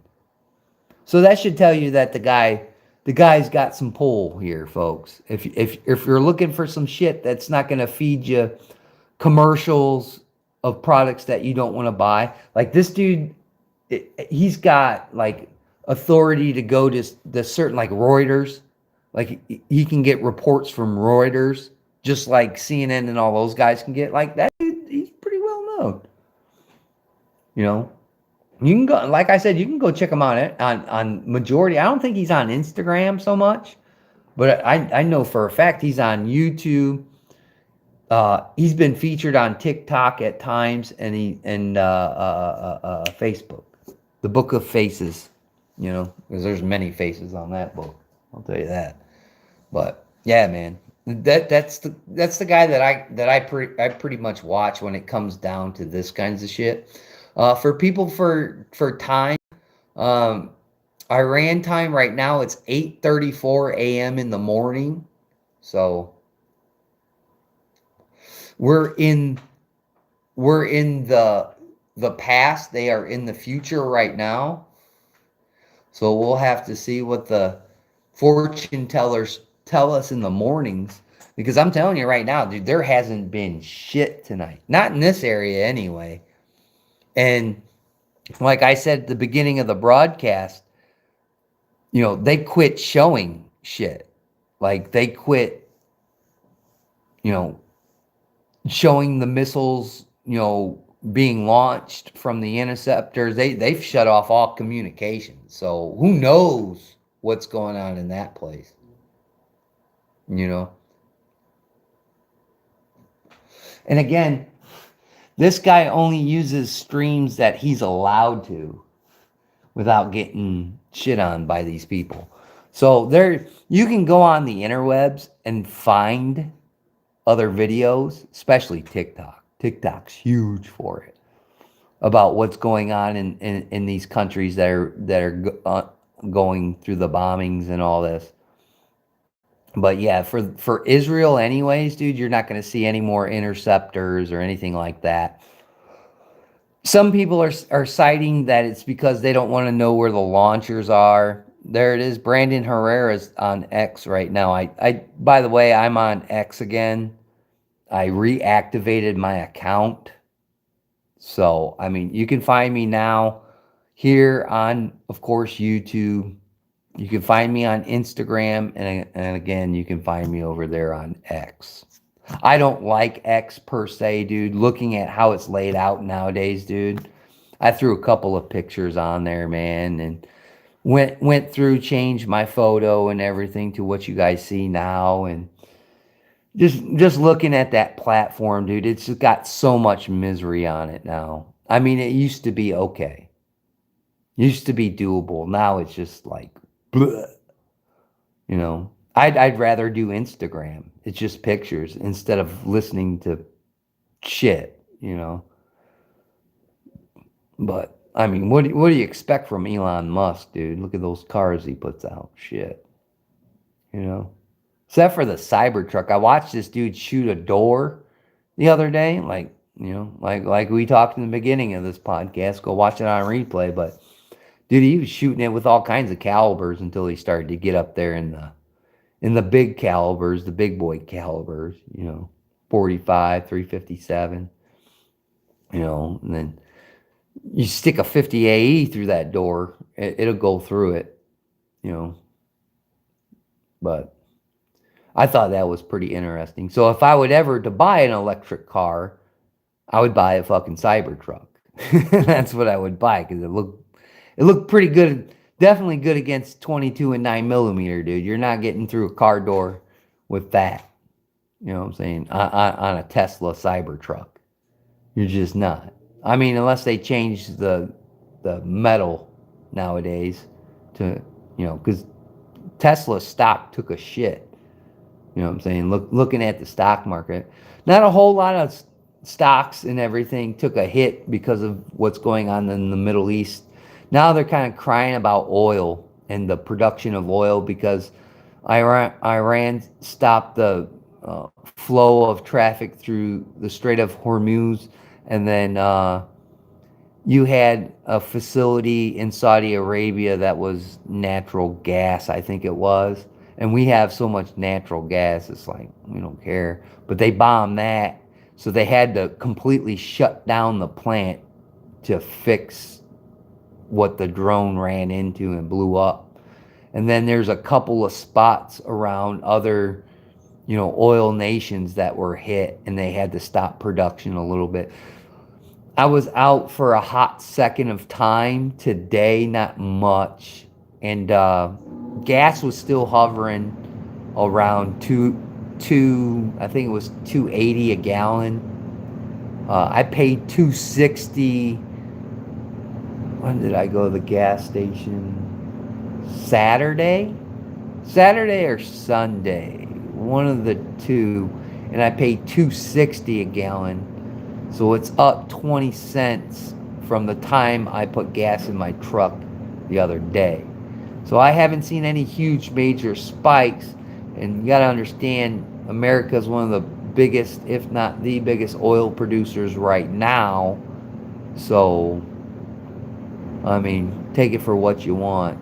But I made sure, as soon as I heard that they were going to send another aircraft carrier there, because I had doubts about it there for a hot minute. But as soon as he sent the other aircraft carrier through there, it was a done deal. I went to the gas station and got gas. You know, I've never seen that big of a buildup since, you know, Iraq and Afghanistan, dude. You know what I'm saying? So it was either do it or don't do it. You know, but as soon as he sent the other aircraft carrier to that region, dude, besides the Lincoln, dude, it was like, yeah, he's gonna do something now. You know, and some people are coming back talking shit to me. I'm like, I'll eat my crow, dude. But, you know, I saw the telltale signs, man. I saw the telltale signs, dude. Israel's mouthpieces, dude, were really giving it to the social medias out there before the attack. You know, and that's when I started to really get weary about it, because usually if Israel says something, we do it, unfortunately. Yeah, you can send Steve your comments too. I mean, go over there, subscribe to it, hit the bell for more notifications. I mean, I ain't getting paid for it, but I mean, if you want to watch news that's not full of gumpity gobbledygook, this is a good channel to watch. Like I said, he's got credibility, almost 1 million subscribers, huge base, and he's got actual news reporters that are sources, that are actually on the ground at times when these events happen in time. So you can go check him out. I think he's going to get off for the night. He's been, if you go look at his channel and go, you know how you go into somebody's channel and you can look at their you know, their videos, their shorts, and their live streams. If you go on them live streams, man, he was on, dude, he's been making live streams for like 6 or 7 hours, 8 hours at a time. You know what I'm saying? Since this started. And he's done this with a lot of things that have materialized over the time that we've seen instances happen in the country or around the world. So he's another good one. We'll refresh it and see if anybody else has got something to say. Unfortunately, I'm not going to play like CNN or something like that. They'll copyright strike me in a heartbeat. That's just the way those guys are, you know. Going through here. The Astros in Venezuela played today for baseball. There's some game highlights for that. Dear Me Dinner is another YouTube channel that I watch, man. Robert Arrington seems like a really good dude. Those guys visit Indianapolis a lot. I've learned some tricks for deer hunting with him, but majority of his hunting, unless they come up to like Wisconsin, because I think his wife's parents are from like Wisconsin. Other than that, it's all like southern deer hunting, and that's way like he's hunting deer in like marshes. Like we're not doing that here. But when he goes up to like Wisconsin, when he does some of his hunts, like this past year, they shot a couple of good deer in Wisconsin. You know, you can use those tricks of the trade. I'm pretty sure it'd probably work with every deer, but again, dude, deer are different. You know what I'm saying? They're not like Glocks, I'll tell you that. You know, where they all look the same and do the same thing. Deer do different things all the time. But that's another one that I seen today that released a video. If you want to go watch that, and then you'll get lost in his channels. A year or so ago, he had a major stroke, heart attack, and he almost died. And he came back from that and couldn't talk, couldn't remember anything. Like he got really messed up. Got over that, and then started going back out hunting and fishing. And then I think they were leasing a property. I guess I can take this off now. I guess they were like leasing a property or something for hunting, and they lost their lease, so they had to leave. Well, they ended up just selling all their shit. You know what I'm saying? And they were talking about buying another place for themselves without leasing it. And then he had another stroke.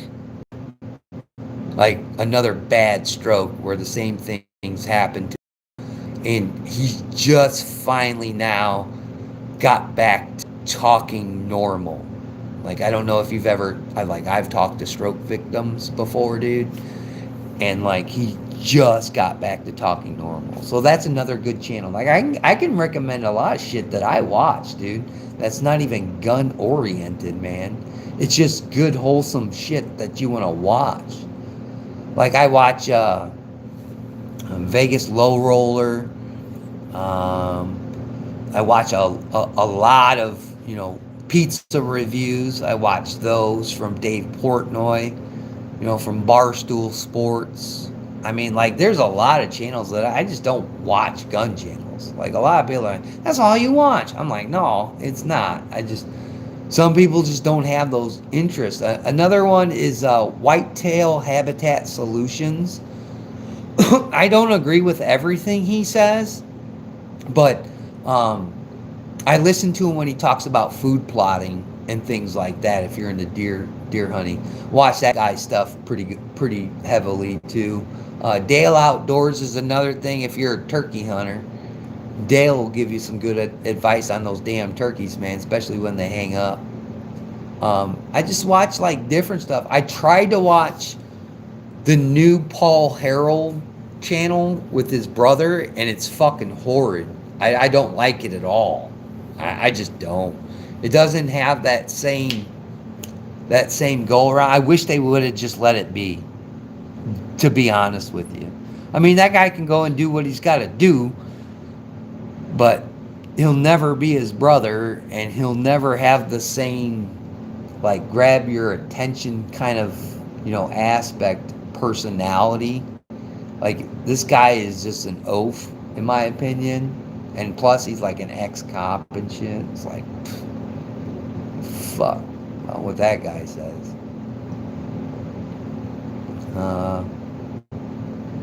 What else do I watch? Dude, there's just been all kinds of, like, I've been watching a lot of history stuff too. The firearm guy, you guys know about the firearm guy? He's up there in Michigan. I watch him a lot. He has a couple of good videos out right now that you can go check out. Like, if you want references for, like, people that still do firearm content, like, yeah, the firearm guy is a guy to watch, dude.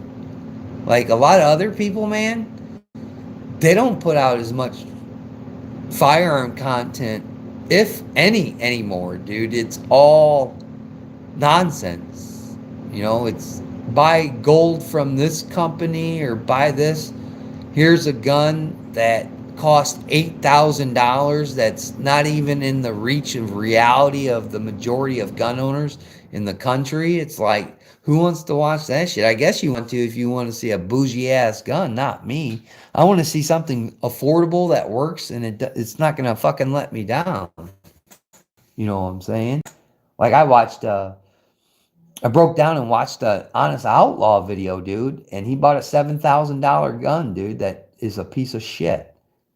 It's like, yeah, dude, like, like, I'll watch him. His reviews are at least he'll tell you the people gave him shit, Like, I'm not subscribed to a lot of people like Military Arms and all those guys anymore, dude. I don't watch none of their shit no more. It's boring. It's the same shit. Repetitive. Like, the Kuna that came out. Like, why do I want to watch 12 different videos about the same shit? Well, they might have a different opinion. Well, the 12 videos, 11 out of the 12 all have the same opinion, telling you to go buy something from a shitty company like Springfield. It's like, why do I want to fall into those traps? Those traps, like back in the day. Tell you, Such was the guy that got me to buy the SD9 VE because I got it for a stellar price, and he said it was the best thing. Glock killer, all this shit, dude. My gun would not run for shit. And then to back up my claims, the other 10 that I sold at the gun counter wouldn't work. So what does that tell you? Sometimes you get bamboozled, sometimes you don't. So, I mean, it is what it is. And then I watch another guy, Ryan Hall. He's the weather guy. So this past couple of years, kind of relied on the Weather Channel, and they stirred me astray. And then I started watching this dude named Ryan Hall for my weather reports, at least close to my region. And he was more spot on than the people from the Weather Channel. So what does that tell you? So I've watched a lot of him for my weather reports. So you deer people, you people that are watching me hunt deer in my videos or whatever I do, and you're like, man, he's going to hunt out in this weather? Yeah, because I got that weather report that's not going to give me the old runaround. Like, Tom Skilling doesn't do it anymore, and that was one of the most honest dudes that I've ever seen do a weather report. The other guys feel like they're just paid advertisers, you know, tell you there's a crash on the outbound and that's about it. You know, what is going on here? Computer's getting all funky. And then I watch a dude named Junk Wax Sale. If you like baseball cards and all that kind of notion, dude, Junk Wax Sale is another one to watch. And I mean, he's not for the faint of hearts if you don't like bad language and shitty references. You know what I'm saying? He's another one that I watch. I watch Smoke and Scan, Portland Andy. These are the guys that I watch. Like some people, oh, the Yankee Marshal. Well, the Yankee Marshal, he knows everything. I'm like, dude, he goes down to Portland once in a while to go to the gun shop. You know what I'm saying? Like, Portland Andy's driving around the protests. Like he was there every night. This guy went there one time. And, you know, that's where I'll get my gripes in for him. Like, you went down there one time. These dudes have been going down there night after night after night. And it's just been, you thought it was bad getting your hat smacked off your head. That dude got chased down. Damn near got chased down. You know? Even Yankee said it on his shit, dude. Like, all the technical videos, you know what I'm saying? All the technical videos about talking about firearms nowadays, dude, just nobody wants to watch them. Nobody wants to watch that shit anymore. It seems like people don't have an interest in it, you know? And it's just, it's weird, man. It's weird the way that is, dude. Just how much gun culture has changed over the course of years upon years, dude. You know, not even like decades, just years, you know. But those are some of the people that I watch, man. You know, and trust me, a lot of the shit that I watch isn't for the faint of hearts. Like, I don't expect you guys to put your children in front of Smoke and Scan or Portland Andy or shit like that. But like these other channels, dude, these guys are like deer meat for dinner. They're wholesome. You know what I'm saying? You want to get your kids involved in the outdoors? Good channel to watch, dude. His kids go out there and fish and hunt and things like that. Like I was watching Deer Meat for Dinner when he had like 50,000 subscribers, dude. Now he's got over 1 million. Like, dude, I've been watching these dudes since day one for the most part, you know? But again, you know, a lot of the bad shit that happens in society, dude, is the shit that gets play, you know, on the internet. This is where your views come from, you know. Me, I'm not willing, if I lived in Portland, I wasn't willing to go down to that facility and put a camera in one of those crazy leftist faces, dude. I'm not doing that. I mean, if we haven't learned from the Charlie Kirk situation and that guy, whatever that guy and girl in Minnesota, dude, I mean, you make your bed and you lie in it. I'm not saying that this shit should have happened to those people, but they knew the risks. They knew the consequences, dude, of their actions. And I'm never going to put myself in those positions again. Have I? Yeah, dude, I put myself in a lot of, you know, risky situations in life. But there's a reason why I don't do that anymore. I mean, even going to the protest in Valpo all those years ago where Tim and everybody was down there, you know what I'm saying? That was kind of funky, but we were cordoned off from the other parties. So it wasn't like, unless you were walking back to your car and fucking parked on the wrong fucking block, dude. You know, other than that, dude, that shit doesn't quite happen in these kinds of areas that I roam around in. You know, for the most part, conservative area people mainly keep to themselves at times. You know what I'm saying? There's not, you know, drastic shit that you see in these other states. There's just not. But it looks like everybody's going to go to bed, man. Maybe tomorrow. I know Friday I'm leaving, so I'll be gone for a couple of days for Friday. Again, you know, pay attention to your surroundings in life. You know, carry responsibly.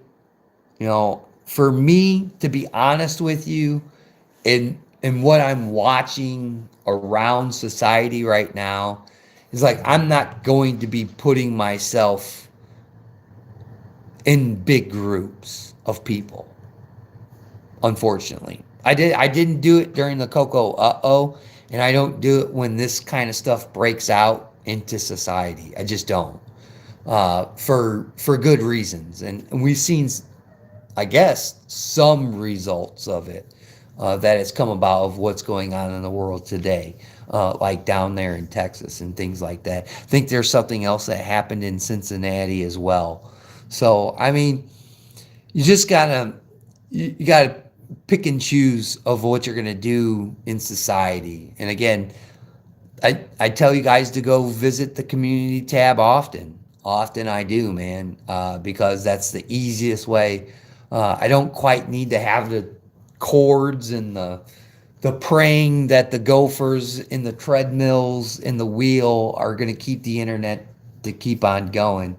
But sometimes when I do get a chance, dude, where I run into free Wi-Fi and things like that, man, definitely start sticking stuff on the community tab. Even if it's a day or two older, you know what I'm saying? You know, you got to kind of forgive me because you only get so much time and access to the internet for me anyways.